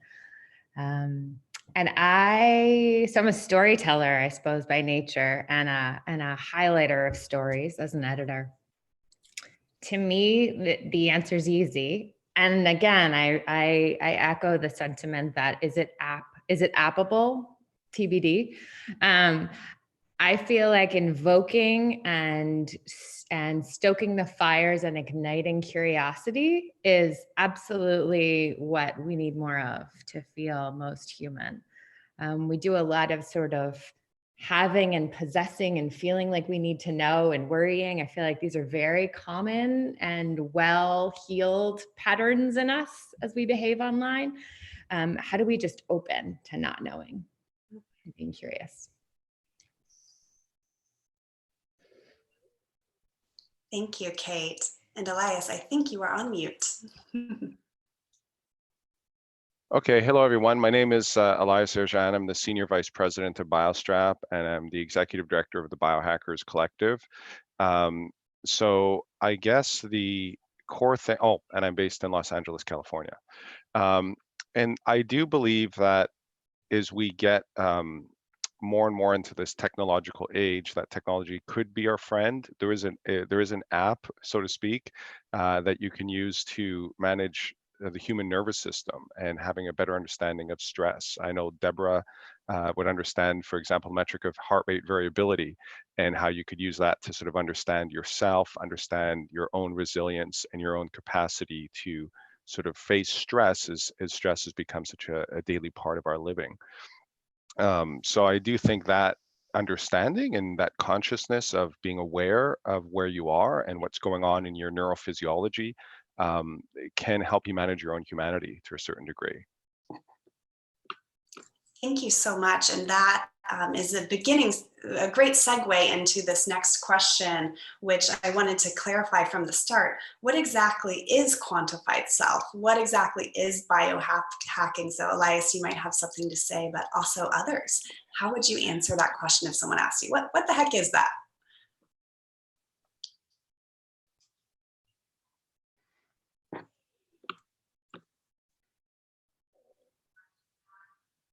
Will you direct that to Elias? Oh, okay, if you want me to jump back in, sure. So the self-quantification movement is something, believe it or not, probably everybody participates in. Most of us usually measure something in our lives, and with regards to health, probably most people use a scale. You go to the doctor, you get your blood pressure taken. You do these different ways of, if you're a diabetic, you have to test your insulin levels. So it's the idea of looking at all of those different parameters and biohacking them. So the biohacking part is, how do you change that? So if your insulin level is off, you need to do an injection. If you're not happy with your weight, people go to exercise. And biohackers have just taken this now to a new level with all the technology we have at our fingertips. So you can have devices that can measure these things. Believe it or not, despite of the proliferation of these devices and the amount of people making the measurements, as a biohacker who works with people around the world, a lot of people are still doing it wrong, so to speak. They're measuring things that don't matter. They're worrying about things that are not as relevant. So it's still new, and we're still figuring it out. Thank you. And Deborah, did you have something to add to that? I agree with Elias saying. I think the most important question really is, what can generate and help lift the human spirit, and how all of this quantified data information that gives it's a type of biofeedback, all of it, whether it's your scale or your heart rate monitor. You learn from it, but then what do you do with it? And it really is the human quality of how we respond to data that is key. And from all our research and our work with children on up to adults, if the heart feeling isn't directing the technology or the head, the heart's not directing the head, the two of them fight each other, and there we have this stress. If we're really able to tune into our heart and our care and our qualities of our heart, these attributes, we raise our spirit, our emotional state, and then the technology is an add-on, or what we create, or the generative questions we ask, or the curiosity. It's all about raising the human vibration. How technology can help us do that, how all the data and information can facilitate that, that's maturity. That's the potential and our responsibility as leaders in this field, I feel. So I just love what everyone said: curiosity, intuition, data to help us improve our behaviors, all of that comes together with a certain maturity in the heart of those qualities, those connections. Thank you so much, Deborah. Kate or Phanam, do you have an example of how data is increasing this access to inner voice or inner wisdom or well-being more generally? I'm actually going to start with the opposite, where we're collecting data by putting wearables on our bodies, for example, that cannot be interpreted by the wearer or people who are living with the wearer. Data that is interpreted by professionals, doctors. I'm giving the examples of wearables for childhood epilepsy or ADHD or depression or anything like that. That we're actually currently working on. And these are wonderful ways to learn more about a condition, right? Because everybody has different expressions of what their condition is, and being able to be very precise about how the data is associated with a certain person is important. So before we go into stimulation, we go into treatment, we go into biohacking, the importance of understanding a condition through reading is important. I would just add to that I think as the industry expands, and we certainly see that it is, as I mentioned that I'm a health and wellness editor for medium.com. And so we produce and publish just loads and loads and loads of stories in the realm of health and well-being. And we've been in a place pre-COVID-19 of thinking so intensively around optimizing our health. I don't think that that's going to go away. It's just certainly framed in a very different way now, given what we're facing. I would just add that I think that as we harness the power of technology, focus on optimizing, biohacking and all the rest of it, we're mindful of that word intuition that was brought up a moment ago. What really matters to us? What really impacts our lives? What really improves our relationship? What really shifts and builds our health? Because the marketplace of opportunity is gigantic. We don't necessarily need all of it. I think that that's an interesting piece in all of this. Mm-hmm. So what I'm hearing a lot of is staying close to the heart, staying close to the intuition and what's really important to us. Elias? Well, just to add to that, I mean, I think is when I talk in the biohacking community and we look at ourselves, there's an inherent sort of idea around two things. One is self-experimentation. So as a biohacker, we believe that I have, in certain ways, the right to test what works for me. So that's one part. And so you kind of, part of that is a bit of ownership of your own health. The other piece of that is that it's also personalized. So there is a lot of this technology out there, and there's a lot of these new tools to measure things. But when you start going in and working with clinicians and physicians, and even personal trainers, people start to realize that what moves the needle for one person may not move the needle for another. And so what's a big part of biohacking is finding out exactly what works for you, because what works for you is not going to work for someone else. One of the really popular biohacking things, for example, is a form of intermittent fasting, which is great for a lot of men and has not always shown that much success for certain women because of the different hormonal cycles. And so, everyone starts putting these blanket statements in the world of health, and it's been around there for a long time. We used to say, oh, everybody should do this if they want to lose weight. And that's actually why I love biohacking. I think biohacking is great, because it gives us the tools to test this, and to find out what actually works for us. And so then people can start to take ownership of their health, so we have strong immune systems so that we can face the world and be our best selves. And so, I'm a person who likes having access to that technology and those resources. Thank you, Elias. And one of the questions in the chat, which you just covered a little bit of, is how do you know that it works for you? So you had mentioned some of the data related ways that you might know it works for you, but what are some other ways someone might gauge if it's working for them? Well, I mean, first off, I think with biohacking, it's got to be, you got to take a measurement, then you got, it's like science, right? You got to take a measurement, you do an intervention, and you see if the intervention changed the measurement. And so unless you're doing that, in my opinion, it's not really biohacking, because you're not conducting the science side of it. I would add another layer to that. Biohacking is learning to read your own inner signals. That's a type of biohacking too, because the biofeedback's coming from your own prompting. And like, you know, again, a lot of our research at HeartMath has been on intuition. And when you are in a synchronized state, your autonomic nervous system is synchronized, your heart and brain are synced, and the heart rate variability helps measure that and give you that feedback. But the whole idea is to develop the signal within yourself. Like, what's the reference when you're in heart rhythm coherence? What does it feel like? How do you get back there and use the technique without having to be hooked up to a sensor? You know, you're training yourself. We call it the inner balance trainer. So you know what the stoplight, the red light, the green light, the yellow light is inside of you, the inner signal that says, yes, this feels right for me to test or to do. And that cuts through so much experimentation rather, you know, some pundit telling you do this diet or do this exercise.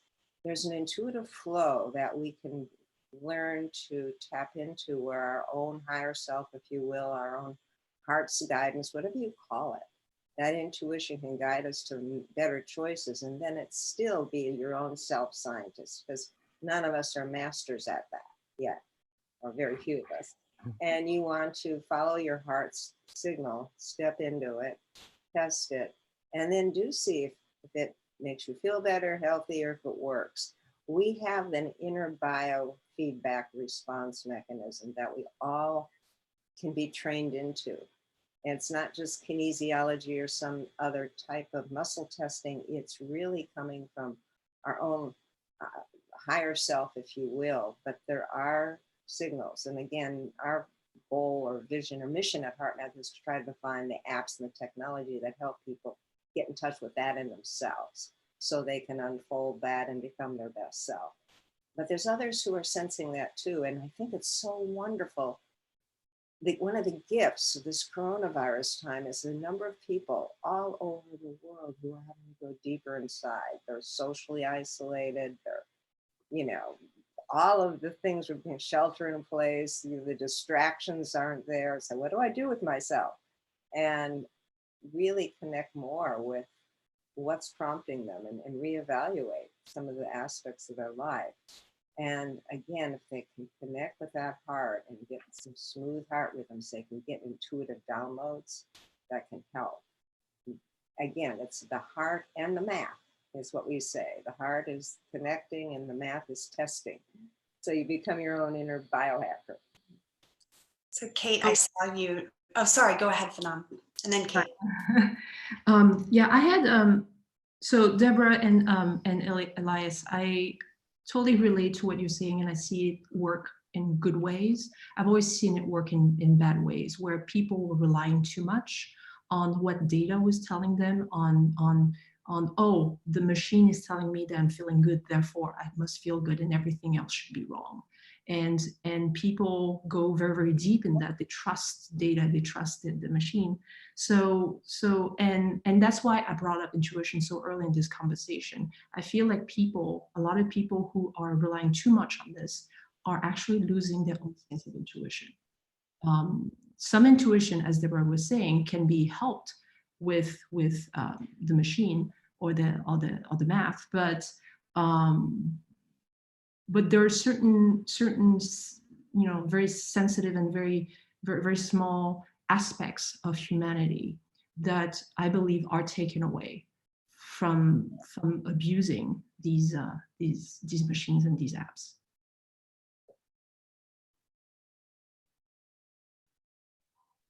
I think if people use the whatever machines and apps, even ours, and they get stuck in their head trying to do it right, and they get stuck in the mind with any of this or in any of the social network media, it does take away from the humanity. It does take away from ourselves.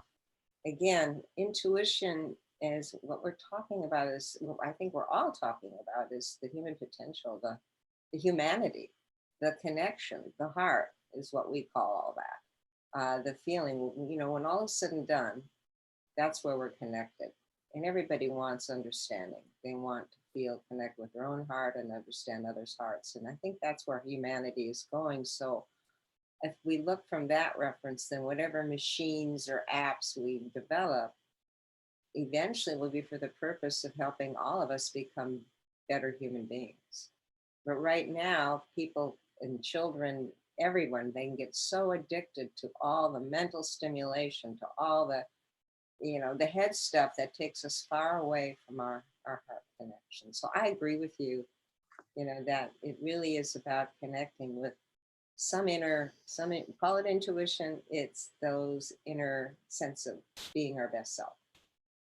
I would also say that this time is so, you know, bringing it back to the focus on where we are in this moment in the world, it is marked by a profound level of uncertainty.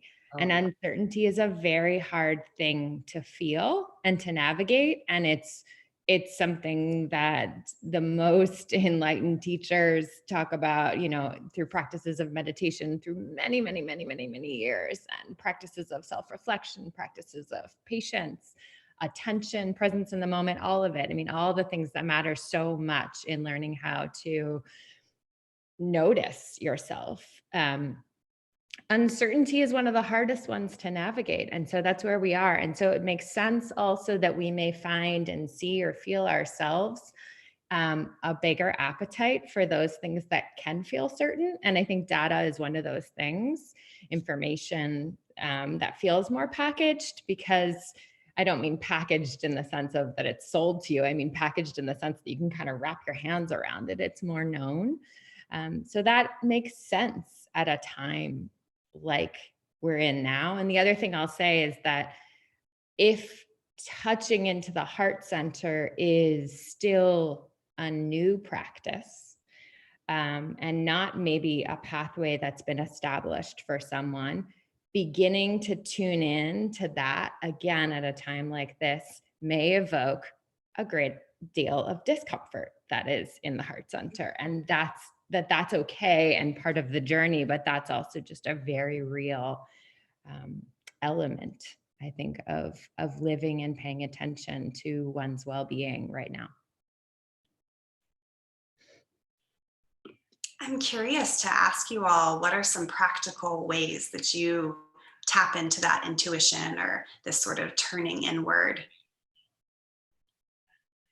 I use intuition by turning it outward, actually. I would call intuition my secret weapon professionally. I use it basically to replace all research. It's a very interesting experiment that we've done quite a few times and works very well, where we are together in a room and really listening and really putting on paper, on boards, what experiences we've had, personal, general, and what we think of the situation, organizing thoughts, and not narrowing our field of view because someone else has, told us that a certain opinion is right, is extremely powerful. I've seen it be so powerful that, in the end, we've come up to the same conclusions of people who have done research for 20 plus years. And that's not really something you can do by yourself. Perhaps you could, but it's something that's very much about a group exercise. Putting out the intuition that you have within your heart, within your brain, together in a room is very fulfilling, and is very productive, and is very creative. Yeah, I would agree. We're actually in the process of developing an app where heart rhythms synchronize. We're in a group, a team for team coherence or group coherence, and that what we find in the research is that it lifts everybody into even more amplified coherence and really draws in more intuition, gets the egos out of the way without having to address it directly. Sure. And it brings in that intuition, and everybody feels it. It's an energetic field, and you can feel the connection and the flow. And it is one of the most wonderful experiences. I mean, I'll offer anyone listening to this, I put it in chat, and Josh can have a free e-copy of our book called Heart Intelligence, Connecting with the Intuitive Guidance of the Heart. And it has, as simple as we can make it, chapters on our research and techniques people can use to get connected with personal coherence and what we call group coherence. So it's all about activating that alignment, heart, brain, body, spirit, so we can connect there and have those intuitive insights.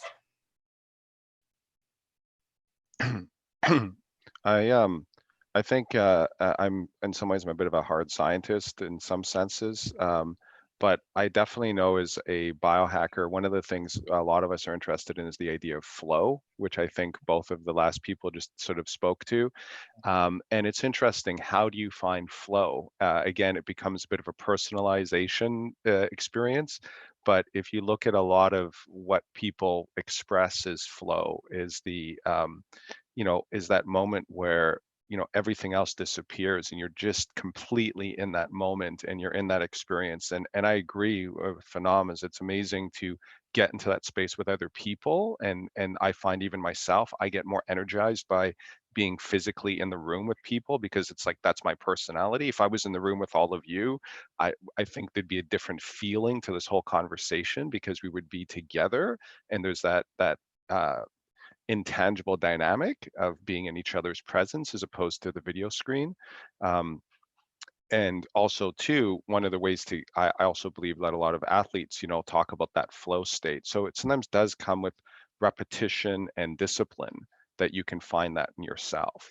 And so I think, even the practices they use at HeartMath to train people into those states. So I think even if you want to connect to your intuition, it's maybe something that you don't just, maybe some people do it automatically, but I think sometimes it's like something else that we need to develop and cultivate and even train. I'll add a little piece to that. I couldn't agree more. As the editor in the room, I have to talk about writing and journaling, because I do think that that is such a way in for so many people, beginning to find your voice in a way that, or find what it is that's resonating for you that you may not even realize what it is, but you begin to sort of pour out on the page. I'm thinking of Julia Cameron, who people may know, who's famous for many, many years, who wrote a book called The Artist's Way and talks about a practice of everyday journaling. She calls it morning pages. And creative folks the world over have kind of followed her formula. And I remember speaking to her about it once, and she said, it's like taking a whisk broom and like cleaning out the inside of yourself, and you don't even necessarily know it's going to pour out. And I'm such a believer in that practice. Wonderful. Thank you for those practical tips. Josh is nudging me over here that Phenom, you work in some very advanced technologies, and we're thinking about, what's going to move from science fiction to nonfiction in the next few years in terms of this well-being technology. And anyone welcome to answer that as well. But let's start with Phenom. Do you have some words about that? Yeah, so I run a hardware company called Nonfiction, appropriately, and our company motto is turning science fiction into reality for a better future. So that's probably why Josh is asking me the question. So we are exposed to a lot of different technologies that I was saying earlier. Some of them are about collecting data that has been very, very difficult to collect in the past, because if your doctor is the only person who can get it, then you only collect the data when you see them. Not very useful for conditions like epilepsy, or PTSD, or anything else, right? So it's really working with those people who are developing the technologies, the neuroscientists, the doctors, the technologists, and really turning this technology into something that people are willing to use on a regular basis, right? Because if you have a wearable, let's say, that does what it needs to do, collects the data, if it's put on right, but it's really hard to put on, or it's very uncomfortable, or it's not compelling to use every day, the data that you're going to get is not going to be enough, right? It's going to slow down the progress of research behind that specific condition. So our job as designers, as hardware designers, is to make sure that our work helps accelerate the collection of data. And then after the data is collected, what do we do about it? We integrate into a closed loop system where you actually get treatment from it, from something from your app or from stimulation, or is it something that can guide you towards the right treatment, whether it's medication or anything. So diagnosis helps, early diagnosis, especially for PTSD. You might kind of know that something's wrong, but you don't really know what it is, and you might want to go to a therapist, talk about it. Perhaps a device can help you say, well, there's something a little bit off about the way you react exponentially to a certain situation. So yes, turning science fiction, which is all this beautiful technology that we have access to that's developing every day, the most important thing is to make it accessible to everybody.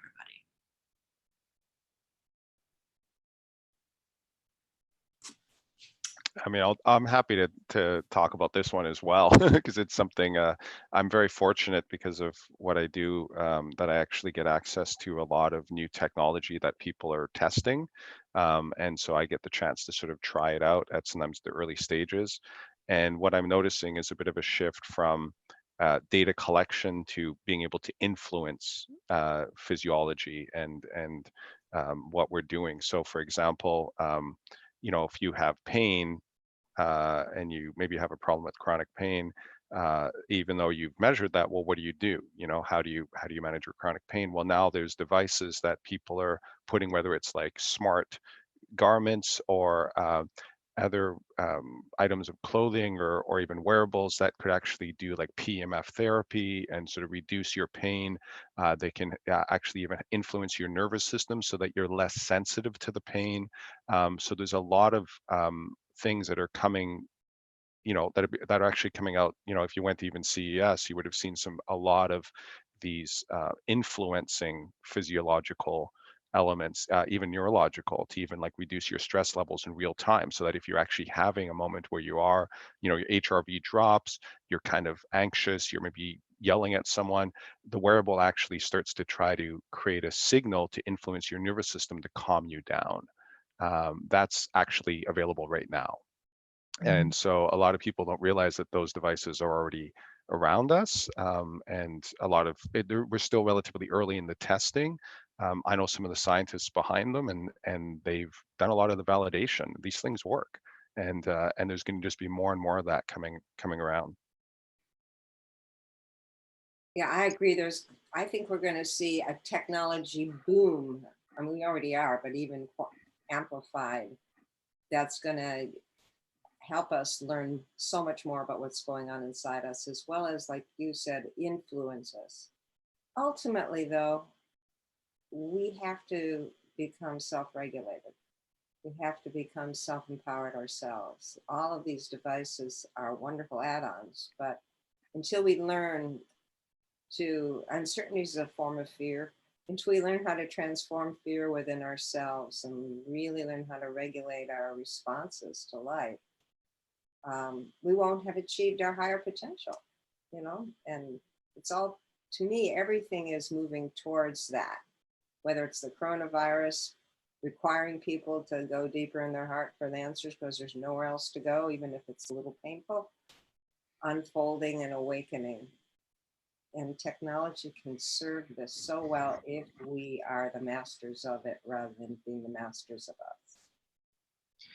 One thing that's great about technology, most of the technology that we're talking about, is that it's not, you pop a pill and it works.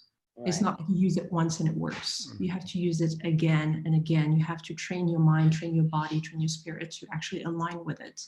And that's is kind of like a daily reminder of, oh, I need to think about this part of my body, this part of my heart, this part of what's wrong.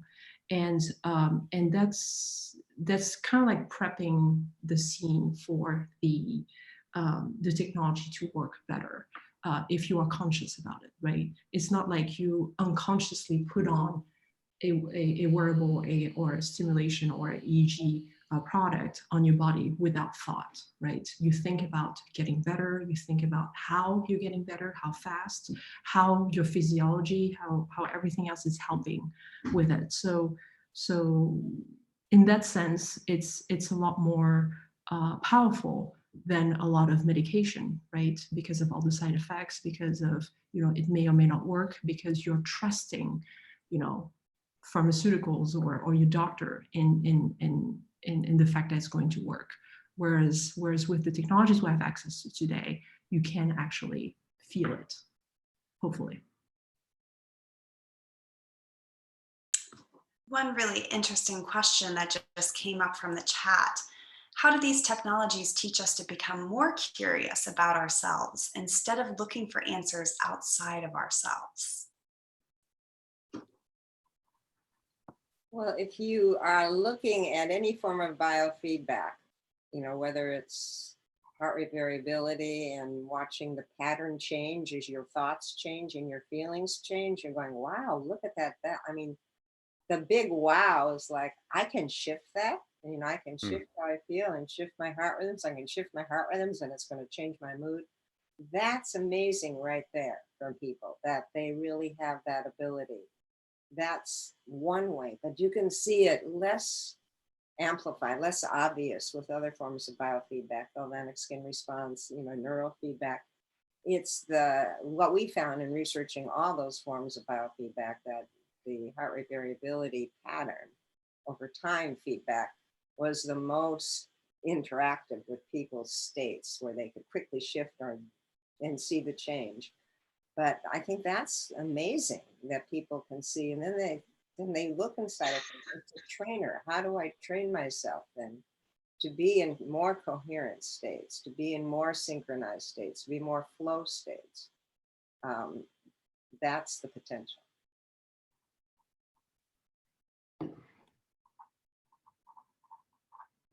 Any other thoughts on how these technologies can help us to become more curious about ourselves? Does anyone have a personal example of how some sort of technology like this made you more personally curious? I'll share an example, but I can't take credit for it. I was the editor on a story that someone wrote for Medium around the experience of using a wearable to track brainwaves during meditation for a period of, I want to say she took 6 months and followed a pretty regimented schedule in her own evolution of her meditation practice. And I have a meditation practice. I have a yoga practice. I absolutely don't participate, and I don't bring wearables into that space. But reading this, working with her, honing this story that she did made me deeply curious, because I think I've been so focused on sort of the old world technologies, paying attention, writing, that sort of stuff. That's my go-to space. And not necessarily as technologically inclined, that seeing what she felt and learned about herself, seeing that information fed back to her at the technological level, just affirmed everything she was learning and feeling and moving toward in her own growth. And made me absolutely want to do the same, just to understand in a different form what you can feel internally. I actually think a lot of the quantified self technologies actually do kind of force us to go inside, because we live in a world now where we're so focused to that point. We're so focused on social media and what's going on in the world and all these other things, that the moment you start to kind of go, oh, that's my heart rate, oh, that's my heart rate variability, like, then that's deeply personal. That's you, right? That's something that's coming from inside of you. So I actually think ultimately, you're taking a measurement from yourself. I know Josh, who says, emotions are messages from you to you. right? And these are the same things. This is data about you from you that tells you about yourself. So, you know, it's the same. It really is very, very internal. It's very much about your own experience, your own body. I mean, you look at the world today, a lot of people are not in tune with their own bodies, right? This is an opportunity to invite people to become in tune with their own body. Do you realize your blood pressure is through the roof? Do you realize your heart rate is way higher than it should be for your age? You know, and these are signals of where your health is at. And, you know, right now, I mean, you know, type 2 diabetes is sweeping the world. You know, if people realize that I can make different choices with my own physiology and change that direction, I can reverse it, right? But they need that feedback. They need to create a loop of understanding to see that, to make that change. So I actually think, you know, we need to go deeper into this, you know, because of the way, you know, I mean, with more than 50% of the world with a chronic condition, you know, we shouldn't be living with that. Isn't the world we should be in. And right now, when after this crisis, it's going to be thinking a lot more about health, immunity. What do I do to prevent this from happening?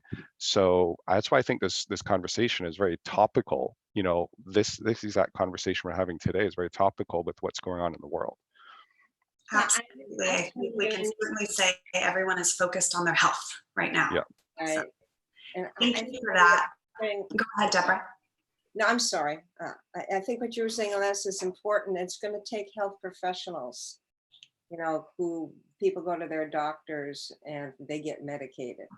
And it's going to take the health professionals in not just telling them, here's what you should do, sleep better, eat better. People don't have the self-regulation to pull it off. Then they feel guilty.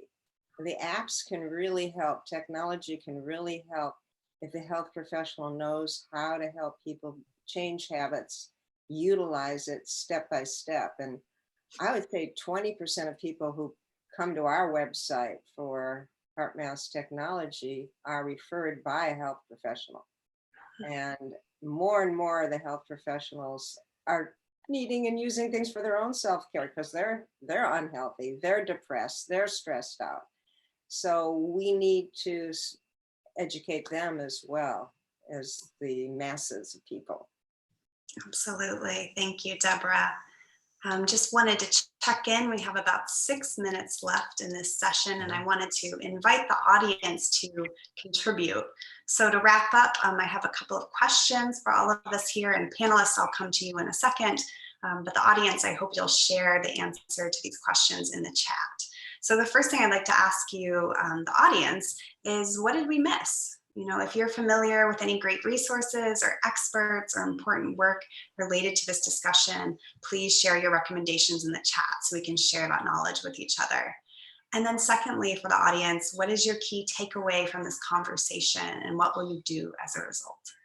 So we'd love to hear from you, some great resources, as well as your takeaway from this conversation and what you're going to go out there and really do differently in this time when we need our well-being, we need our health. So panelists, lastly, we're going to just go down the line, and I'd love to hear a key takeaway that you have from this conversation. So what's an important point or theme that you heard from the other panelists? And then lastly, what do you want to do about it? So a takeaway, and what would you like to do about it? Shall we start with you, Deborah, or who would like to go first? I'd be happy to. I think the takeaway is how resonant we all are. We're all in tune with the same vision of technology facilitating more of who they are and behavior change. And so I think that part of the new world is collaboration and co-creation, because we'll do our own things, but to really get this to the planet in a big way, we have to come with new ways to tell stories, to inspire, to develop technology, to work together, to develop content. That's my takeaway, is just how much we're all saying the same thing in different ways.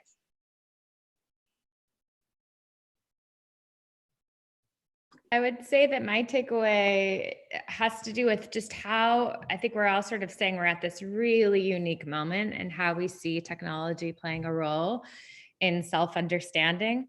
And I would say that that moment has been magnified beyond a level we could have ever imagined in terms of where we are in today. You know, technology is as we're experiencing in this very conference, and as I think all of us are experiencing in our day-to-day lives, it is the tool we are leaning on to keep our humanity intact at a very, very profoundly hard time. And so I think that it will teach us, it has the potential to teach us exponential lessons. I was reminding during this call that very important question that we need to ask ourselves when we're developing technology is, you know, are we making ourselves better or making ourselves less human?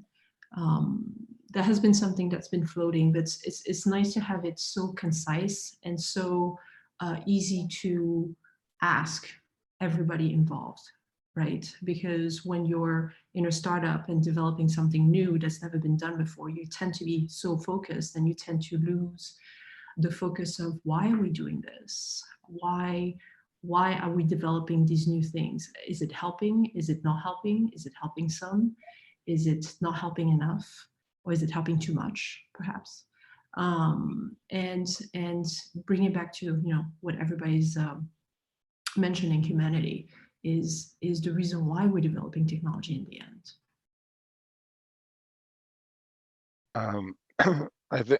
Excuse me. I think what I was reminded, as much as I personally lean into technology, and we've been talking about that here today, it's also reminded me how important it is for me to unplug and be in my own little space. And so one of the things I often tell people, that you don't need to have a lot of technology to be a biohacker. Some of our top biohacks are walking barefoot on the earth, going outside in the sunshine, and, you know, being alone in nature. These things have a tremendous influence on us, and listening to my fellow panelists just reminded me how much I need to do that to take care of myself and my own sort of humanity, because I tend to get very wrapped up and especially with everything that's going on, the uncertainty, you know, it's been getting to me, I'll be honest. You know, it's a difficult time to be a human right now, it feels like, with all this uncertainty and everything that's going on. And maybe to also admit my own vulnerability and admit that I don't have all the answers, because that is, you know, that is the most challenging thing, you know, very challenging thing for us to do. Thank you. And one key takeaway from the chat was a reinforcement about how these tools can help people take more ownership of their health. After all, it's their data. So I think that sums this all up nicely. And I want to thank each of you panelists, Phanam, Deborah, Kate, and Elias for being here with us today and contributing to this conversation. And I will pass it back over to the host. This concludes our Quantified Self panel. Thank you so much. Bye. Thank you, everyone. And thank you, everyone. Maria, for this session on Quantified Self at the Emotional AI, the virtual conference at the intersection of emotions and tech. I just want to mention, everyone, that we have the Connection Challenge. So please go check that out and use that to reach out to people. As we said, it's not social distancing, it's spatial distancing. And so now we'll take a short break, and Maria will lead us in a few minutes of virtual yoga again. Thank you, Maria. And our next session will be on 22nd century learning. So we're looking forward to seeing you there. Thank you.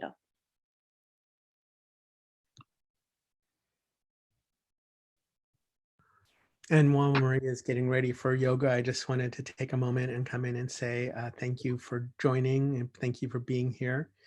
And I want to remind you that we have lots of stuff coming up online, and there's a link in the chat. And I also wanted to just say again, and I'm just going to keep saying it again and again, that if you are in position to make a donation, we need your help. This is a really important time for emotional intelligence in the world, and we have to get these resources out there widely. And we have a lot of free classes, we have a lot of events like this that are free, and we also need to pay the bills. So we need your help. We need your help financially. We need your energy. We need your engagement. We need your emotional support. We need your encouragement. We're all in a really challenging moment right now. And it's a time when being more intentional and careful and thoughtful about our emotions is truly a life and death decision for many, many people. And the bad news is that emotional well-being has declined precipitously in the last couple of weeks. And the physical health, we have to focus on that. That has to be the priority. And I understand that. And there are millions and millions of people who are struggling emotionally right now, and we can help them. And we can each do our part, connecting, join the connection challenge. We can also help amplify great resources like this that help people engage and think about their emotions in new ways. And so if you can give money, but if you can't give money, please give time, give energy, and give your support. And we will keep doing this work. So Maria is going to do a little virtual yoga, and then we're going to start our panel. So panelists, if you want to, you can just stop your video for a minute and join Maria in yoga, or you can keep your video going if you want and join Maria in yoga. And Maria, over to you. Hi there, welcome back. Let's do a little yoga, let's do a little movement together. So I invite you to stand up from your seat and first just give a big stretch, listening to your body, just stretching any which way that feels opening to your body. And then we'll begin by putting one hand on your heart and one hand on your belly. And we'll take 3 deep breaths, filling up, expanding the space in your heart and your belly. And then exhaling, letting it all go. So 2 more breaths, just like that. Inhaling, expanding the space in your heart, expanding your belly. And exhaling, letting it all go. One last inhale and exhale, just like that. Inhale, expanding. Exhale, letting it all go. So let's begin by doing a little twist. So you're going to stand nice and tall, feeling your feet rooting into the earth, feeling your spine getting long, the tip of your head reaching up towards the ceiling, towards the sky, and find some space around you where maybe you won't hit anything, or if you will, no problem, just bring your elbows in. So we're just simply going to twist from side to side. Oh, that feels so good on my back. And you can use your breath with this movement. And what you do is you exhale as you go from side to side and then have a quick inhale as you come back to the center. So exhale, inhale, exhale, inhale, exhale, inhale. So just doing that a few times on your own, waking up your spine.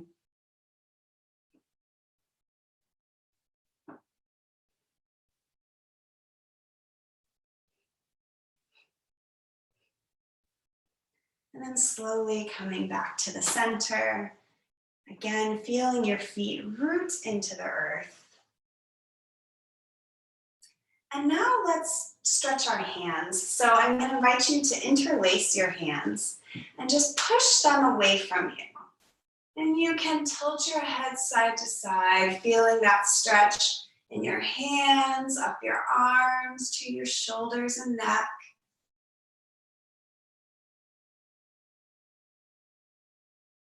And then we'll interlace the hands behind us. Oh, this is a really nice one for when we've been sitting at a computer, hunched over that keyboard. So interlacing the fingers and pressing the arms back and down. Taking a few deep breaths here, expanding the chest and the belly. And exhaling, letting it all go. Let's take 2 more breaths just like that.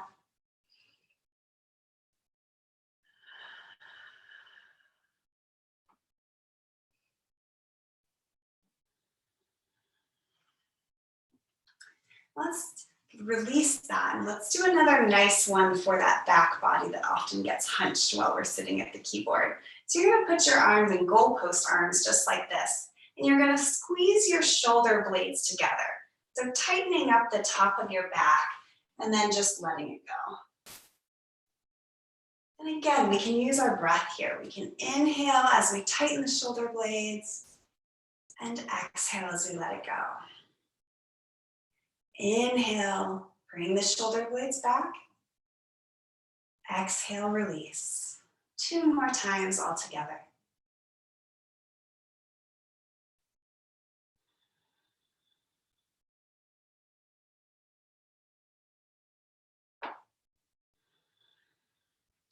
And then I'll invite you again to take one hand, put it on your heart, other hand, put it on your belly. And let's just take one big breath all together. Deep inhale, filling up the belly and the heart. And exhale, letting it all go. I invite you to just close your eyes for one moment and feel an emotion in your body. Just one, just notice it. Send it some love from your heart.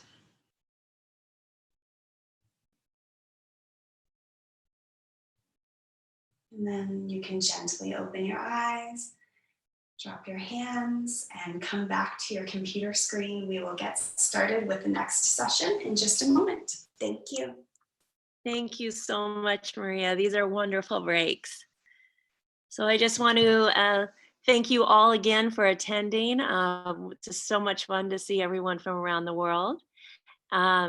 We're just getting ready to kick off our next session, 22nd Century Learning. This is the Emotional AI virtual conference at the intersection of tech and emotions. And we're about to start our panel. And before we start, I want to make sure you know there is a chat function in the YouTube live stream. So please say hello there. Let us know where you're from. During the panel, we'll take questions from the chat to the moderator there. We're also doing our connection challenge. And so we'll send you a link and let you know more about that there. So let's see, we've got all of our panelists here. And good morning, Jenny. Hi. Good morning, Annabelle. And everyone, love to see you on camera. Let's see, we're gonna change the screen here. Good morning, Cephas. There, Annabelle. Hi, how are you? Hi. So let me introduce you. We have Annabelle Jensen, Sherilyn Lee, Carrie Southworth, Cephas Howard, Paulina Olson, and Teodora Pakovic. Sorry if I'm not pronouncing these. You'll all be able to introduce yourselves. So thank you so much for joining us. Thank you. Thank you. Good morning, Paulina. Nice to see you. How are you? Nice to see you too, Annabelle. I'm good. How are you doing? I am actually great for the oldest lady. Fabulous. I'm doing well. Thank you. It's great to hear. So do we have Carrie, and do we have Teodora and Sherilyn? Are you there? I'm there. I'm working on the video at the moment. Okay, great. And I'm here. Oh, fabulous. You're Carrie? Oh, I'm Carrie. You're Carrie. I'm so glad to meet you, Carrie. All right, Virtual hug. Nice to meet you. Virtual hug. Absolutely. We can do that all we want on And Teodora, are you there?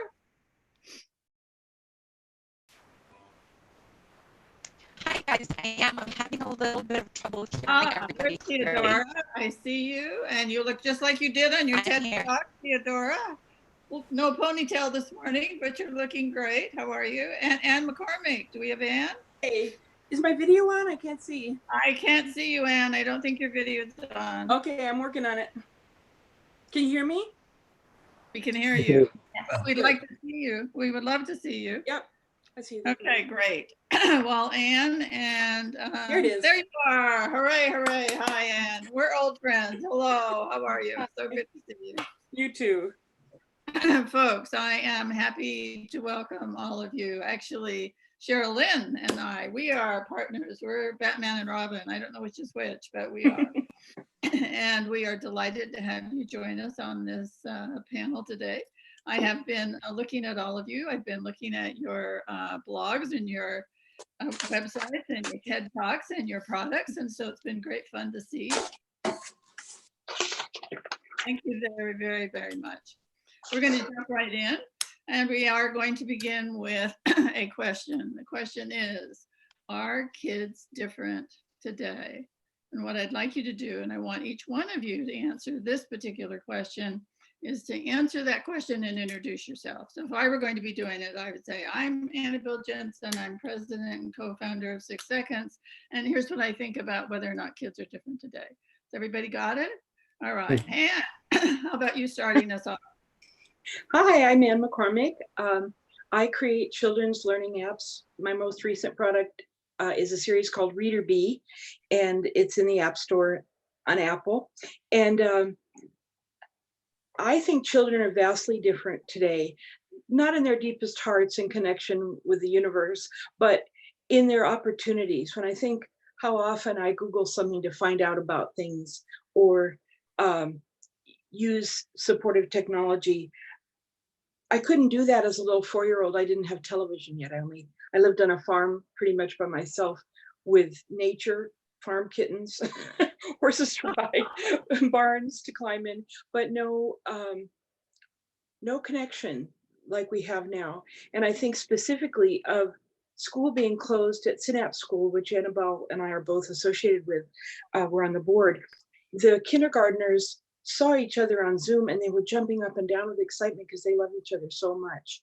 And I think that couldn't be possible in the 40s when I was in kindergarten.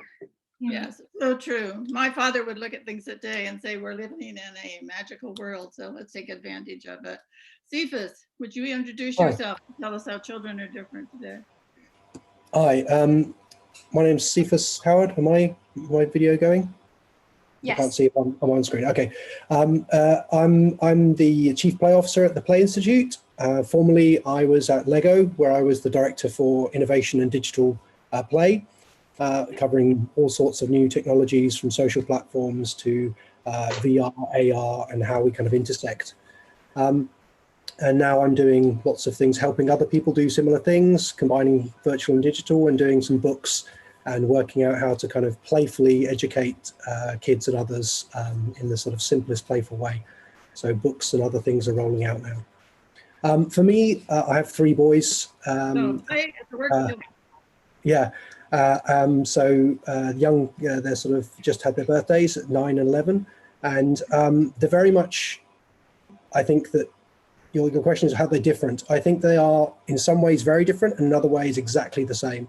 And I think this is what we see from all the kind of research we do into kids and play in sort of the 12 years I was at Lego, is that there are some fundamentals which are true today and has always been true and probably always will be true about children, the play, the needs they have and the way they interact.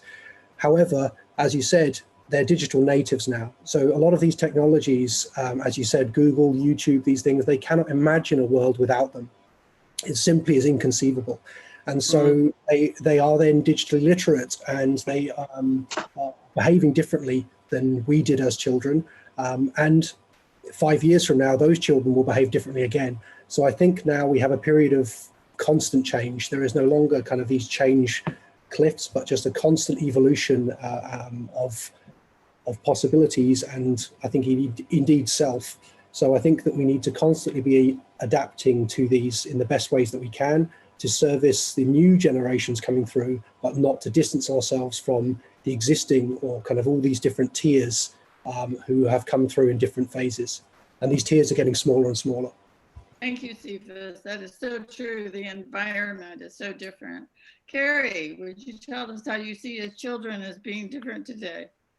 Hi, my name is Carrie Southworth Johnson. I'm the co-founder of Twigtail, which is a company that helps parents write stories to explain difficult situations. So we use technology to help them write a book with the aid of child development experts for very young children to explain difficult situations, everything from mommy's going on a trip, daddy's going back to work, mommy's having surgery. Unfortunately, we do not have the pandemic book yet, which we've had a lot of emails about.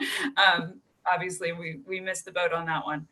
I would agree. Not too late. Not too late. I would agree with my panelists. I mean, I also am a mother of 4 young children, which means that this is the busiest time of my life right now, being stuck at home with all 4 of them.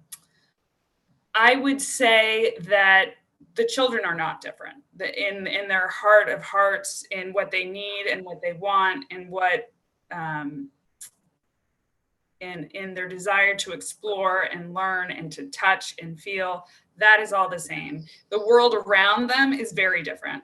And so I think that's what we're all doing here, is talking about ways to still fulfill those needs, those instinctual needs that we all have as humans, and especially children do in development, and incorporate technology in a smart way.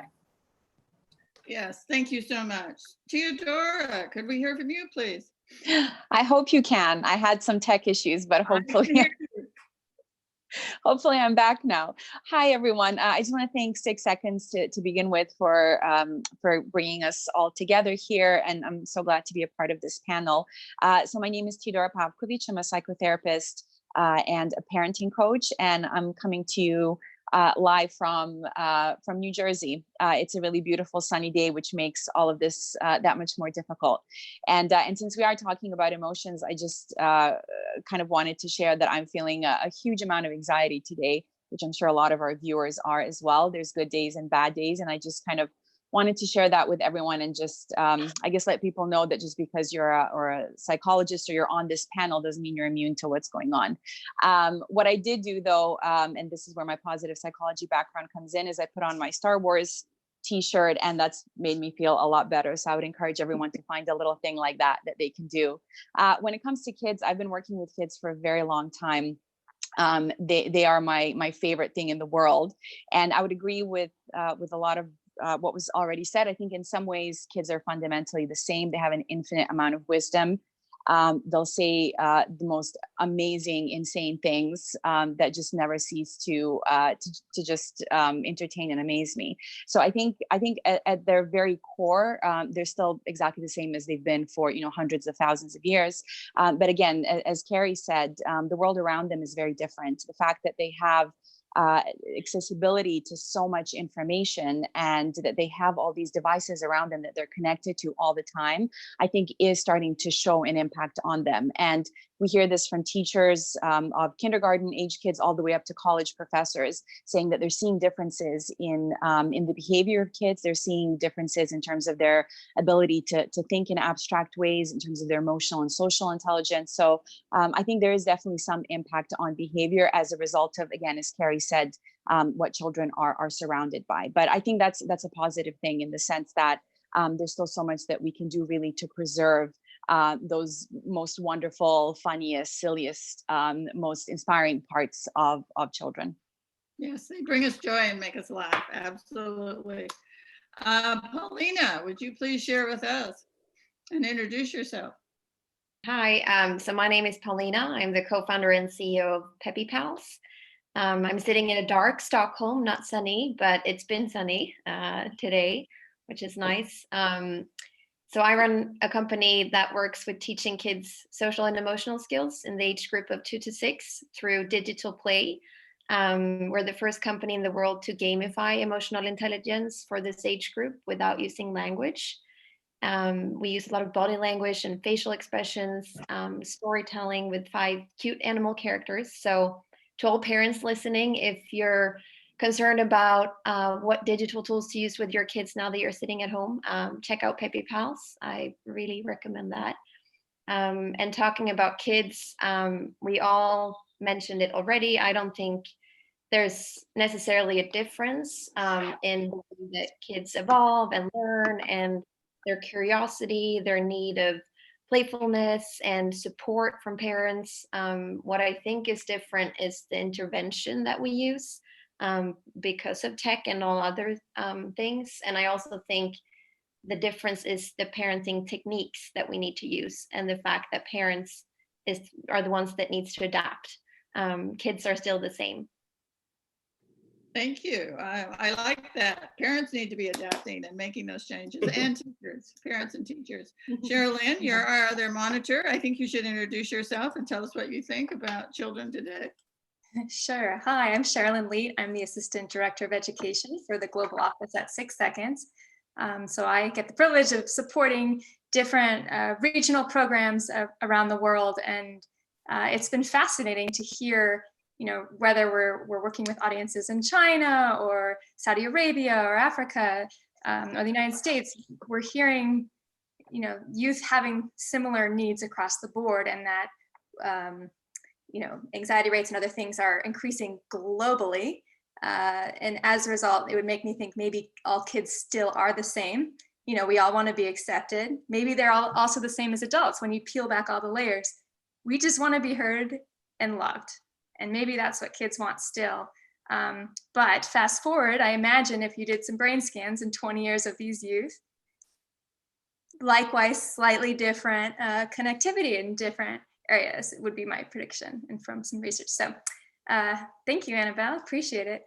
And I have to go there. After watching this whole morning with powerful panelists, my question to you all now is thinking about preparing youth for artificial intelligence and the school of the future. Could you all just share a little bit about what you think might be education in the next 100 years? How are we going to weave in ethical reasoning and moral decision-making, and how does your technology help with that? Well, that's a question for us to all think about. And actually, I'm going to jump in while we give our panelists a minute to think. My son and I had a very fascinating conversation last night about, is it okay to postpone a deadline because of the COVID-19?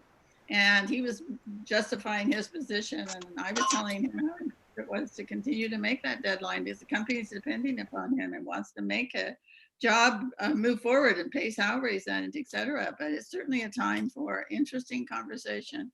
Love to have your thoughts on that. Cephas.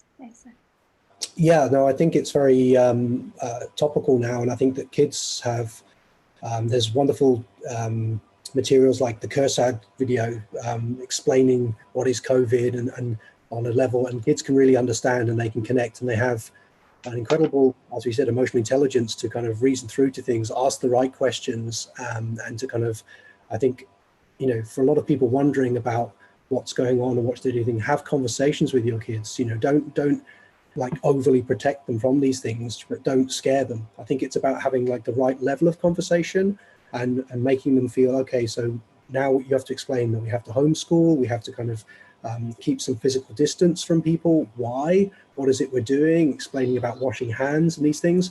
And technology can help explain some of these things or connect these things, or to instill habits, to help them kind of time things to go through their homeschooling. So there are lots of wonderful ways in which they can help us, but also I think that we shouldn't underestimate their power to both understand, but also to engage and contribute to this conversation. So using technology to reinforce and help segment their time and their chronology and as their experience during this transition. Yes. Thank you. How about other people? How can technology help with the evolution of education? Yes, Paulina.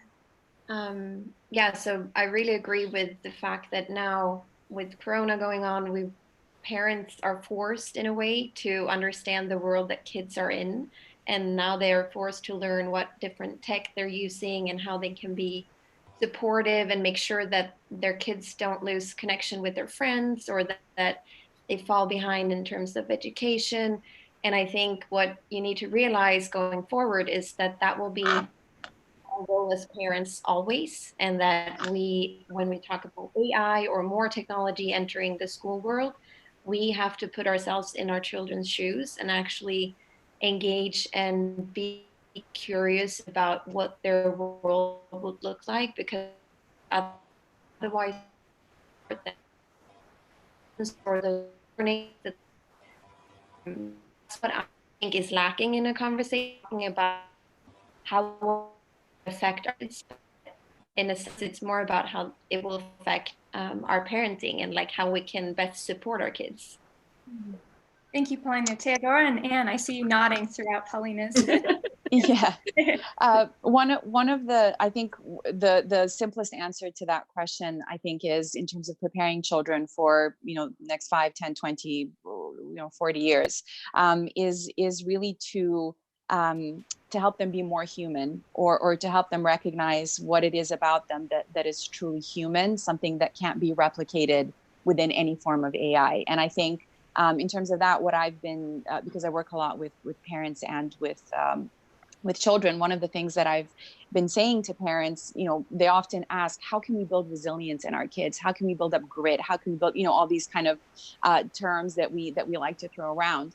And what I've been thinking over the past couple of weeks is this is it. You're doing it right now. As much as, I love working with kids and doing workshops with kids and trying to teach them about some of these things myself, life teaches them these things. Them being exposed to this, as awful as it is actually what is strengthening that muscle and what is building some very, very core human skills that no form of tech can really teach them how to build. They have to actually go out there, and of course we don't build resilience until we come into an obstacle. There have to be obstacles in our way for us to be able to build up some of these things like resilience and grit and so on. So for parents, I hope that gives them a little bit of a kind of a sense of comfort that your child, by all these really drastic changes that have happened, is learning how to be more resilient. And by learning how to be more resilient, they're learning how to be more human. And for me, I think that's the most important thing that we need to teach kids. And that, emotional intelligence goes into that, body awareness goes into that. On the panel before, we were talking about intuition and how important it is to understand that those very, very humane elements of us that we have started to lose a little bit, things like empathy, compassion. Those are the things that I think kids need to learn really, really well, because I think their big task is going to be the ability to differentiate between this is a machine, or this is a form of tech, and this is a human. And so for me, I'm not the biggest proponent of tech kind of seamlessly integrating into our lives, which is the term that's often used. I think it's very important for us to be able to distinguish the difference and be able to say, this is how I use and interact with my tech, and this is how, I don't use, but I interact with other human beings. So I feel like that differentiation is very important. Thank you. And Anne, do you agree, disagree with Theodora? What's percolating for you? I'm so inspired just listening to everybody. I keep getting new ideas. Because I create children's media, I think of the responsibility that I have, especially I work with young children as young as 3. And my concern comes out of working in deeply poverty areas like Chula, Mississippi, and Galax, Virginia, Blue Ridge Mountains, Central Detroit, East Buffalo, East Oakland, where the children for decades haven't improved 1% in their ability to read. And in the Bay Area, 86% of Black boys, when they're entering 4th grade, are below basic in reading, 86%. And they're very bright. That isn't the problem. It's how they're taught. So I'm thinking, how can I help solve this problem? Because it's really hard to have emotional intelligence if you're in jail. And yes, you can, but there are very deep problems that aren't being addressed by schools, and that many families can't address. About a third can't read a story to their children. About 1 million kids come into kindergarten and nobody's ever read them one story out of a book. So that's my context for using technology to help children that need it. And one of the things I want to do is keep flipping the experience from trying to tell children things or teach them things to giving them the tools to create, to build, to draw, to write, to shape something, to share. And that's much deeper than just telling them things. And I create games that are totally silly and they're laughing, and I try to help them create a state in themselves that they enjoy learning so much that they can do lots more. So to kind of discuss, you were talking about the equity and distribution of technology and potential specifically in literacy with the apps you've been developing, the reading apps, and how they bridge gaps and create access. Thank you. Carrie, I wonder, yes, what has come up for you as you're listening to our fabulous panelists? You know, and this definitely strikes me as I am, again, home trapped with my 4 children. Is trapped being the operative word. Oh, I wish somebody had trapped me with some children. Bring them on over. I have 4. They've been quarantined for 2 weeks. They wouldn't get you sick. I'll send them our way. But I also think it's so interesting that, and I think it's easy to forget that, and Anne's comments really reminded me of this, is I also am a board chair for a organization, a national organization, but specifically to the LA office, a poverty alleviation group, families with young children who are in poverty. And even Los Angeles, where I live, our homeless have cell phones. And what we talk about, and I could not agree as a parent more with Teodora. I just really feel like kids need human connection. They need to touch things, feel things, chew on things, get dirty. Like that is absolutely vital for children. But for some of our families that we served at Lyft, which is this organization, these are single mothers who are time strapped and exhausted and working 2 jobs, and they have cell phones, and it's the easiest thing they can do. It makes them a better parent. It lets them have a moment of time to give their kids technology, right? So sometimes these conversations, I forget that it's actually a privilege for me to choose when I get to use technology and when I don't, because I have a supportive husband, I have babysitters, I have, tons of games and toys in the house. So while I do really agree that sometimes technology really can't substitute for what children need, there's this privilege that goes along with deciding when we use technology that not all parents have. You know what? I think that all of you have been running around and talking about this balance and how do we balance it. One of my friends at Stanford, Denise Clark Pope, talks about PDF time, playtime, downtime, family time. Do any of you have some techniques that you would recommend that we can create that balance between the on-time tech and the off-time family time? How do you make that balance? I mean, sorry if I come in. For me, I leading a lot of digital innovation and playing with all the platforms and all the technology that I had available to me, and young boys who were just willing to soak it up. I had to find and strike a balance, or in the household we had to strike a balance about those things. And in the end, I started first with complete freedom, meaning try not to make it special.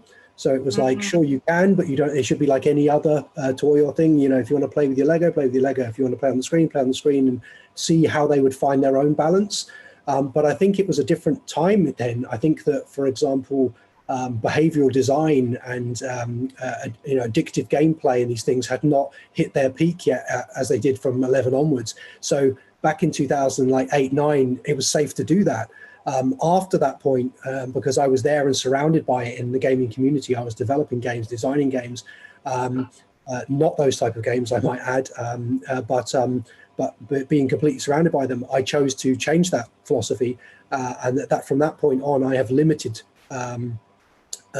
time from my kids from there onward. They're actually some of the most limited kids from how much technological access they get of all of their friends. Which is kind of funny when you've been leading that sort of stuff. But really, for me, I say to you from the same thing, you have this privilege, I say to them, of all these wonderful other toys, physical games, all these type of things. And it's wrong not to take advantage of these things. You can always jump on the screen. There are other things to do. And so I try to put it in its place, and I try to allow them to then focus with a smaller amount of time. They have to choose what they focus that on and how they use that, and sort of thing. And so for me, First, I didn't want to make it special. And in the end, it's not about it being special. It's about kind of balancing. It's just like you teach them. You can't eat sweets all the time. You can't just drink Coca-Cola nonstop, because it will be very bad for you. Well, but and it actually, even gets yeah. boring. It even Yeah, gets boring. yeah, absolutely. You'll spoil it. You'll spoil its specialness. So Theodora, as a psychotherapist, do you have an opinion on this? Oh, I have a lot of opinions. We don't have enough time for all of my opinions, but yeah, I love what all of you were saying. Cephas, I use, again, with parents, I use that analogy with food. I think it's the easiest one to use, really. So we have, we have foods that are really, really healthy for us. We can consume them kind of all the time if we want to. We have that middle section, which is kind of like, it's not ideal for you, but okay, sometimes you can maybe have a little bit. And then we have that category where it's just, let's just not touch this because it's not good for us. So I think that's one way for parents to kind of look through, really make a list, either an actual list or in their heads, of what are all the different forms of tech that both the parents and the kids in the house are using, right? Because this is not just about the kids. This is about the parents as well, like we were saying before. And then and do it as a fun activity with the kids and say, okay, what is going to be the equivalent to our apples? What is going to be the equivalent to our pizza? What's going to be equivalent to our, deep fried donuts or something like that? And then how can we engage in different ways with these different technologies? I really appreciate what Anne and Carrie said also. I think that is a really important thing to start off with. I think step one is looking at what kind of a family are you looking at, and what kind of economical, social, and so on situation do they find themselves in?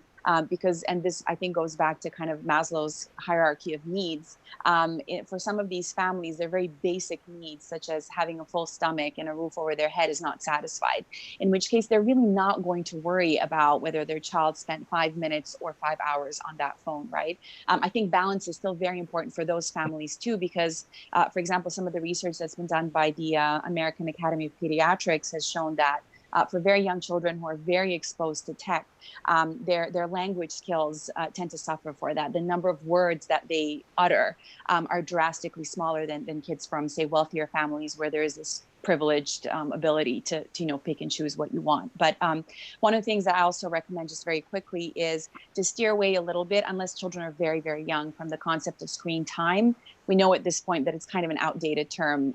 It became outdated, I think, 5 minutes after we started using it. But there's this new concept of the screenome that we're starting to talk about. So what is it that you're actually doing on your screen-based device while you're using it? And I think that's another important thing for parents to look at as well, and to think about it in terms of what are our values as a family? What do we want to expose ourselves to? What's the kind of information we want? What's the kind of content, again, we and our kids want to consume? And then kind of have your screenome match up with your values as much as you possibly can. So I think that's a nice way of looking at it too. I appreciate so much about how you were talking about serving the emotional needs of the family. And it made me think of the 6 Seconds pop-up festival activities, which are all free. There's 58 activities online. And it's kind of a way of us giving to the community. And how can we essentially be the Red Cross of emotional health throughout the world? And how can we distribute that? And it's translated to 20 different languages. And so I imagine it'll be put in the chat now as well. And considering this overarching question, is all screen time the same screen time? Is it the donut screen time? And I see Paulina is itching to answer that. Yeah, I'm like, I cannot agree more to the conversations that have been going on with like what kind of screen time it is. And I think it's like, it's the same as you wouldn't really give any book to your child in the way that you wouldn't give any app or what type of screen time it is to your child without knowing. But I also think that there are two other points to using tech and like what kind of screen time it is. And it's tech time it can be FaceTime. So the way that we developed our apps is not to just create another great app that kids can play with on their own, which they can, but it's actually creating a neutral ground for parents and kids to play together, just like we would in real life. And it's actually a tool to express the daily life about emotions, social situations. So to children development, we know that the best thing is for them to be exposed to and to have conversations. So how can we use tech in order to make that even deeper and enhance that learning? So that's one thing. And then I also think another thing is, when is screen time okay? So you can't really, just as you wouldn't as an adult, give yourself screen time when it's about soothing when you're bored, or when you're feeling anxiety, and you go to different sources that aren't necessarily good for you. Because if we do that to our children as well, they won't learn how to self-regulate emotions. So they become reliant on this device to help them get through hard emotion or difficult emotions. So it's also a matter of like responsibility as a parent of when and why you're using, and of course what you're using. Exactly. And Paulina, I love how you were saying that your app is designed specifically to have deeper conversation about emotions between parent and child. And I know, Anne, that's something you feel very strongly about and have incorporated into your designs as well. Feel free to. Okay, thank you.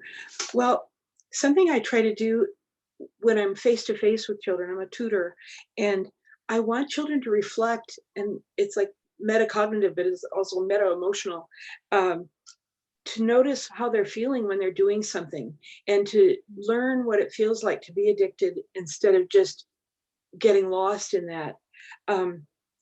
Also, I'm really happy to hear others besides myself object to the term screen time, because I hear parents follow guidelines that were made up without data about screen time, and be very serious about limiting screen time, when it's so different to play an app where you're connected to the real world, like Skywalk, where you're looking at the stars with your family and think, look, there's this constellation. Oh my gosh, if I pointed under the earth, there's stars down there too. There's just so many things, like the elements teaches. With little kids, we learned about the periodic table in a fascinating way. And a Richard Attenborough film is so different than watching millions of kids watch unwrapping videos, which are just unwrapping a toy and looking at it and wanting it. It's just horrifying to me. Anyway, so helping self-reflection instead of just imposing. We of course have to be the parent and give guidance, but part of that guidance can be helping them notice how they're feeling while they're doing things. And that requires that we be with them at least part of the time when they're using tech. I mean, too often it's like I'm in the kitchen, the kids being kept busy.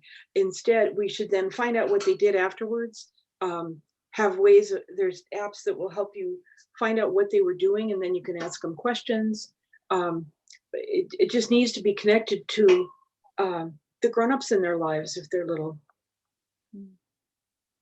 Yes, as listening to you, and there's such wisdom out there from all of our panelists, I'm dying to ask this question, so I have to ask it. So in prepping for this conversation today, I talked to about a dozen teachers and a dozen kids. And one of the things that kept surfacing, both from the teacher point of view and the kid point of view, is that when a child on long distance learning got frustrated or maybe even tearful, the teacher's solution to the problem was just to mute the screen. So I want to know what you think about that, and if you have a better solution to just muting the screen. And I feel like Anne would really want to answer this question. I'm just sort of dumbfounded. I never thought of such a thing. I've thought about tutoring online, and I just can't, because I'm used to seeing their faces, seeing what they're doing with their hands. I can't, and often a child will point the screen at the ceiling, so I can't see what they're doing at all. So I'm sorry, I'm just dumbfounded by the thought of turning a child's. Well, I have to confess to you that I was too. Now, come on, Theodora, you are the the first thing I thought about, and this kind of dips into neuroscience. So I'm not going to get too like geeky on that, although I love neuroscience. I think it has so much useful information. But some of the research that's been done on social rejection and what that actually does to us. So, we ended up finding out that the part of the brain that controls our reactions to actual physical pain is the same part that lights up when we feel socially rejected. And so if one of us panelists, for example, got kind of shunned by the rest, kind of like I guess these teachers are doing, although I'm sure they're not doing it intentionally to hurt anyone, but we do actually doing it out of desperation. Yeah, absolutely. Yeah. Exactly. Absolutely. So I think that's an important thing to say first. I'm sure, they're doing it out of not meant to hurt the child, but that kind of social, it is experienced as social rejection, and that stimulates that part of our brain that lights up when we feel physical pain too. So what you end up with is a child who feels rejected, who feels alone, who doesn't feel emotionally understood, which of course is the most important aspect of what we're talking about right now. And if we're talking maybe about, I don't know, a teenager or a child who's alone in that room or that home while this is happening, they're left there all by themselves without another human being who can help them regulate this. And we can't, by the way, regulate these things on our own. Anyone who gives the advice that you can't, you can't. You need to have at least one other human being there. And like Anne was saying, for me as well, I don't enjoy working with people virtually. Even now, I wish we were all in the same room. It would make such a big difference if we were. So I think it's definitely not the best thing to do. It's not the right thing to do. Again, I don't want to criticize as someone who hasn't been in that situation as those teachers. But I think the most important thing, first of all, to do is just to understand how important that experience is for that child, and to carve out at least, I don't know, 60 seconds to just kind of reflect to that child that you understand that something has either upset them or disturbed them or made them sad, you know, whatever it is, kind of the name it to tame it that we always talk about, again, in that, from that neuroscience perspective. Acknowledge what happened to them. Maybe ask the other students, if it's a video call like this one, to just raise their hand and say, do you guys understand what whoever it is going through, just to have that child at least feel a little bit of that sense of inclusion and belonging, and then ask them if they have a parent or a sibling, or if somebody is there who they could go to kind of help them process this, and then maybe come back if they can afterwards, or just allow them to be excused. But something like that first of all registers it and then makes them feel better. As an online educator, and I also taught in fourth grade for a number of years, and I could only imagine this the jolt of the system from all, you know, seeing your students all the time to now dealing with the virtual. And I'm interested, Carrie, in, you know, your research and then your products about bringing families together during transition time, what your comments are as we're chatting about technology. And tech is not just, you know, computers, right? Tech is, Legos are a form of tech, right? So you have to think about how you're defining it and its use case, and the interaction of the objects with the social of whoever's in the home. Well, so you know, I tuned in a little early, so saw a little bit of the previous panel, and one thing that I thought was really really resonated is, so what we're doing at Twigtail is we're creating stories. We're creating stories to help make sense of something going on. And that's what cavemen used to do, right? They used to draw on the caves. And Theodora would know this better than me, but you know, what stories do is they connect for a child the left brain and the right brain, right? They kind of make sense of what's going on in their world. And so I think everything we're talking, you know, that's what Twigtail does, is we try to give the parent, I think people in these situations, as Cephas was saying, you know, get really nervous to talk about what's going on, but the kids know something's going on. I mean, they're not in school, their parents all of a sudden are home. They sense that anxiety, right? So our job as parents, and I do think that technology can do this, whether it's Legos, whether it's an app, whether it's Peppy Pals, is to create those stories to make sense, to help them make sense of what's going on, right? Obviously, we use tech then to create physical stories. So we actually, our output is a little bit of a beta product. It's like an analog product, right? We create physical books, but we're using technology to help parents do it by themselves. Because a lot of times people are like, great, I would love to talk about COVID, but how do I do it? Which is exactly what those links we were just talking about, and I think are going to be shared in the chat if they haven't already. I think that really brings up an interesting point, Carrie, which is as we look back and say 5 years from now, we all talk about teachable moments. I think COVID-19 is really a teachable moment. So what teachable moment, what do we want kids, what stories do we want them to be telling in 5 years? Oh, I remember COVID-19 and here's what I learned. And are we teaching that to them right now? What do we want to be teaching them Well, I want to Paulina as well. I know you haven't answered in a while. I just wanted to say that I'm going to teach my kids how to scrub a shower. That's what I'm doing. Hooray, hooray. Good idea. Yes. Who else? You want them to learn during this moment in time? No, I would love for all of us to say that I remember the COVID-19 because it connected me more with my friends and family, and it made me more aware of the different emotions that I can go through in a crisis, or and also the fact that that made me realize who's important in my life and that I showed them more appreciation. So I think we're already experiencing it with you know, people that are in quarantine in Italy, they're singing to each other, or you're, you know, engaging with family activities at home. And I think that's what we'll remember, and we'll see a great gift that came out of COVID, even though we're experiencing some really difficult situations, everything from deaths to loneliness. I think that's what we're going to remember. Right. Cephas, what do you want your moment to be? What do you want people to remember? I also want to, so just to say, one of the personal things I've been doing was with these books I've been creating is trying to cover the different 4 learning styles. So for example, with I have twins, and one's like a super reader and one struggled.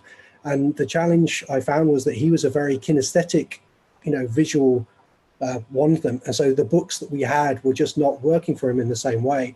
And so, but it's still a physical paper book. And unless it's a pop-up book, how could you do that? And I think that I've done a lot of work in that, trying to tackle those things about tackling the different learning styles. But I think that now when we go to this digital thing, it's manifold, right? So how can you tackle the different, like the main 4, read, write, audio, kinesthetic and visual? How can you tackle all of those learning styles in the best way in these new medium? And also, how can we help the teachers to do so? Because this is a new ground for them. They're not used to, as you said, teaching over digital or over the screens. And certainly there's going to be, if you just take that as a principle, they need help and as much support as they can get. But then if you start to say, okay, some of your kids are going to struggle much more than others. So now we might be shifting more from one learning preference to maybe the audio learners are now in the best situation, but how do you still tackle those other ones? And I think that those are the other things we need to consider, particularly kinesthetic or other types of learners, or those with ADHD or other kind of learning disabilities. How much more affected are they going to be, and what are the best things that we can do to kind of keep them involved? I have so been thinking about those tactile kinesthetic people and what can we do online that will be more productive for them. So I'm going to spend some time doing that. So if you have any ideas, get in touch with me. We can brainstorm together. I think Annabelle's a pioneer in that, in the way she's led different online workshops. We have a series called Hot Cognition, Formula to Ignite Learning. And I think while we're planning, my biggest takeaway, she said, well, how are we encouraging them to exercise through technology? A friend of mine who is a blogger he travels almost to every country in the world. He was in Syria last year, and he met a boy who was locked in his house for the last 8 years of his 11-year-old life. So he's been in quarantine for the majority of his experience because it's not safe. But what did he do? He learned 4 languages using technology. And physical fitness has still been something that, as Annabelle's saying, it's so important for the brain. How do we develop that and encourage that through our applications? And as teachers moving virtually, how do you encourage, what Maria's doing? All right, let's stand up and breathe. So we're modeling it as the instructors and the way we design our learning levels. I'd love to just do some shout outs to comments from the audience.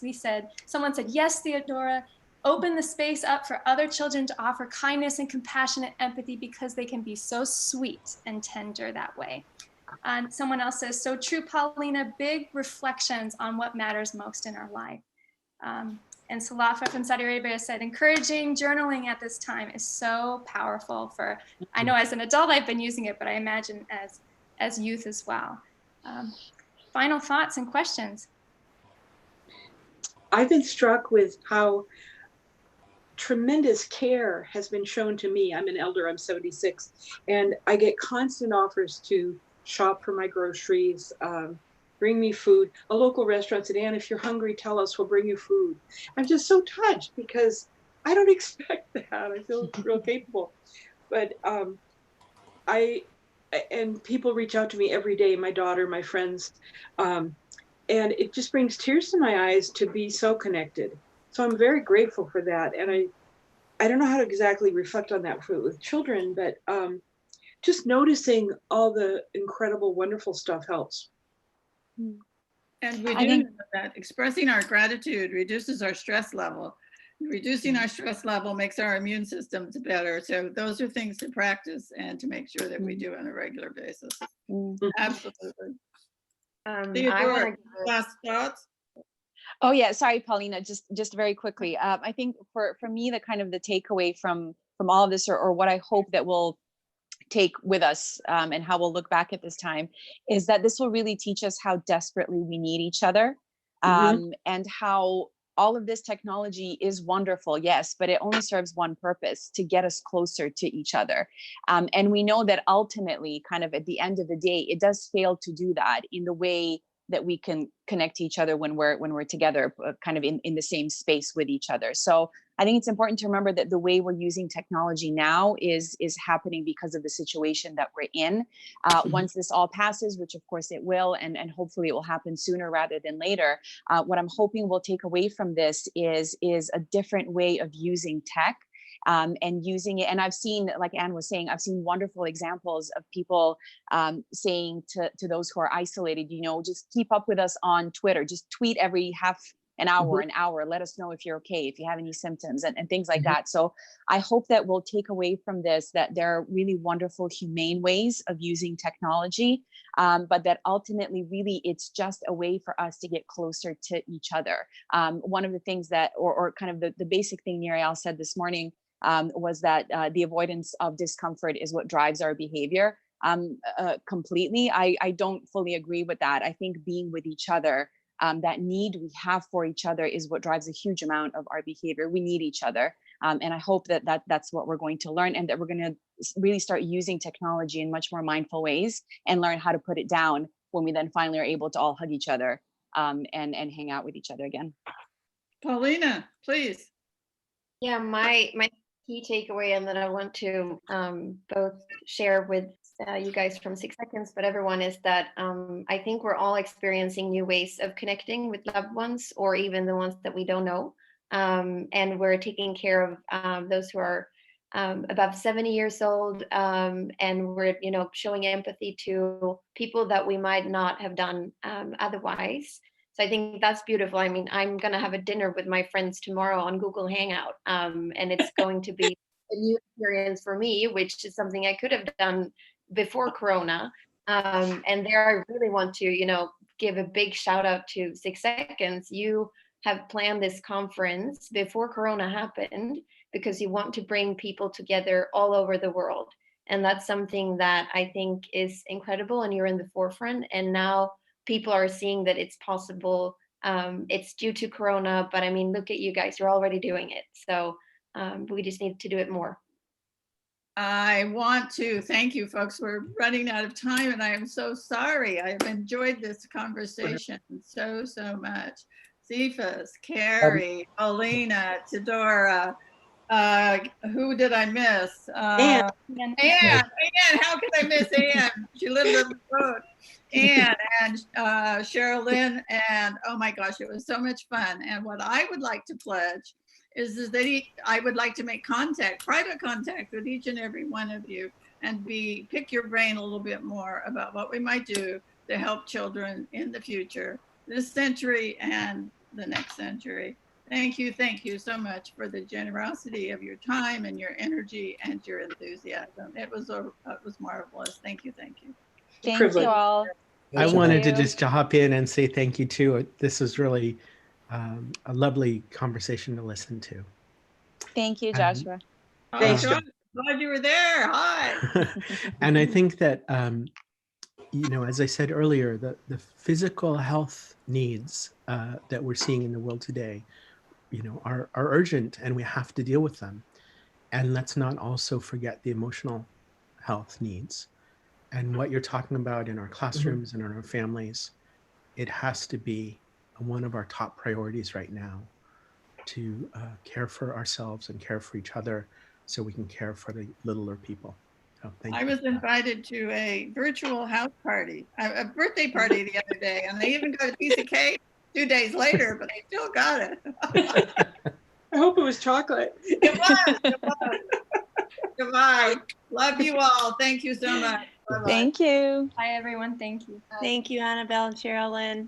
Thank you. Thank you. So thank you so much for joining this session on 22nd Century Learning and at this EmotionAI conference on the intersection of emotions and tech. And remember, we have the connection challenge going on. And next, we're going to be having a session on digital EQ. We'll just give a few minutes. I think we're going to have our wonderful yoga instructor, Maria, join us again. And so great to see you all here. So, oh, there she is. Wonderful. Thank you, Maria.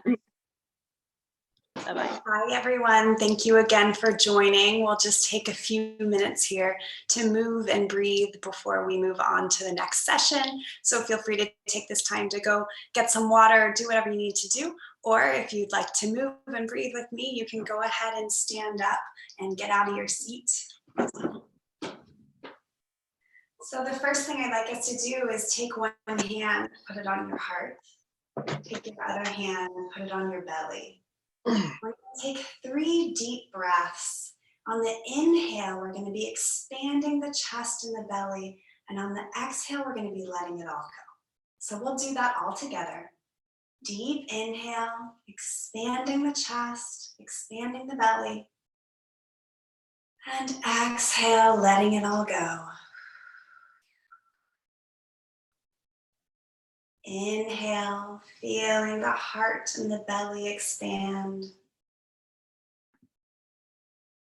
And exhale, let it all out.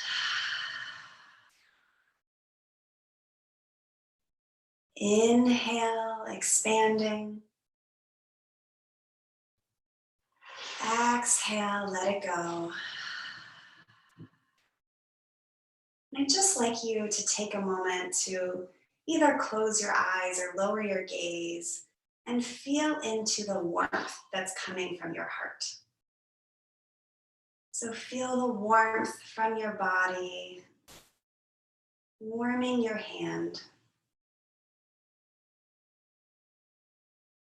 touching into this heart space,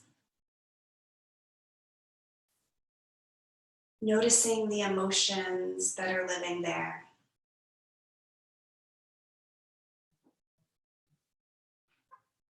And then I'd like you to bring to your awareness every other person on this webinar right now, on this conference.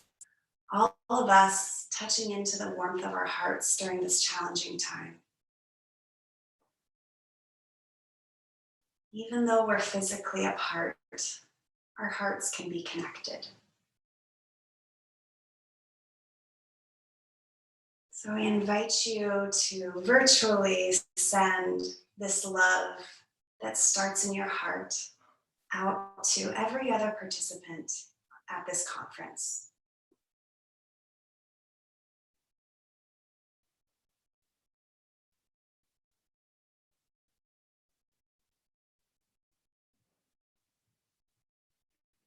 And then you can gently open your eyes, come back to the screen, and we'll do a little bit of movement. So I'll invite you to bring your arms down by your side, standing nice and tall, pulling the belly button in towards the spine, lengthening the back as if you could touch the top of your head to the tippy top of the sky. So lengthening the body. And we're going to exercise a part of our body that is weakened by sitting a lot. So since we've all been sitting here and perhaps a lot of you sit for your jobs, we'll do a little strengthening of the hip flexors. So it's very simple. You're just going to bring your arms up like this, and then you're going to bend to the knee and just bring it up and back down. So you're standing on one foot. You may need to hold onto a wall if balance is more of a challenge. We're just going to practice bringing that knee up and down. Up and down. And we can marry our breath with this movement. So inhaling, bringing the knee up. Exhaling, bringing it down. We'll do that 3 more times together. Inhale up and exhale down. Inhale up, exhale down. Inhale up and exhale down. And then we'll do the other leg. So you can shake it out for a second, even standing on one leg for a moment. And then we'll switch to the other leg. So again, bringing the arms into goal pose. This is also a wonderful anti-sitting posture, really pulling those shoulder blades together in the back. And then we'll pick up that opposite leg. So knee coming up towards the sky. Inhale. And exhale, bring it down, strengthening the hip flexors. Inhale up. Exhale down. 2 more times. Inhale up. Exhale down. Inhale up. And exhale down. And again, just putting both of your legs down, shaking it off a little bit. That's it for this moment. Actually, let's stop with one last closing breath. So put a hand on your heart, hand on your belly. Let's take one big inhale and exhale all together. And exhale, let it all out. All right, thank you so much. I will actually be the host for this session as well. So I'll see you in just a moment. Thank you, Maria. And in the meantime, I will pop this little slide back on here of our conference. It's not actually a slide, it's the conference web page. I'll just say again that I'm really glad to see many of our people that we know in the 6 Seconds community and many new people joining. It's been fantastic to read your comments on the chat in YouTube and to engage there. We are working on collecting insights from today. And so if there's something that, from these sessions that you've heard that you think this is a really important theme or important point or important question, I hope you'll share that in the chat. And that will help us, get your insights into the synthesis. And then we're about to start in a second here, as soon as Maria comes back. But in the meantime, I wanted to add one more thing, which is, I think this is a very important time for us to really focus on practicing our emotional intelligence. Jenny, who's been helping with some of the hosting, and I were chatting in a different chat, and Jenny said, it's amazing how in times like this, a little thing feels like a lot bigger thing. And, that's true inside ourselves, and that's true in our relationships with each other. It's true as a manager, it's true as a parent, as a friend. Like, we have this magnified, amplifying effect right now. And it means we need to be extra careful, which means we need extra emotional intelligence. Maria, over to you. Thank you, Josh, and welcome again, everyone, to the EmotionAI conference, the virtual conference at the intersection of tech and emotions.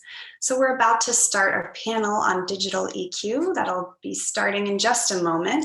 Before we start, I just want to make sure you know there is a chat function on the YouTube live stream. So please say hello there if you haven't already.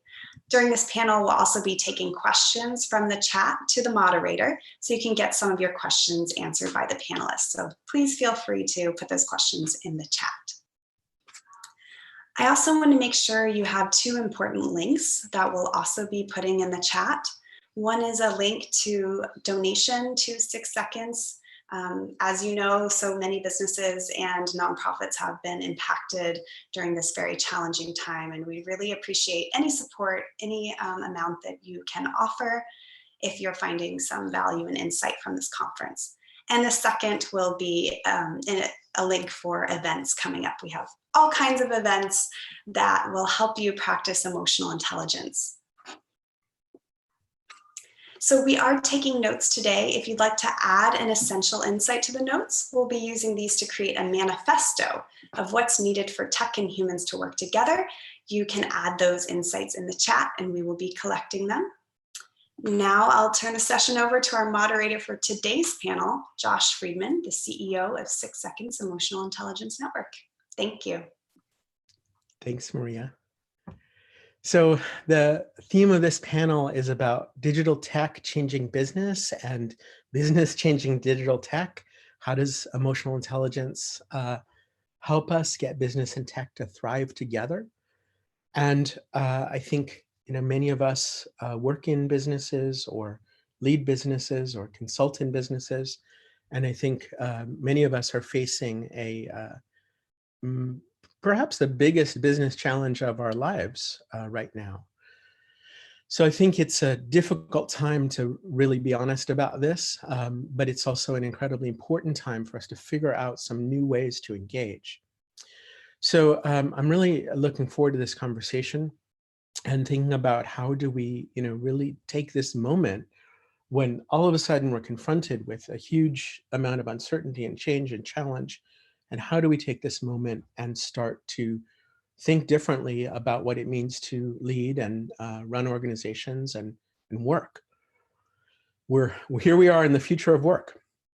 So panelists, what I'd like to do is I'm going to ask you to each answer this question as a little starter. And by the way, those of you who are watching on YouTube, I hope you will add your comments and questions in the chat. We'll get your questions to the panelists as well. So panelists, tell us where you're from, your name, one sentence, and your answer to this question. Is digitalization fundamentally a technical process or an emotional process? And Paul Zach, can we start with you? And don't forget to unmute yourself. Hey, Josh, good to see you. Yeah, digitalization is going to change business when that technology measures people's actual emotional responses. So that's what my company, Immersion Neuroscience, is doing, creating a software platform so that we know our own preferences, what we love, and also we can serve our customers better by understanding what they love. Thanks, Paul. And tell us where you're from as well, because we have people from a lot of cool places. I'm from Earth. Actually, Earth. Southern California. That's a great answer these days. Carolina, how about you? Is digitalization technical or emotional?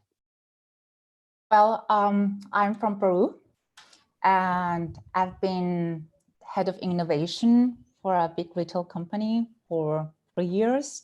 And what we actually did when we were making digital products with AI was to first understand our clients at a human level. So you cannot start building something, even with AI, if you don't understand what you're doing, what the purpose are, or if you don't frame it in a problem that has as its origin, human problems, people, concerns, families.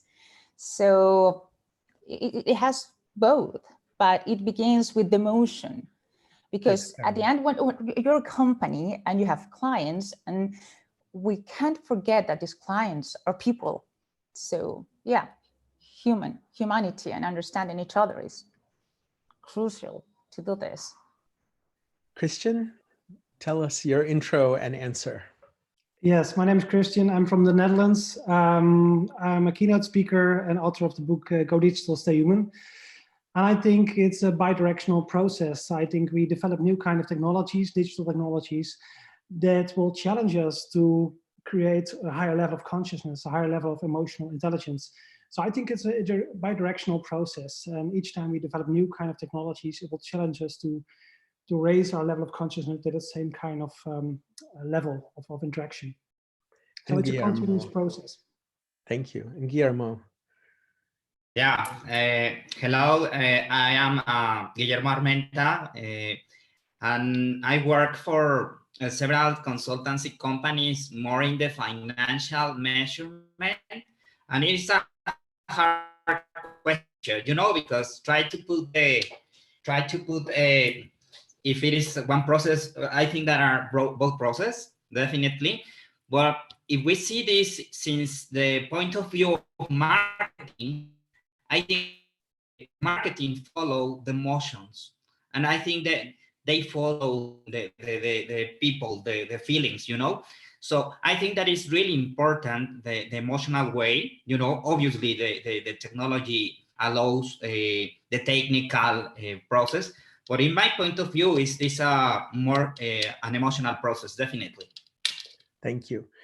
So having heard that very brief introduction from each of you, I'm curious about what's something you're curious about. And we won't answer the questions, but I just want to hear from each of you. Just from that little tiny taste, tell us one question that you're like, huh, I want to hear more about this, or I wonder about that. So we'll go in the same order. Paul, one question that came up for you.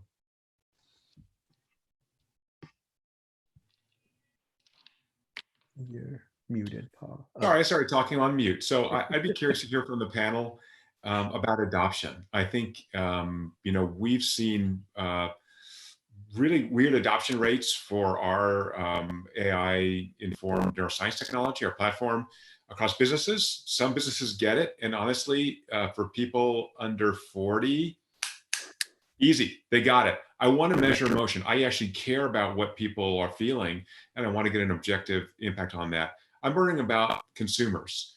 So how do we connect to older people? How do we connect to consumers so that they get insights? And I can let the panel talk, but I can give you some concrete insights on that in a minute if it's useful.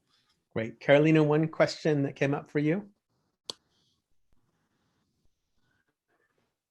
Yes, well, it is actually more of the, how is going to the C-level of the companies, how are they going to change their mindset to start valuing or giving emotions the importance that they need to have at this time? Great, thank you. Christian, one question from you. Yeah, I believe that in the future, organizations will be more fluid, and that emotional intelligence will be the glue to keep people to get the nodes together and to keep them together in times of problems and difficulties. And I'm questioning if other people are seeing this the same way, and how they see software platforms evolve so they can facilitate those interactions between people. Thank you. And Guillermo, one question that's up for you. Yeah. Well, I think that manage the current organization and create the future is a big challenge, you know, because you need different skills. Even though when you are thinking in creating new solutions, you need to think in the right balance, in the right asset allocation. So I think that that's interesting. Yeah, and how do we balance those things? Well, I want to start with a slightly different question, then we're going to come back to your questions, which is one of the genesis questions of this conference. A couple of years ago, we were at an event in Italy, and the subject of AI came up, and people said, you know, AI is going to take over our jobs, and we're in a terrible situation. And as people who work in some way in digitalization, in bringing technology to work in organizations, is AI taking over our jobs? Christian, let's start with you. It will take over some jobs, I think, which are not deserving our attention, our human attention. I think it will create many, many more new jobs, and it will push people towards their purpose, towards self-actualization. So yes, many jobs will disappear, but those will be the jobs that are not interested for human beings, that are not meaningful, in my opinion. Paul, let's talk about, you have some thoughts about this, and also about how emotional engagement might change that story. Yeah, I really agree with Christian.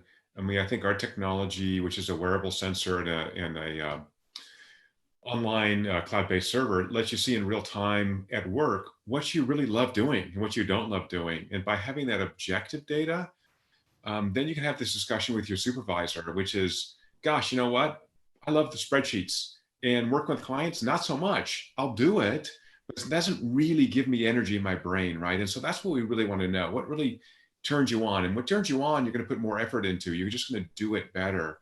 So I think the technologies that are emerging, ours and others, allow you to have a whole different conversation. So here's my concrete example very quickly. We have a client who used our technology to help couples identify houses they wanted to purchase. Why would you do that? Don't you know? Actually, you don't, right? So they looked at, for example, correlation between this neurologic state we call immersion, where you're deeply emotionally engaged in an experience, between couples. So many houses, the wife liked it, the husband hated it, or vice versa, but they couldn't really articulate that because they want to be nice, want to be friendly and agreeable. And so somehow having that objective data that depends on digitalization, to me, is about reducing conflict and creating a more harmonious life at work, outside of work. Well, Carolina, maybe you can help with this question that Paul asked before about adoption. One of the people who was supposed to be on the panel from Italy, and I'm very sorry that she's not able to be here, Tatiana works on digitalization in a bank. And one of the things that they're struggling with in this process of digitalization is a lot of their banks are in small towns in Italy. And they have a population that they want, the older population wants to go into the bank. And so what are you seeing in terms of, I mean, I know that you've been grappling with this very question of like, how do we kind of cross this divide from the people who are, have no problem adopting technology to serving people better who aren't necessarily ready for that? Yeah, that's what omnichannel is for. You have to see your clients and learn from them and meet them. And not everything is for everyone. So you will have some people who actually enjoy, for example, in the case of a supermarket, which is my experience, people enjoy going shopping to the store, to the brick and mortar, but some younger people, maybe they don't want to waste time in the store. They want to do it through an app or their computers, but you should offer everyone what they need, what they want, what makes them happy. So, and meeting people and stop seeing your clients as numbers is very important. I mean, AI allows you to reach your customers and have a level of personalization that we could never before have done. But that should be important for you to learn more deeply what they want. Guillermo, how to serve them. What is your perspective on this, meeting our customers?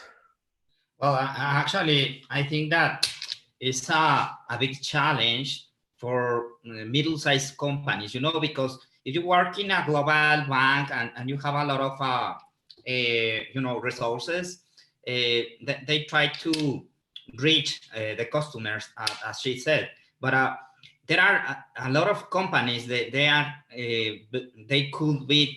they can benefit, of this kind of technologies. And I think that this is something really important because it's not just for the biggest one. I think that we have a lot of examples. The most successful companies, technology companies, they born as startups. It's not like the rule that you have a super startup inside of your company.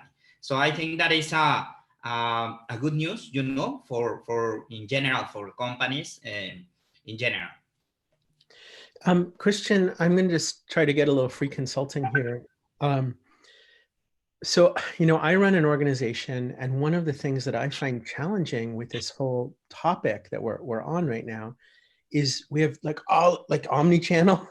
I'm just overwhelmed, but I look at my phone and I'm like, I have all of these different things I need to check every day, and it feels chaotic to me. So how do we kind of tame that monster in an organization of multiplying the complexity as we go into this process of individualizing and finding these different channels? Well, each wave of technological advancement creates or solves a problem, but also creates problems on a higher level. And the information overload that we have today with fake news and privacy issues is, I think, the side effect of all the digitization. And I think AI, the next wave, will solve many of these problems. So in the future, we don't need all those apps anymore. I truly believe that we will have a personal assistant on our smartphone, which will take care of many, many of the things that we have to take care of in daily life. So we can ask this assistant to make an appointment at a hairdresser or a restaurant, or buy tickets at the movie. So I think it will be easier in the future. When technology becomes more human, the gap between humans and technology becomes smaller, and it becomes more easy for people, even elderly people, to interact with advanced technology and advanced information. And I think this will push humanity forward, and also organizations. So everyone can start to focus on a thing which is you're really taking care about its purpose, being more meaningful. And technology will serve us to get there. So in that theme of bringing kind of humans and technology closer together, Paul, let's talk about trust. This is, this deep biological process at a kind of core DNA level. We're constantly evaluating trust, and there are all these chemical interactions. And can we actually build trust with technology?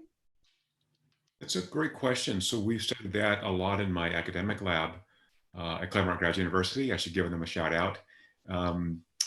So what we found is that people will adopt new technologies, not based on the accuracy, not based on how much they help them, but if other people adopt them. So we have this funny little catch-22, which is...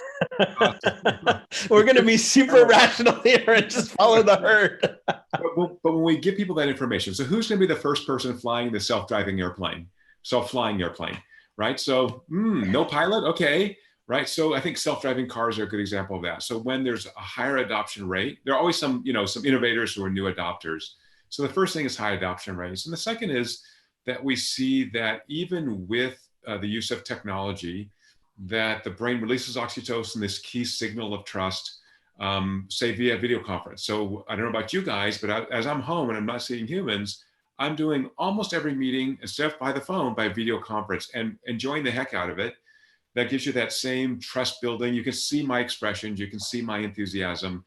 Maybe you can hear it in my voice on the phone, but it's not as much. So as we have better technologies that allow us to interact at a distance with better bandwidth, then I think we're really building an underlying foundation, as Christian said, where we can sort of optimize that experience, even if it's at a distance.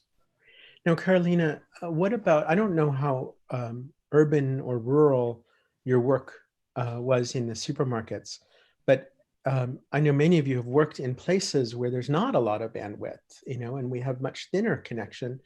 How are you seeing this process work in communities that just have less bandwidth?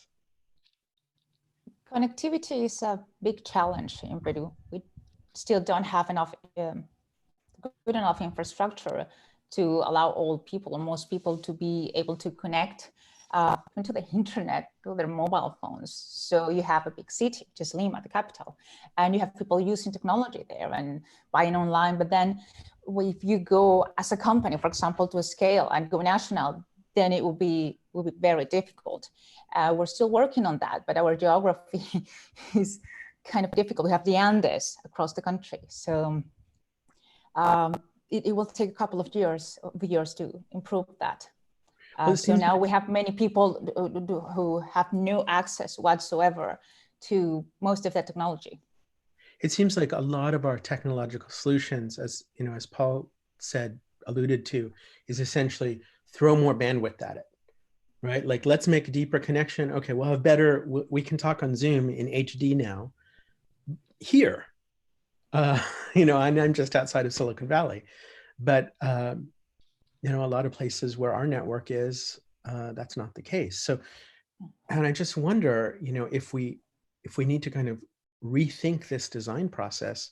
Guillermo, do you have any thought about that? I know you work in a lot of places in the world. Yeah, well, actually, I think that it's really interesting how to build trust with the client, and I think that well, there are several ways to do that, but with the technology, really amazing how the new platform, the new solution can reach, you know, the process, the customers.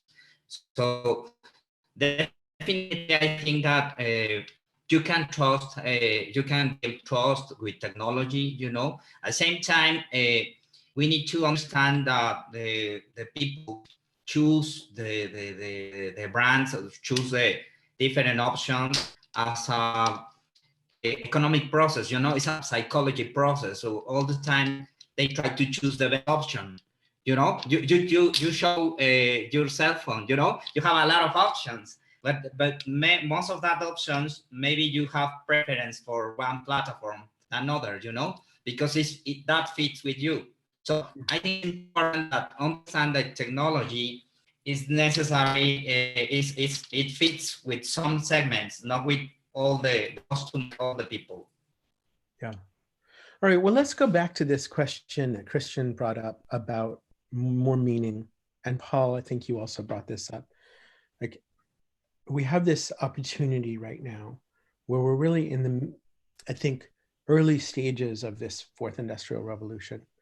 And I think I heard you both say, essentially, you know, AI can take over things we don't like doing. And so how do we decide what's important to us?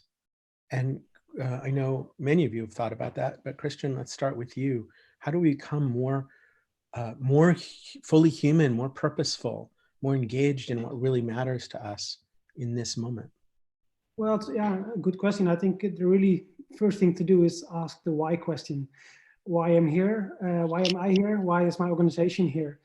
And if we can answer that question properly, then we can start to develop some kind of sense of purpose. And I think in the future, where technology is so powerful, and you can do almost everything that you imagine, it becomes more important what you do with all the power. So I think purpose and creating more meaning will be a result of technology, which is evolving exponentially fast. And it's happening all around us. And I think it's pushing organizations and individuals as well towards more meaning, because we can do everything, but we have to choose which direction we go with it. Paul? Yeah, I want to give the science answer, and I think it's measurement. You know, when I work with clients in the B2B space, we can take the scientist out of the lab, but we can't take the lab out of the scientist. What a nerd, you know. Yeah, you know, I always say my personal life, you know, I think it's so important to have feeling states, and really that's a key part of feeling having a fulfilled life. But from a work perspective, feelings are very fleeting, and so we've really worked hard in our group to create a measurement tool so that we can capture that fleeting sense of what people really care about, what makes them frustrated, what makes them happy, second by second. And just as Christian said and Carolina said, it allows me now as a B2B guy to really create a great experience, but also use the long tail. So it's one thing we've identified for experiences is something we call superfans. So neurologically, who digs this the most, right? These people love it so much. They're gonna not only respond to the experience, but they will share it. To me, that's just the most valuable thing you can think about. What's your superfan profile? How do we allow them to have this extraordinary experience that they're having, and not guess and not impute demographics? So for example, we have a client in the unscripted TV space, reality TV, and it's, oh, we know who watches our shows. And we say, you know, what we found is that there are super fans and little demographics, small, that, you know, just love what you're doing, and you're not talking to them. You're not giving a chance to let them have that experience. So I think to the extent that we have AI that allows us to look at this long tail as everything is going online anyway, and at home, then we really need to identify those people who want to get the most out of this. And also, I mean, to be boring, you can monetize that as well. Well, I want to go to a question that maybe is pressing in this moment. Given what you've all learned from your experiences with going digital, if you were advising, if you got to be, you know, the king of your country for a minute, what would you do with this current pandemic? what did you learn from this process of implementing digital transformation that could help us as a nation or as a world in this moment? Who wants to take that first? Go, Paul. I'd love to. I was trying not to step in, but Paul and then Kristen. They're great answers. So Accenture is one of our big clients for immersion neuroscience, and they have a lot of, they've been using our systems for a couple of years. They actually know a lot about in-person training. As that now has moved to distributed, they have benchmarks. So by measuring neurologic responses in real time, they can begin to pivot. And I think that's really important because we don't really know what world we're in. So I'm still a college professor. I taught an online 3-hour class yesterday. Not fabulous, to be honest with you. We use Zoom. You know, I'm going to tweak it. Did you ship sensors out to your students before class, Paul? I did not. I don't know how bad I am. So, but I think that's what Accenture's doing. We have online K-12 schools that use our technology. And I think it's beginning to use that in 2 ways. One is the AI gives you real-time pivots, and it's super important. So again, what we do now in person is we watch, right? I read body language, I look at your face, I look at fidgeting and all that. But at a distance, it's tough. Even with high bandwidth, and as you said, Josh, with high bandwidth, I'm still going to miss some of that subtle stuff. And so again, I'm back to measurement. I think we just got to get better measurement. Well, and when we're talking about populations, we can't like pick those clues up from millions of people. It's really hard. Yeah, and at scale, that's right. A very good point, Josh. At scale, it's super hard. But if I have a bing, hey, you know what? Guillermo's checked out. Use his name. Little reminder. Just you know, help the poor little brain out for the humans on Earth, right? Say, hey, you know, Guillermo's just not he's just not being able to absorb this material. He is. I can see. Yeah, ask your question. Oh, we love Guillermo. But right, so I think that's the thing is the technology can be built in, but it requires understanding that the emotions are so vital, right? It's not that I'm just watching you. It's I've got to actually, can I use one bad word? I'm just going to, sorry. You have to give a shit about what's going on. So that's, I'm sorry, but you know, that's what the emotional component is, right? You have to actually care You got so excited about that, you knocked trust off the shelf. Okay, I'll shut up. Carolina definitely wants to talk. That's a metaphor. Christian, over to you and then Carolina. Well, I think every crisis creates a transformation, and the deeper the crisis, the bigger the transformation becomes.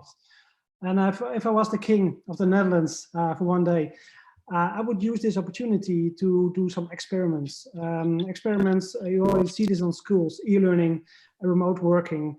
I think when doing this in some kind of experiment and learn from it, we can speed up the process of going digital, I think, dramatically. It would otherwise take 5 or 10 years to get where we are after this crisis. So I will use it as an opportunity and to experiment with new kinds of collaboration. Look how we can go digital, but not lose the human touch part of it. And I think that's perhaps one of the biggest experiments that you can do. That reminds me of our challenge that we're launching today, which is the 10-day connection challenge, because it's not really social distancing, right? We actually are doing physical distancing, but we can actually focus on our social connectedness. So in our 10-day connection challenge, it's an experiment to say, how can we actually use this opportunity to deepen human-to-human connection? Carolina, if you were queen or king. Well, one of the things I wanted to mention is that in Peru, here we have right now, we are in our 9th day of quarantine, national quarantine. We have been locked in for 9 days. And we are Peruvians, we are touchy people. We like hugging. We don't much respect our personal spaces. We kiss and we hug and we drink and we go to restaurants and we eat. So this is really hard for all of us. Paul's sensor would be like blinking right now while you're talking about that. And people are very stressed up and they're locked in with their children and they are with the home office, trying to work, do laundry, cook, homeschooling their children. This is a great opportunity, well, of course, to be back in touch with your family, all of us who work all day, but also for companies to consider that their workers are fathers and mothers, and also people who have families that they have to take care of. My husband we're not allowed to drive in Lima right now. So he has to walk 8 kilometers to the closest supermarket every 2 days to carry food for and us. You really wish you finished that delivery service now, don't you? Yeah.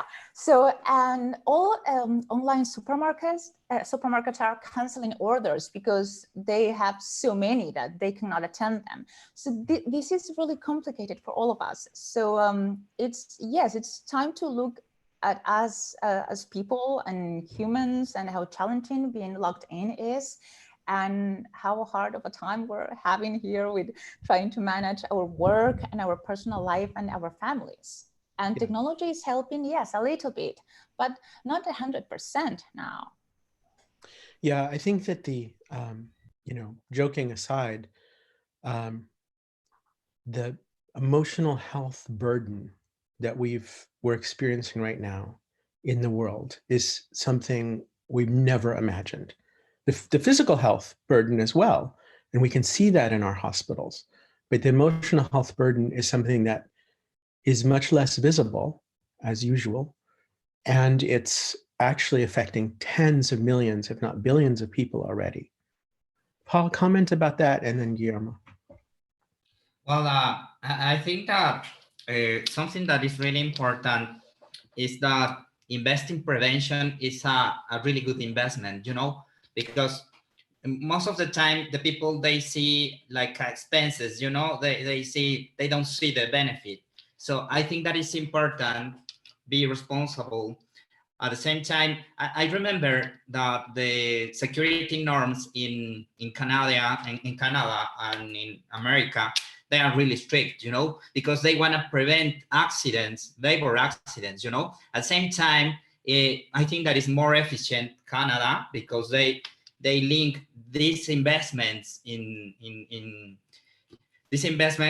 order to prevent the violence there. So I think that is really smart to do that, because they try to prevent, they spend a lot of money, but at the same time, they take care of the population, the citizens. And I think that we need to invest well, take good decisions for the future. Okay, Paul, back to you. And then Christian, I want to ask you this question that was in the chat about how this time is changing what the C-suite is going to be focused on, and how business leaders need to think coming out of this crisis. But first, Paul. Josh, I love your 10-day challenge. I think it's so important. And here's a little technique that I've developed that is really useful, which is normally when we do these chats or even in person, we say, hi, Carolina, how are you? Good, how are you? We walk away. Just throw in the emotion word. So, hi, Carolina, you look tired, anxious, worried, happy. It changes the entire conversation, and it forces you to kind of read that emotional state, and also to show that you want to have that open conversation. And so, I mean, I'm heartbroken that your husband has to walk 8 kilometers to get food for you guys. It's just awful. And I can't imagine what kind of stress that puts on your family.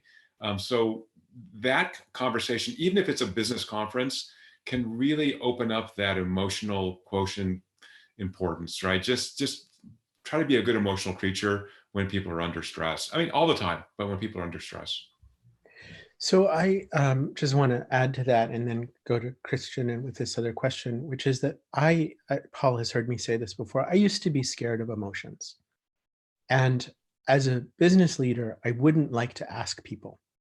And we'd be having a meeting, and I could see that somebody was upset or worried or frustrated or disagreeing, whatever. I could see something on their face. I didn't know what it was.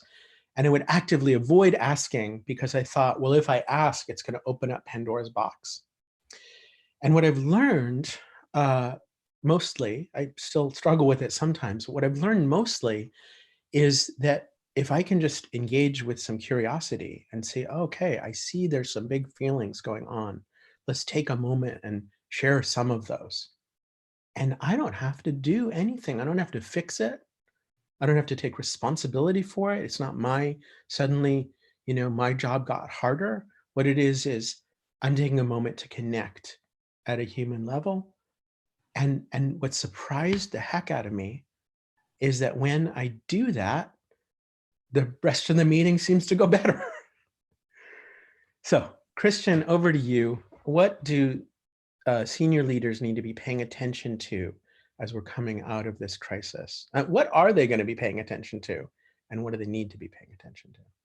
Well, our world is moving exponentially fast. Everywhere has changed, and we see a lot of exponential technologies which are putting us on a higher pace even. And what I think it's important for organizations to become aware that they have to become more fluid. Because if you're fluid, like a flock of birds, you can adjust your shape and your structure very easily. And this is, I think, what we really need in the near future, in the next 5 or 10 years. And if you look more closely to a flock of birds, then each bird is watching 7 birds in its neighborhood. And it's having real-time connections with those birds. It's like a high level of emotional intelligence. So if the flock of birds is changing direction, all the birds are keeping in contact with those 7 birds around them. And I think the same thing will happen with organizations. And I think this crisis will make it extra obvious that the human relations are eventually the thing that count. We all are connected digitally, but finally it is the human connection, the human emotion that keeps us together in times of stress. And I think if we can stay connected in times of stress, then we can enforce a breakthrough to the next level of organization. And I really think that organizations and executives of organizations should focus on that part. So we will all become digital flocks of individuals. And if we are digitally connected, then the human connection is even more important. It needs to be very, very strong. So emotional intelligence should be in the top 3 goals of each organization, I think. Guillermo, what do you think senior leaders are going to be paying attention to in the next few months? Well, I think that it's really important to understand that we need to do contribution, you know, even though it's a small part. I think that we need to take care of our planet. That is something that the World Economic Forum is working, that is really interesting. I don't know if you know of this trend that calls stakeholder capitalism. That is they speak that it's important to understand that we are connected and we need to be respectful about the environment, about the labor force. You know, it's like a new way to understand business and the performance of organization. So I think that is an interesting point of view because we are connected and we notice that this is real, you know, and I think that some companies, some organization, they can provide, you know, some best practices, some new ways to do the things, you know. I think that should be interesting that they be aware about that. I think this moment has, more than anything else I've seen in my life, highlighted our interconnectivity. At the same time, one of our panelists this morning, Bjorn, was sharing that we're also seeing a real uptick in radicalization and xenophobia, because, you know, we're seeing more borders closing, we're seeing more people afraid and having a sense that there is less, there might not be enough toilet paper, and therefore, you know, this group should get it and this group shouldn't. So I think it's on the one hand, I think it's a very beautiful opportunity to get those flocks of birds Christian's talking about. And also I think we have a tremendous risk right now of, like, it's like this nascent little tiny plant. Nir talked about the app this morning, which is, you know, the tree planting, and like you have the tree growing on your phone, and if you touch the phone, the tree dies. Well, I think we have a very important and fragile plant growing right now that we have to nourish. So Carolina, drawing on your experience, how can we, in business, how can we engage our customers in a way that's going to help us nourish that shared connectedness? And it really goes back to trust, I suppose, Paul. Carolina, what's your thought about it? We have to start trying to talk to our clients, and I mean talk really, like arrange, I don't know, meetings with a group of small group of clients and engage in interviews and listen to them and their problems and the things they like. And again, stop looking at our clients' sales numbers as a KPI, and getting to understand the humanity in them. As businesses, we are always chasing the numbers, and we never stop to think about who are the people behind these numbers. And also, in general, organizations are turning their own workers and their own people into numbers, KPI, performances, and not understanding. And just a little comment, I saw lots of women angry about people telling them that they look tired. Maybe just tell them, oh, what's going on with you? Because you're really mad at Paul because of that. Paul, please never, ever ask that. Okay, so what's going on with you? You look sensitive. I don't know, something else, but not tired, never. Well, yeah, look at each other as people. We have to, C-level, CEOs, they love finances and numbers and sales, but stop that a little bit. Yeah. Well, Paul, I wonder if your response to that might be they're measuring the wrong thing. I mean, yes and no. I mean, I think Carolina and Christian make really good points that we need to be more aware. We need to spend the metabolic energy to look at people as people, understand them as individuals. It's really hard. It's easy to categorize, right? But to see them as individuals. Just for Carolina, I have a woman who worked for me for 10 years who walking on air one day, and I said, "What happened? You fell in love? You look fabulous." And just that little bit, it was 15 seconds, made her happy that I recognized her as a person. So yeah, I think the measurement's hard, and as everyone said, as we're busy, we're stressed, we're trying to get all this work done and manage the numbers. But when the numbers are being created by people, right? Until the robots take over and we all are gone, it's human beings still. And saying, business is a human endeavor, life is a human endeavor, and so there's no mix between them. If your employee is stressed out because they have a sick child or a sick spouse, or they're worried about losing their house, they're not going to perform at their best. And so let's have that conversation. So I do think there's a role for technology here where, even simple things like you've missed, a medication, right? We have, pharmaceutical benefit managers that have caps with radiofrequency tags, make sure they're opened. So little things just to kind of keep you flourishing and not letting you fall down. But I think the technology is going to help. I think we're recognizing that you've got to have that relationship. But trust is a huge issue on that. So I mentioned Accenture, one of our clients. They measure neurologic immersion during their training only because their employees trust them to use that data, to keep it in a box, not use it for anything else. It's not affecting your promotions or your salary, anything. It's just to make that training better. And if I find out, dear Guillermo, I don't know, just didn't work for him. He didn't understand the GDPR session, not because he's bad, because I don't know, it was late in the day, he traveled. Let's give him more information. Let's just try to get better. So again, we're back to measurement. We see organizations get very punitive and start manipulating this data, which came up in some of the earlier conversations. I want to move to, we're actually almost out of time. So I just want to move to our concluding phase and ask each of you to think about kind of what is the key question or insight you're taking away from today's conversation? What's something that you want to highlight in closing? One of the things I want to highlight is I think sometimes we see, I'll just say sometimes I see data as a barrier to human connectedness, and sometimes I see data as a doorway to human connectedness. And I think it's a lot about how we use that data. There's some fascinating neuroscience, Paul, I know you know Mary Helen Imordino Yang's work looking at default state network versus task positive network. And when we get into that data analytical mode, our actually emotional brain kind of shuts down.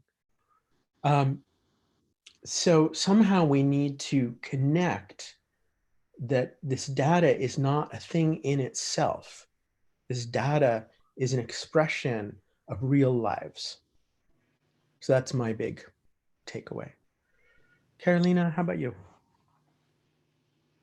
Yes, definitely agree with you on that one. Algorithms are a tool to help us, to enhance our understanding and our reach, but we have to first frame the problem as a human problem. Yeah. Thank you. Paul, how about you? What are you taking away from today?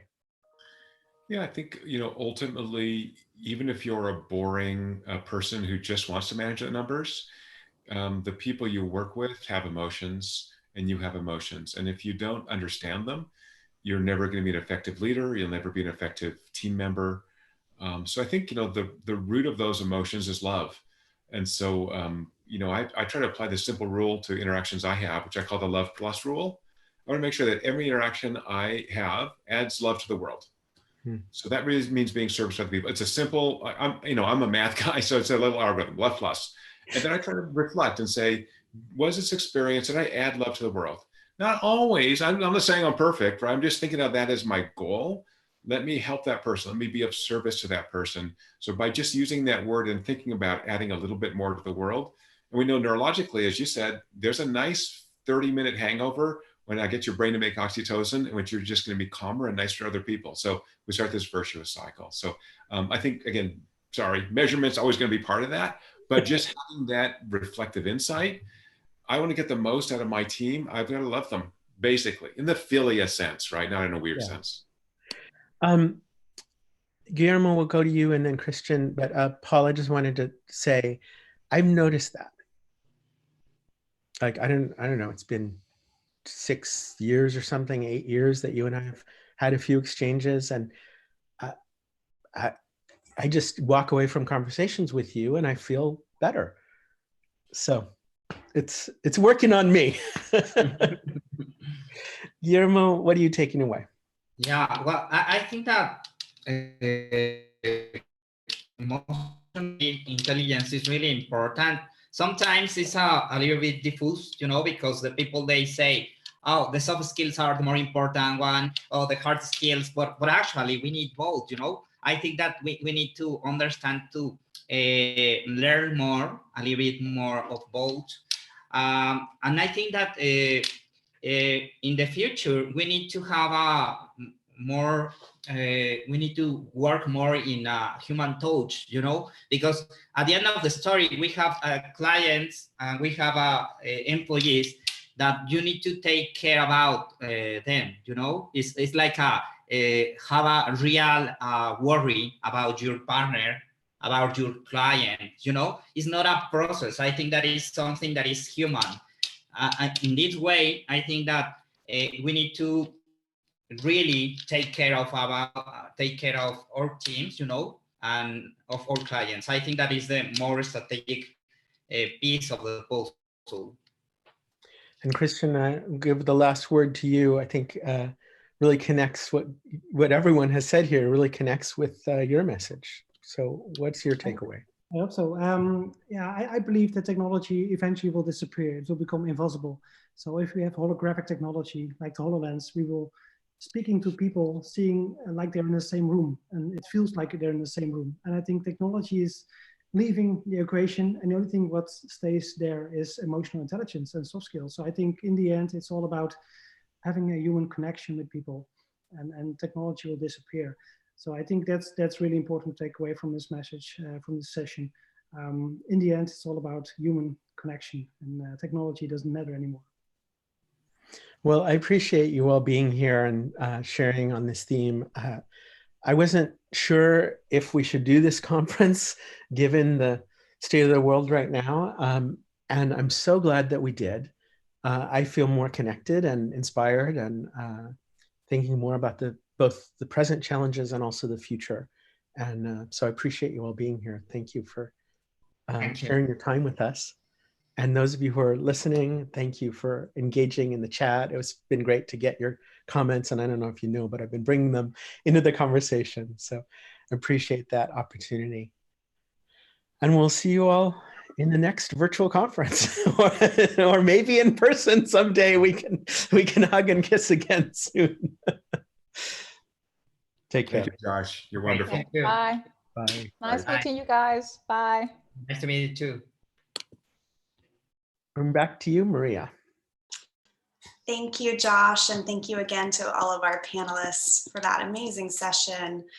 Thank you to all of you in the audience for joining this session on digital EQ at EmotionAI, the virtual conference at the intersection of emotions and tech. Josh, would you like to explain a little bit about the connection challenge? We've talked a little bit about it, I'm happy to, but I feel like you have some nice words about it. Well, I think that's really one of the themes of today, right? Is this like the importance of connection and the power of connection, and that we're in this time of where we're being told to do social distancing, but actually it's a time when we really need connection. And maybe we feel it. Maybe we feel that sense. Like I spoke to my eldest child late last night on, not spoke, text messages there in New Zealand, and in some ways seem really far away to me right now. And yet I can feel this connectedness. I was just talking to Sue McNamara, our regional director in Asia Pacific, who can't go home to Singapore right now. And that longing for connection and that need for connection and that feeling of connection that we're all in. So let's not do social distancing. Let's do physical distancing. And let's take this as an opportunity to really incubate connections. So the technicality of the connection challenge is super simple. Reach out to somebody who you haven't talked to for a while and ask them, what are some of your feelings? Here's some of my feelings. And just have an interaction. It could be digital, it could be textual, it could be a video thing like this, or voice. You can shout to the neighbor and then come back and post on social media and share what did you experience by reaching out and making that connection, and nominate somebody else to join the connection. And I think in the chat we'll put a link to those instructions. Thank you, Josh. And yes, the instructions are in the chat, so you can read more about the connection challenge. So we will head into our concluding epilogue session in just a few minutes, in about 7 minutes. So I'll lead a little more virtual yoga for those of you who'd like to stretch your bodies and breathe and connect with yourselves a bit. And then we will move on to our final session. Thank you so much for joining. Excuse me while I move my chair so that we can move together. I really connected, and I think many in the chat did too, with Paul Zach's comment about giving more love out into the world, asking yourself in any conversation, am I adding love to this? It's a good barometer, and I can see many connecting with it in the chat. So what I'd like to do is, just as we did before, take one hand, put it on your heart, and take one hand and put it on your belly. And we're going to just take a few breaths here to connect with the heart and to connect with our capacity to love. So inhaling, feeling your heart expand.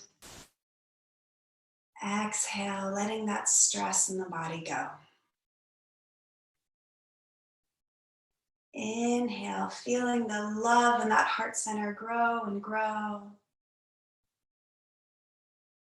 Exhale, letting the stress in the body go. One more inhale, letting that heart, that love grow as big as it can grow. And exhaling, letting the stress in the body go. So what I'd like you to do is take your two hands, put them together, and we're gonna rub them to get them nice and warm. So go ahead and rub your hands together. I don't know about you, it's a little cold here where I am, so it feels good to rub them together. Get them nice and warm. And then you're gonna put your hands over your heart. And just close your eyes and feel the sensation of the warmth from your own hands settling into your heart.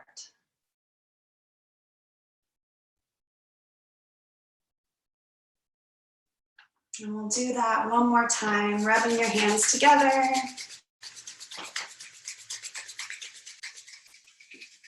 And then placing the hands on the heart. Closing your eyes, breathing into that love.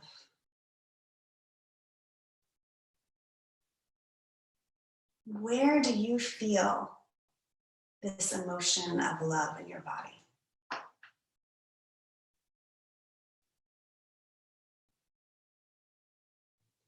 And I'd like you to imagine someone in your life that you would like to direct this love to.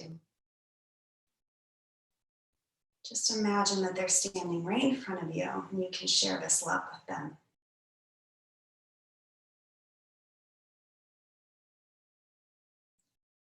Then you can gently open your eyes and simply stretch your arms overhead, taking a big breath in.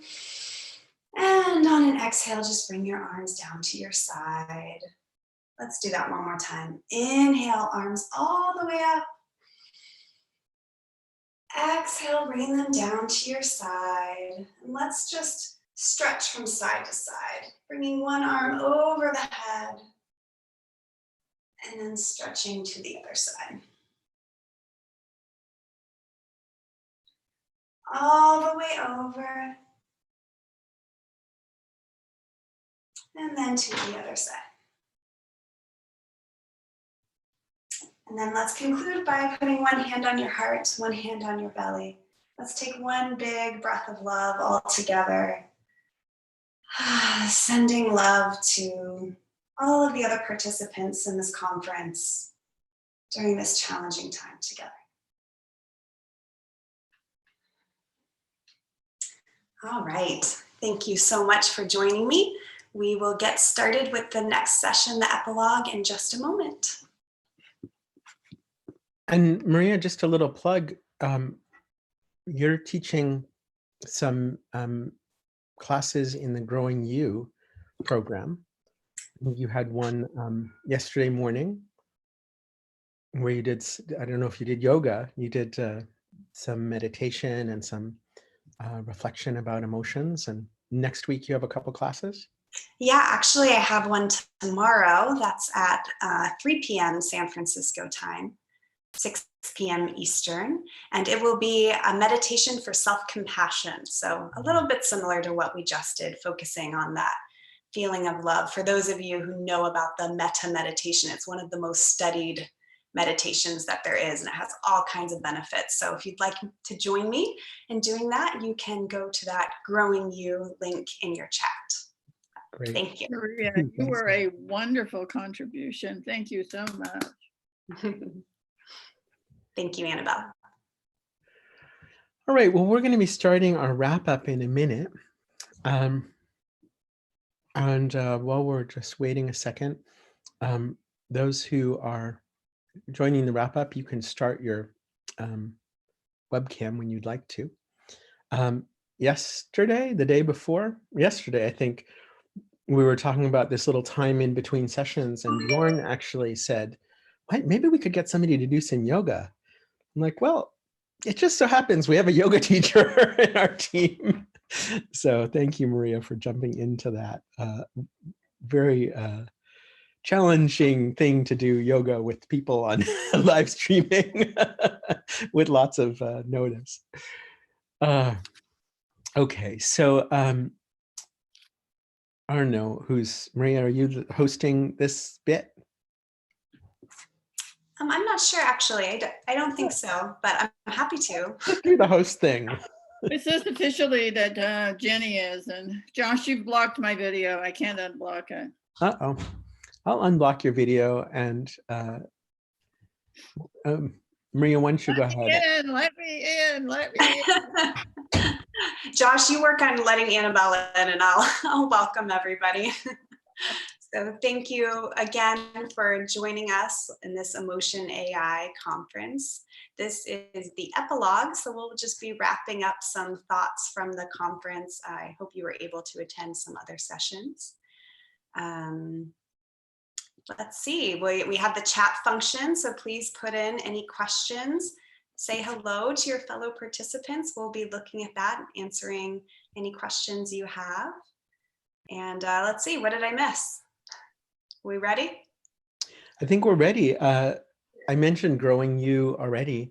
Those of you who haven't taken a look, I highly recommend you look at Growing You. This is actually something we've wanted to do we've been talking about this for a couple of years.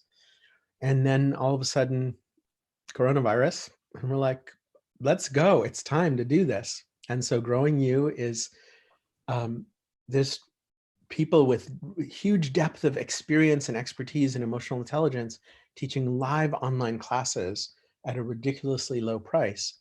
And we're doing it that way to support people during coronavirus and to support this connection, this need for connection.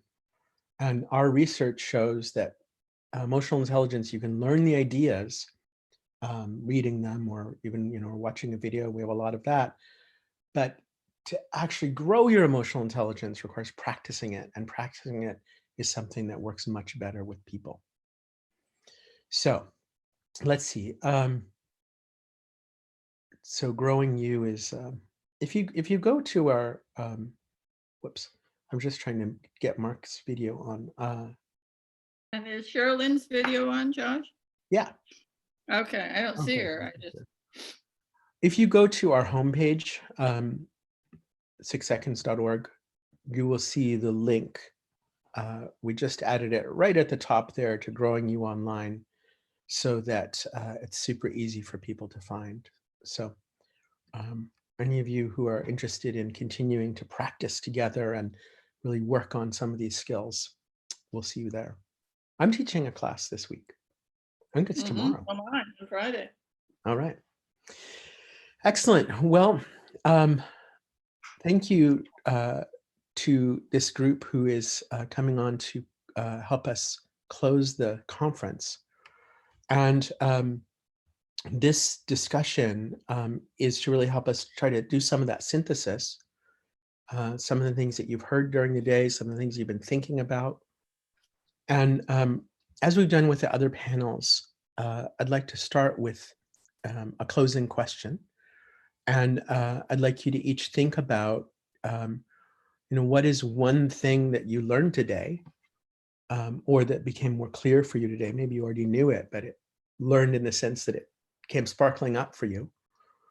One thing you learned today. And as we've done with the other panels, take a moment to introduce yourself as you answer that question. So, Annabelle, could we start with you?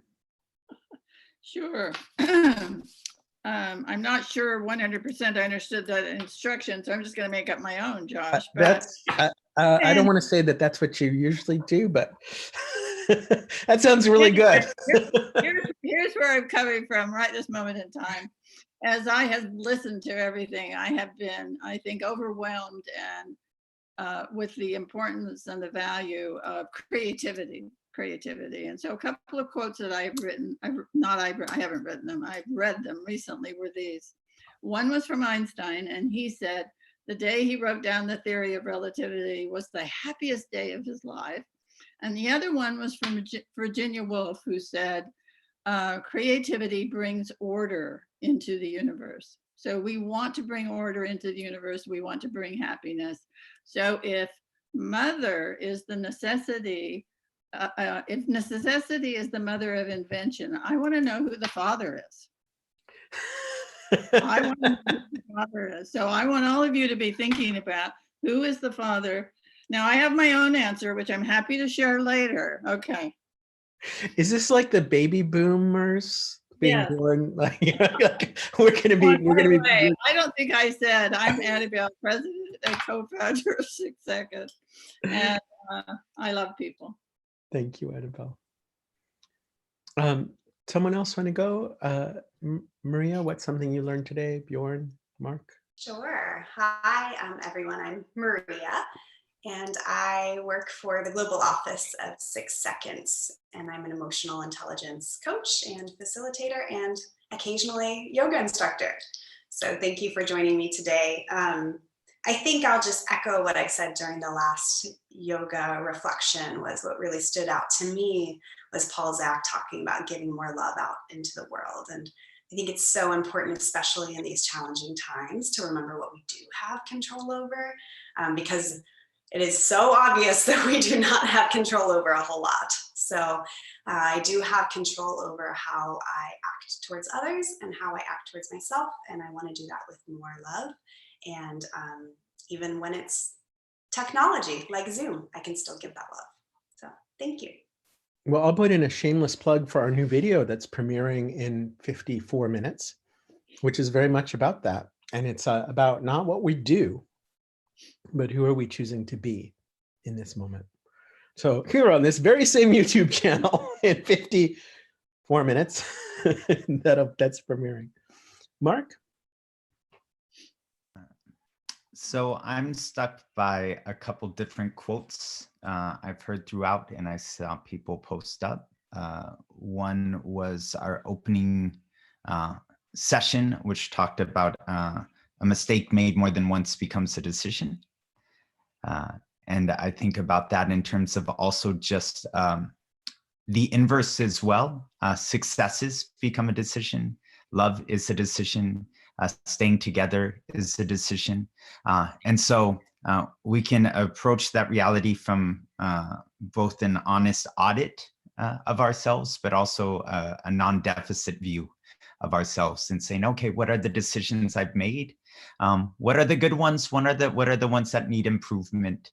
And then in this moment, when people, we say people's true colors come out, when politeness is shed and everything comes to the surface, to be able to look in the mirror honestly with ourselves and say, oh, I thought I was better than that. Okay, I need to work on that. And to do so with grace and kindness. Yeah, and a lot of us are facing extraordinary challenges of one kind or another, and maybe we all are. And Mark, I know you're stuck on this side of the world and your family's on the other side of the world, and that wasn't how you planned it. And I know a lot of us are facing things that are not how we planned it. And so in that moment, how do we do this hard work? Sherilyn, let's go to you, and then Bjorn. Introduce yourself. What's something you learned? Sure. I'm Sherilyn Leet. I am the Assistant Director of Education in the Global Office for 6 Seconds. So I get to support all the countries and their education offerings and kind of tease out themes of what the youth today and teachers today around the world are, how they're problem solving creatively, especially through this time. And so I just appreciated all of the panels today. I think the artificial intelligence panel was also very fascinating for me in terms of preparing youth for the next 100 years. And there was a lot of discussion about morality, ethical decision-making. And if we don't teach developers how to resonate and know themselves with their own patterns, how will they as they're creating this new technology, how can we be sure it's going to reflect our best selves if we're not preparing, if coding boot camps aren't including emotional intelligence training? How do we determine what the future will look like? So I think it really just was a complete underscore for any educational leaders out there. It's like you have to incorporate social emotional learning. I know on Friday is the International Social Emotional Learning Day. It's basically how do you know, choose, and give yourself to make optimal decisions using emotions as data. And I think all of the panelists here today in their discussion were very much modeling that as well. So thank you. Thanks, Sherilyn. Bjorn, how about you? Yeah, I'm Bjorn. I co-founded the Khalifa Ayler Institute, which is an organization that focuses on peace building and countering extremism. And I do a lot of research and work on the latter and how that ties into technology and how that, again, ties to how our societies are shaped right now, which is largely shaped by technology. And so really appreciate the ways in which all of the sessions have been dealing with that. Tonight, my time, I'm in Europe, so it's getting quite late in the evening. So one of the things that stuck with me, and kind of that's been a recurring theme on my mind throughout the evening, has been what was said by Nir during the kind of opening session about time being the most scarce commodity in many ways. It's the commodity that is scarce for me, as it is for Bill Gates, as it is for people who are all over the economic spectrum. And so being intentional with that time and how we spend that time in the digital age, as well as how we spend it in the age of Corona and all of the other things that are going on in our lives that are drawing our attention, and being intentional with how we spend that attention and that time is a theme that's been on my mind all evening. Well, and we talked about the notion that in some way we have this like reset moment. We didn't want it, but here we are. And so we have this reset moment, and one of the things that we can reset is how we're using technology to connect, and like, who are we showing? Bjorn had a great quote about, are we outsourcing our sense of self-worth to, how many likes we get? And maybe this is a moment for us to kind of step back, and, maybe we're forced to, but to step back and say, wait a minute, I want to change the way that I'm engaging. Mark, you have some thought about that? Well, I think on two of the points that were brought up, I think one by you and Bjorn, to just dovetail them, which is, it's interesting because going back to my original comment, to me, time is not a scarce commodity. Epigenetically, I am the sum of all those who come before. I am the pivot point between that and all that will come after. I extend backwards and forwards, both in material matter and then in the spiritual traditions and sacred traditions, or sacred technologies, as we say within our communities. That time is. And I think I just want to continually center that, because in this conversation of panic and everything else, I feel that actually is what's missing from all the conversations, from our epistemologies, from the system redesigns we're attempting and facing at this moment, really is that concept and what that can offer us as we try to then approach system design from a new standpoint. That would be one. And then part of that then gets into the question then of what at the core of those two dialogues I hear is, if time is currency, currency is that which has value, value and values, wealth, economies all tied together. And I think that's a really powerful space to open into a conversation of what actually has worth in our lives. How that's not just a material question. It is tied to material realities, but it's not solely a material reality in terms of monopolies.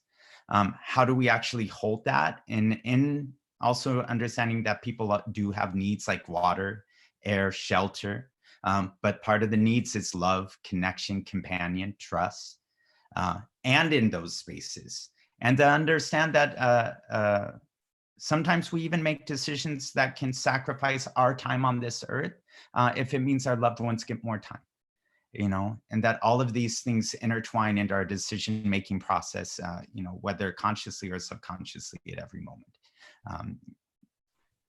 And I'll center and offer that.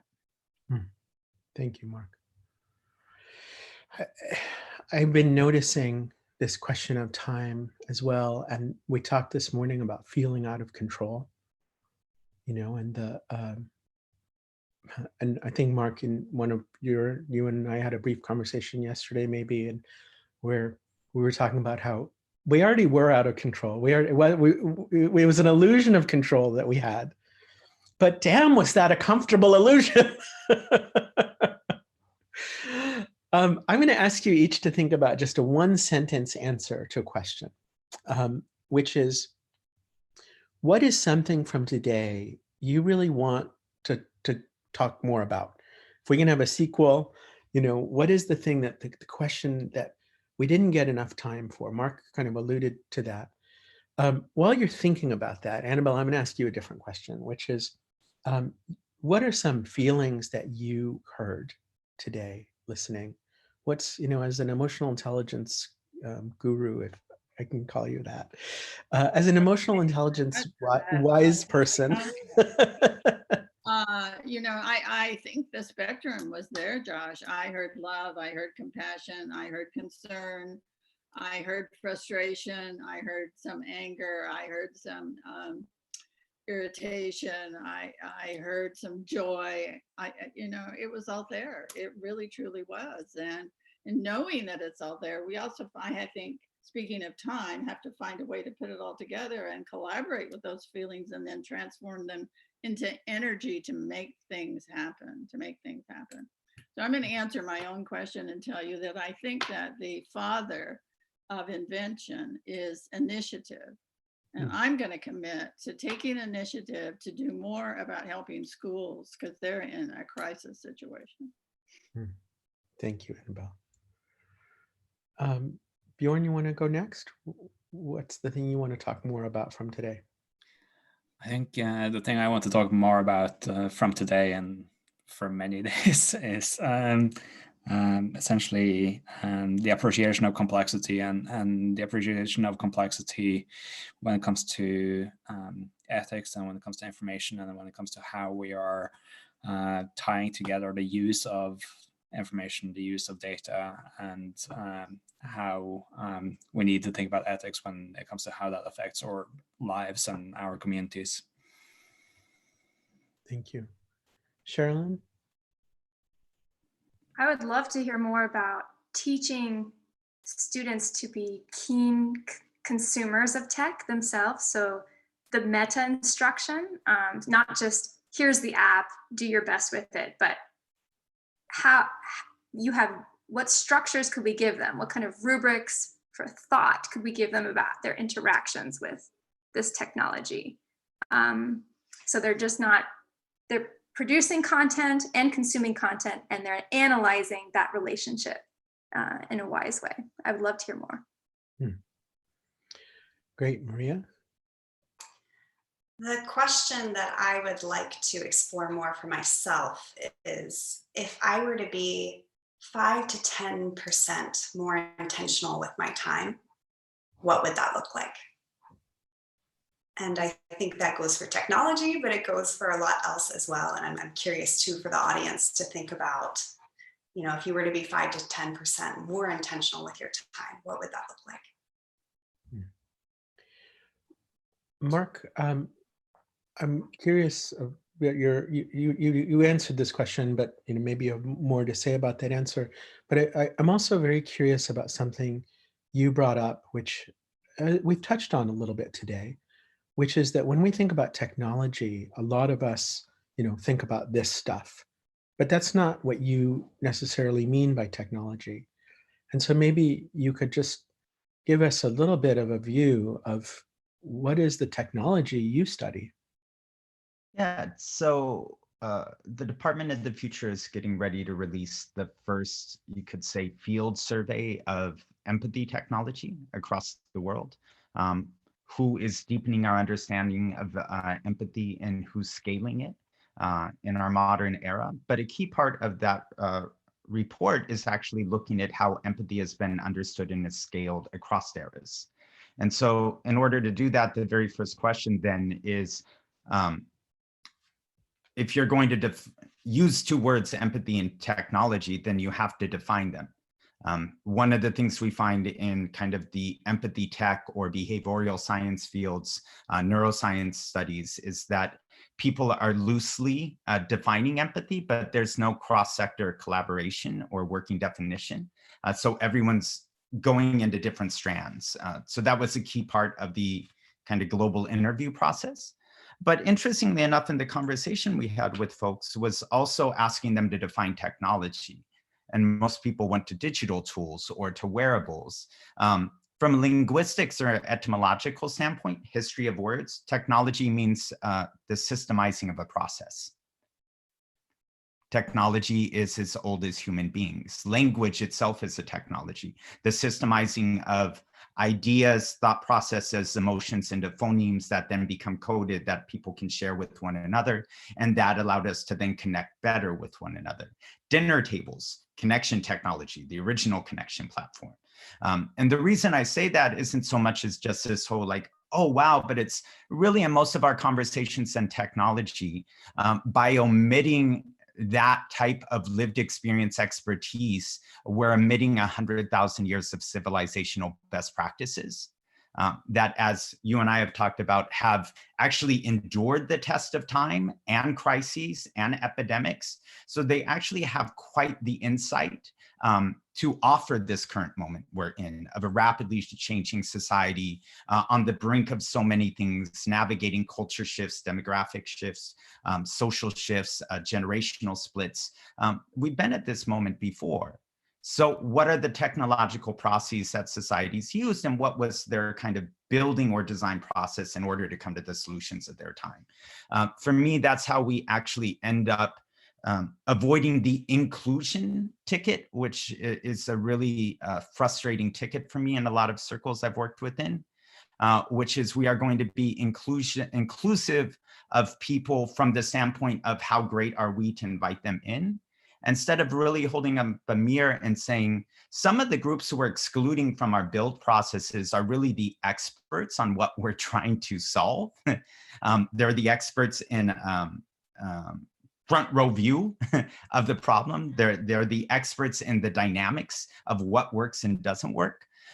And they don't have all the answers. If they did, they'd already have resolved things. And I say that's why we need each other. But we're literally approaching it from like, let's include them, instead of saying we need wisdom in this moment. And wisdom exists across the planet. And how can I approach each person from the standpoint of, I'm not all wise. I need some wisdom. What type of wisdom do you have? Can it benefit me? And then maybe I've got a little something that could benefit you. If not, then as one mentor and colleague said years ago, you can treasure it or trash it. That's up to you. I offered it.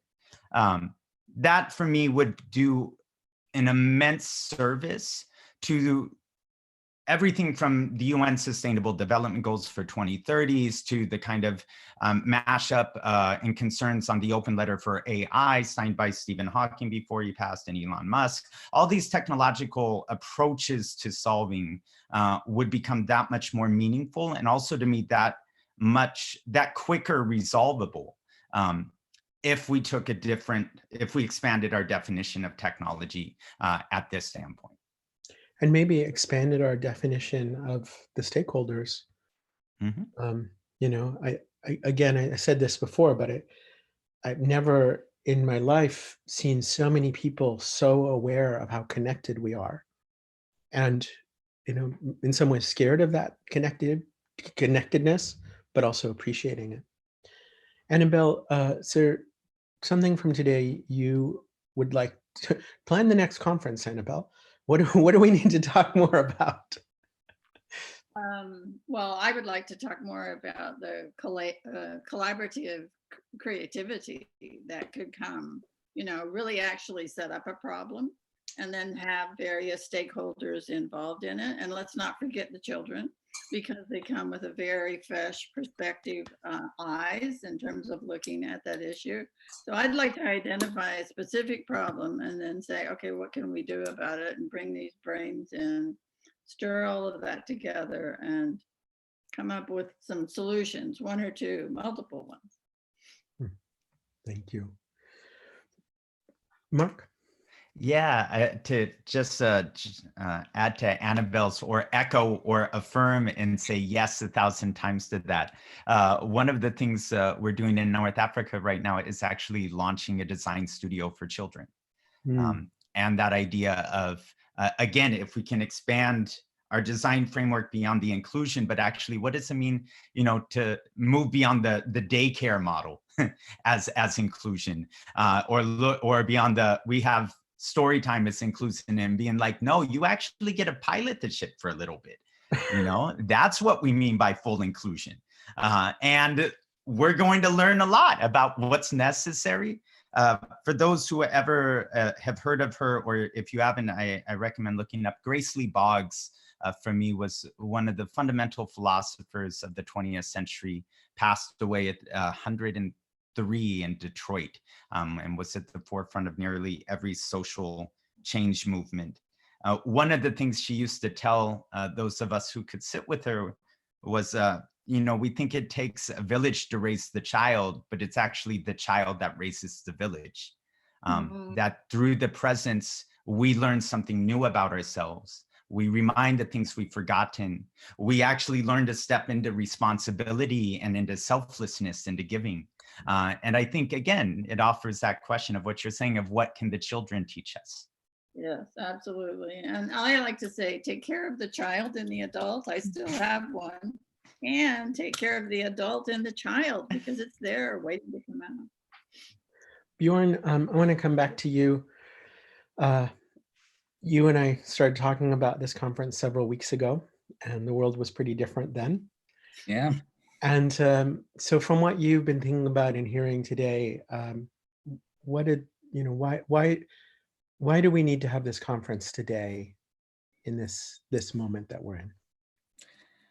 I think this moment we're in is special in many ways, to some extent because we are having an online conference, which seems to be the new trend right now, which we planned long before that became the trend.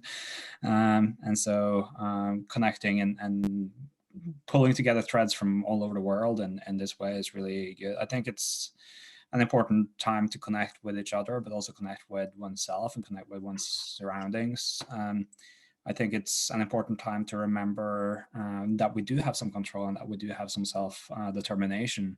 And I think, like, on the note of the children, one of the things that I love about children is that they still have very active imaginations and tend to live their own stories. And one of the things I keep saying over and over to people, and that I was reminded of after my own panel earlier, was that we as human beings are stories. We are a result of the stories that we believe to be true about ourselves and about our surroundings. And we have a tendency to tell good stories or bad stories about who we are and where we fit into the world. But we can also change those stories, and that's very present in children, but it's also something that should be present in us, that we can change the narrative, we can change the perspective, and we can position ourselves differently within the context that we are living in, and thus reclaim or space for self-determination, even in trying times like this. Well, you've just inspired me to give everybody a challenge in our last 2 minutes here. Title the story. What's the title of the story of today? We've had several hours of really rich conversations, cognitive, emotional, everything in between. So what's your title for today's story at this conference? Whoever's ready can go first. Tech for human advancement and possibility. Thank you, Sherilyn.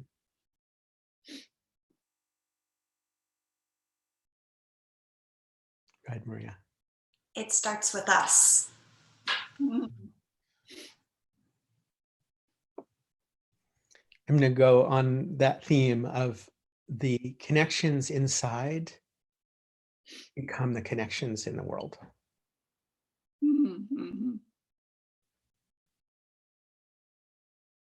I want it to be something about find your own formula for joy and then share it with others, but that's too long of a title, so I'll have to work on condensing it. Mark? I've actually been working on a visual story series over the last couple of days around actually this point of, like, what is the story of the moment? And the word that just keeps on coming back is recalibrate. Hmm. I think reconnect, building on the recalibrate, would be a good one. Reconnect with yourself and your surroundings, and the world at large. Well, thank you for joining this closing session, and I appreciate you all reflecting and getting some sparkles going here. And it's been a really inspiring day for me. I hope those of you who are listening also are walking away feeling inspired to reconnect and renew and and step forward in a new way, because I know we're in a very difficult situation. We're not going to stay here. Things are going to change, and let's think about the future that we want to change toward. Let's be who we want to be. Thank you all. Bye, everyone. Thank you. It was a delight to serve with all of you. Thank you. Thank you. Thank you. Well, Maria, you want to give us our closing host message? Sure. So thank you all for joining this session at EmotionAI, the virtual conference at the intersection of emotions and tech.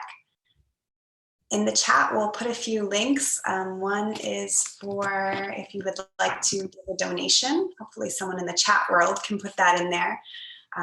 As you probably already heard, we are certainly being impacted, as are so many others, from this challenging time. So if you are still getting a paycheck and are in a position to give, we would greatly appreciate it. We'll put that link in the chat. And then also we have all kinds of wonderful events for learning about emotional intelligence, for practicing emotional intelligence, for connecting together. We'll put a link for that in the chat as well. Let's see, Josh, would you like to explain a little bit about the connection challenge? Sure. Last pitch for the connection challenge for today. And that is, again, we're in a time where we're facing a lot of disconnectedness, and we need each other. And what I hope, the story of today, a year from now, we look back and we say, wow, that was the time when people really came together. That was the time when we realized how connected we are. That was the time when we stopped dividing ourselves in these artificial ways. And so what I hope we can do is just, we talked about how we're using our time. Let's just invest a tiny bit of time every day in this 10-day challenge to deepen a connection and to share the power of that connection. So that's the 10-day connection challenge, and somebody can put in the chat the instructions for it. And we will look forward to sharing your connections and multiplying one another's connections. Thank you all very much. Thank you, Maria. Thank you for the rest of the team who's not on video for all of your great work today, making this happen. And I look forward to seeing everybody soon. Thank you so much.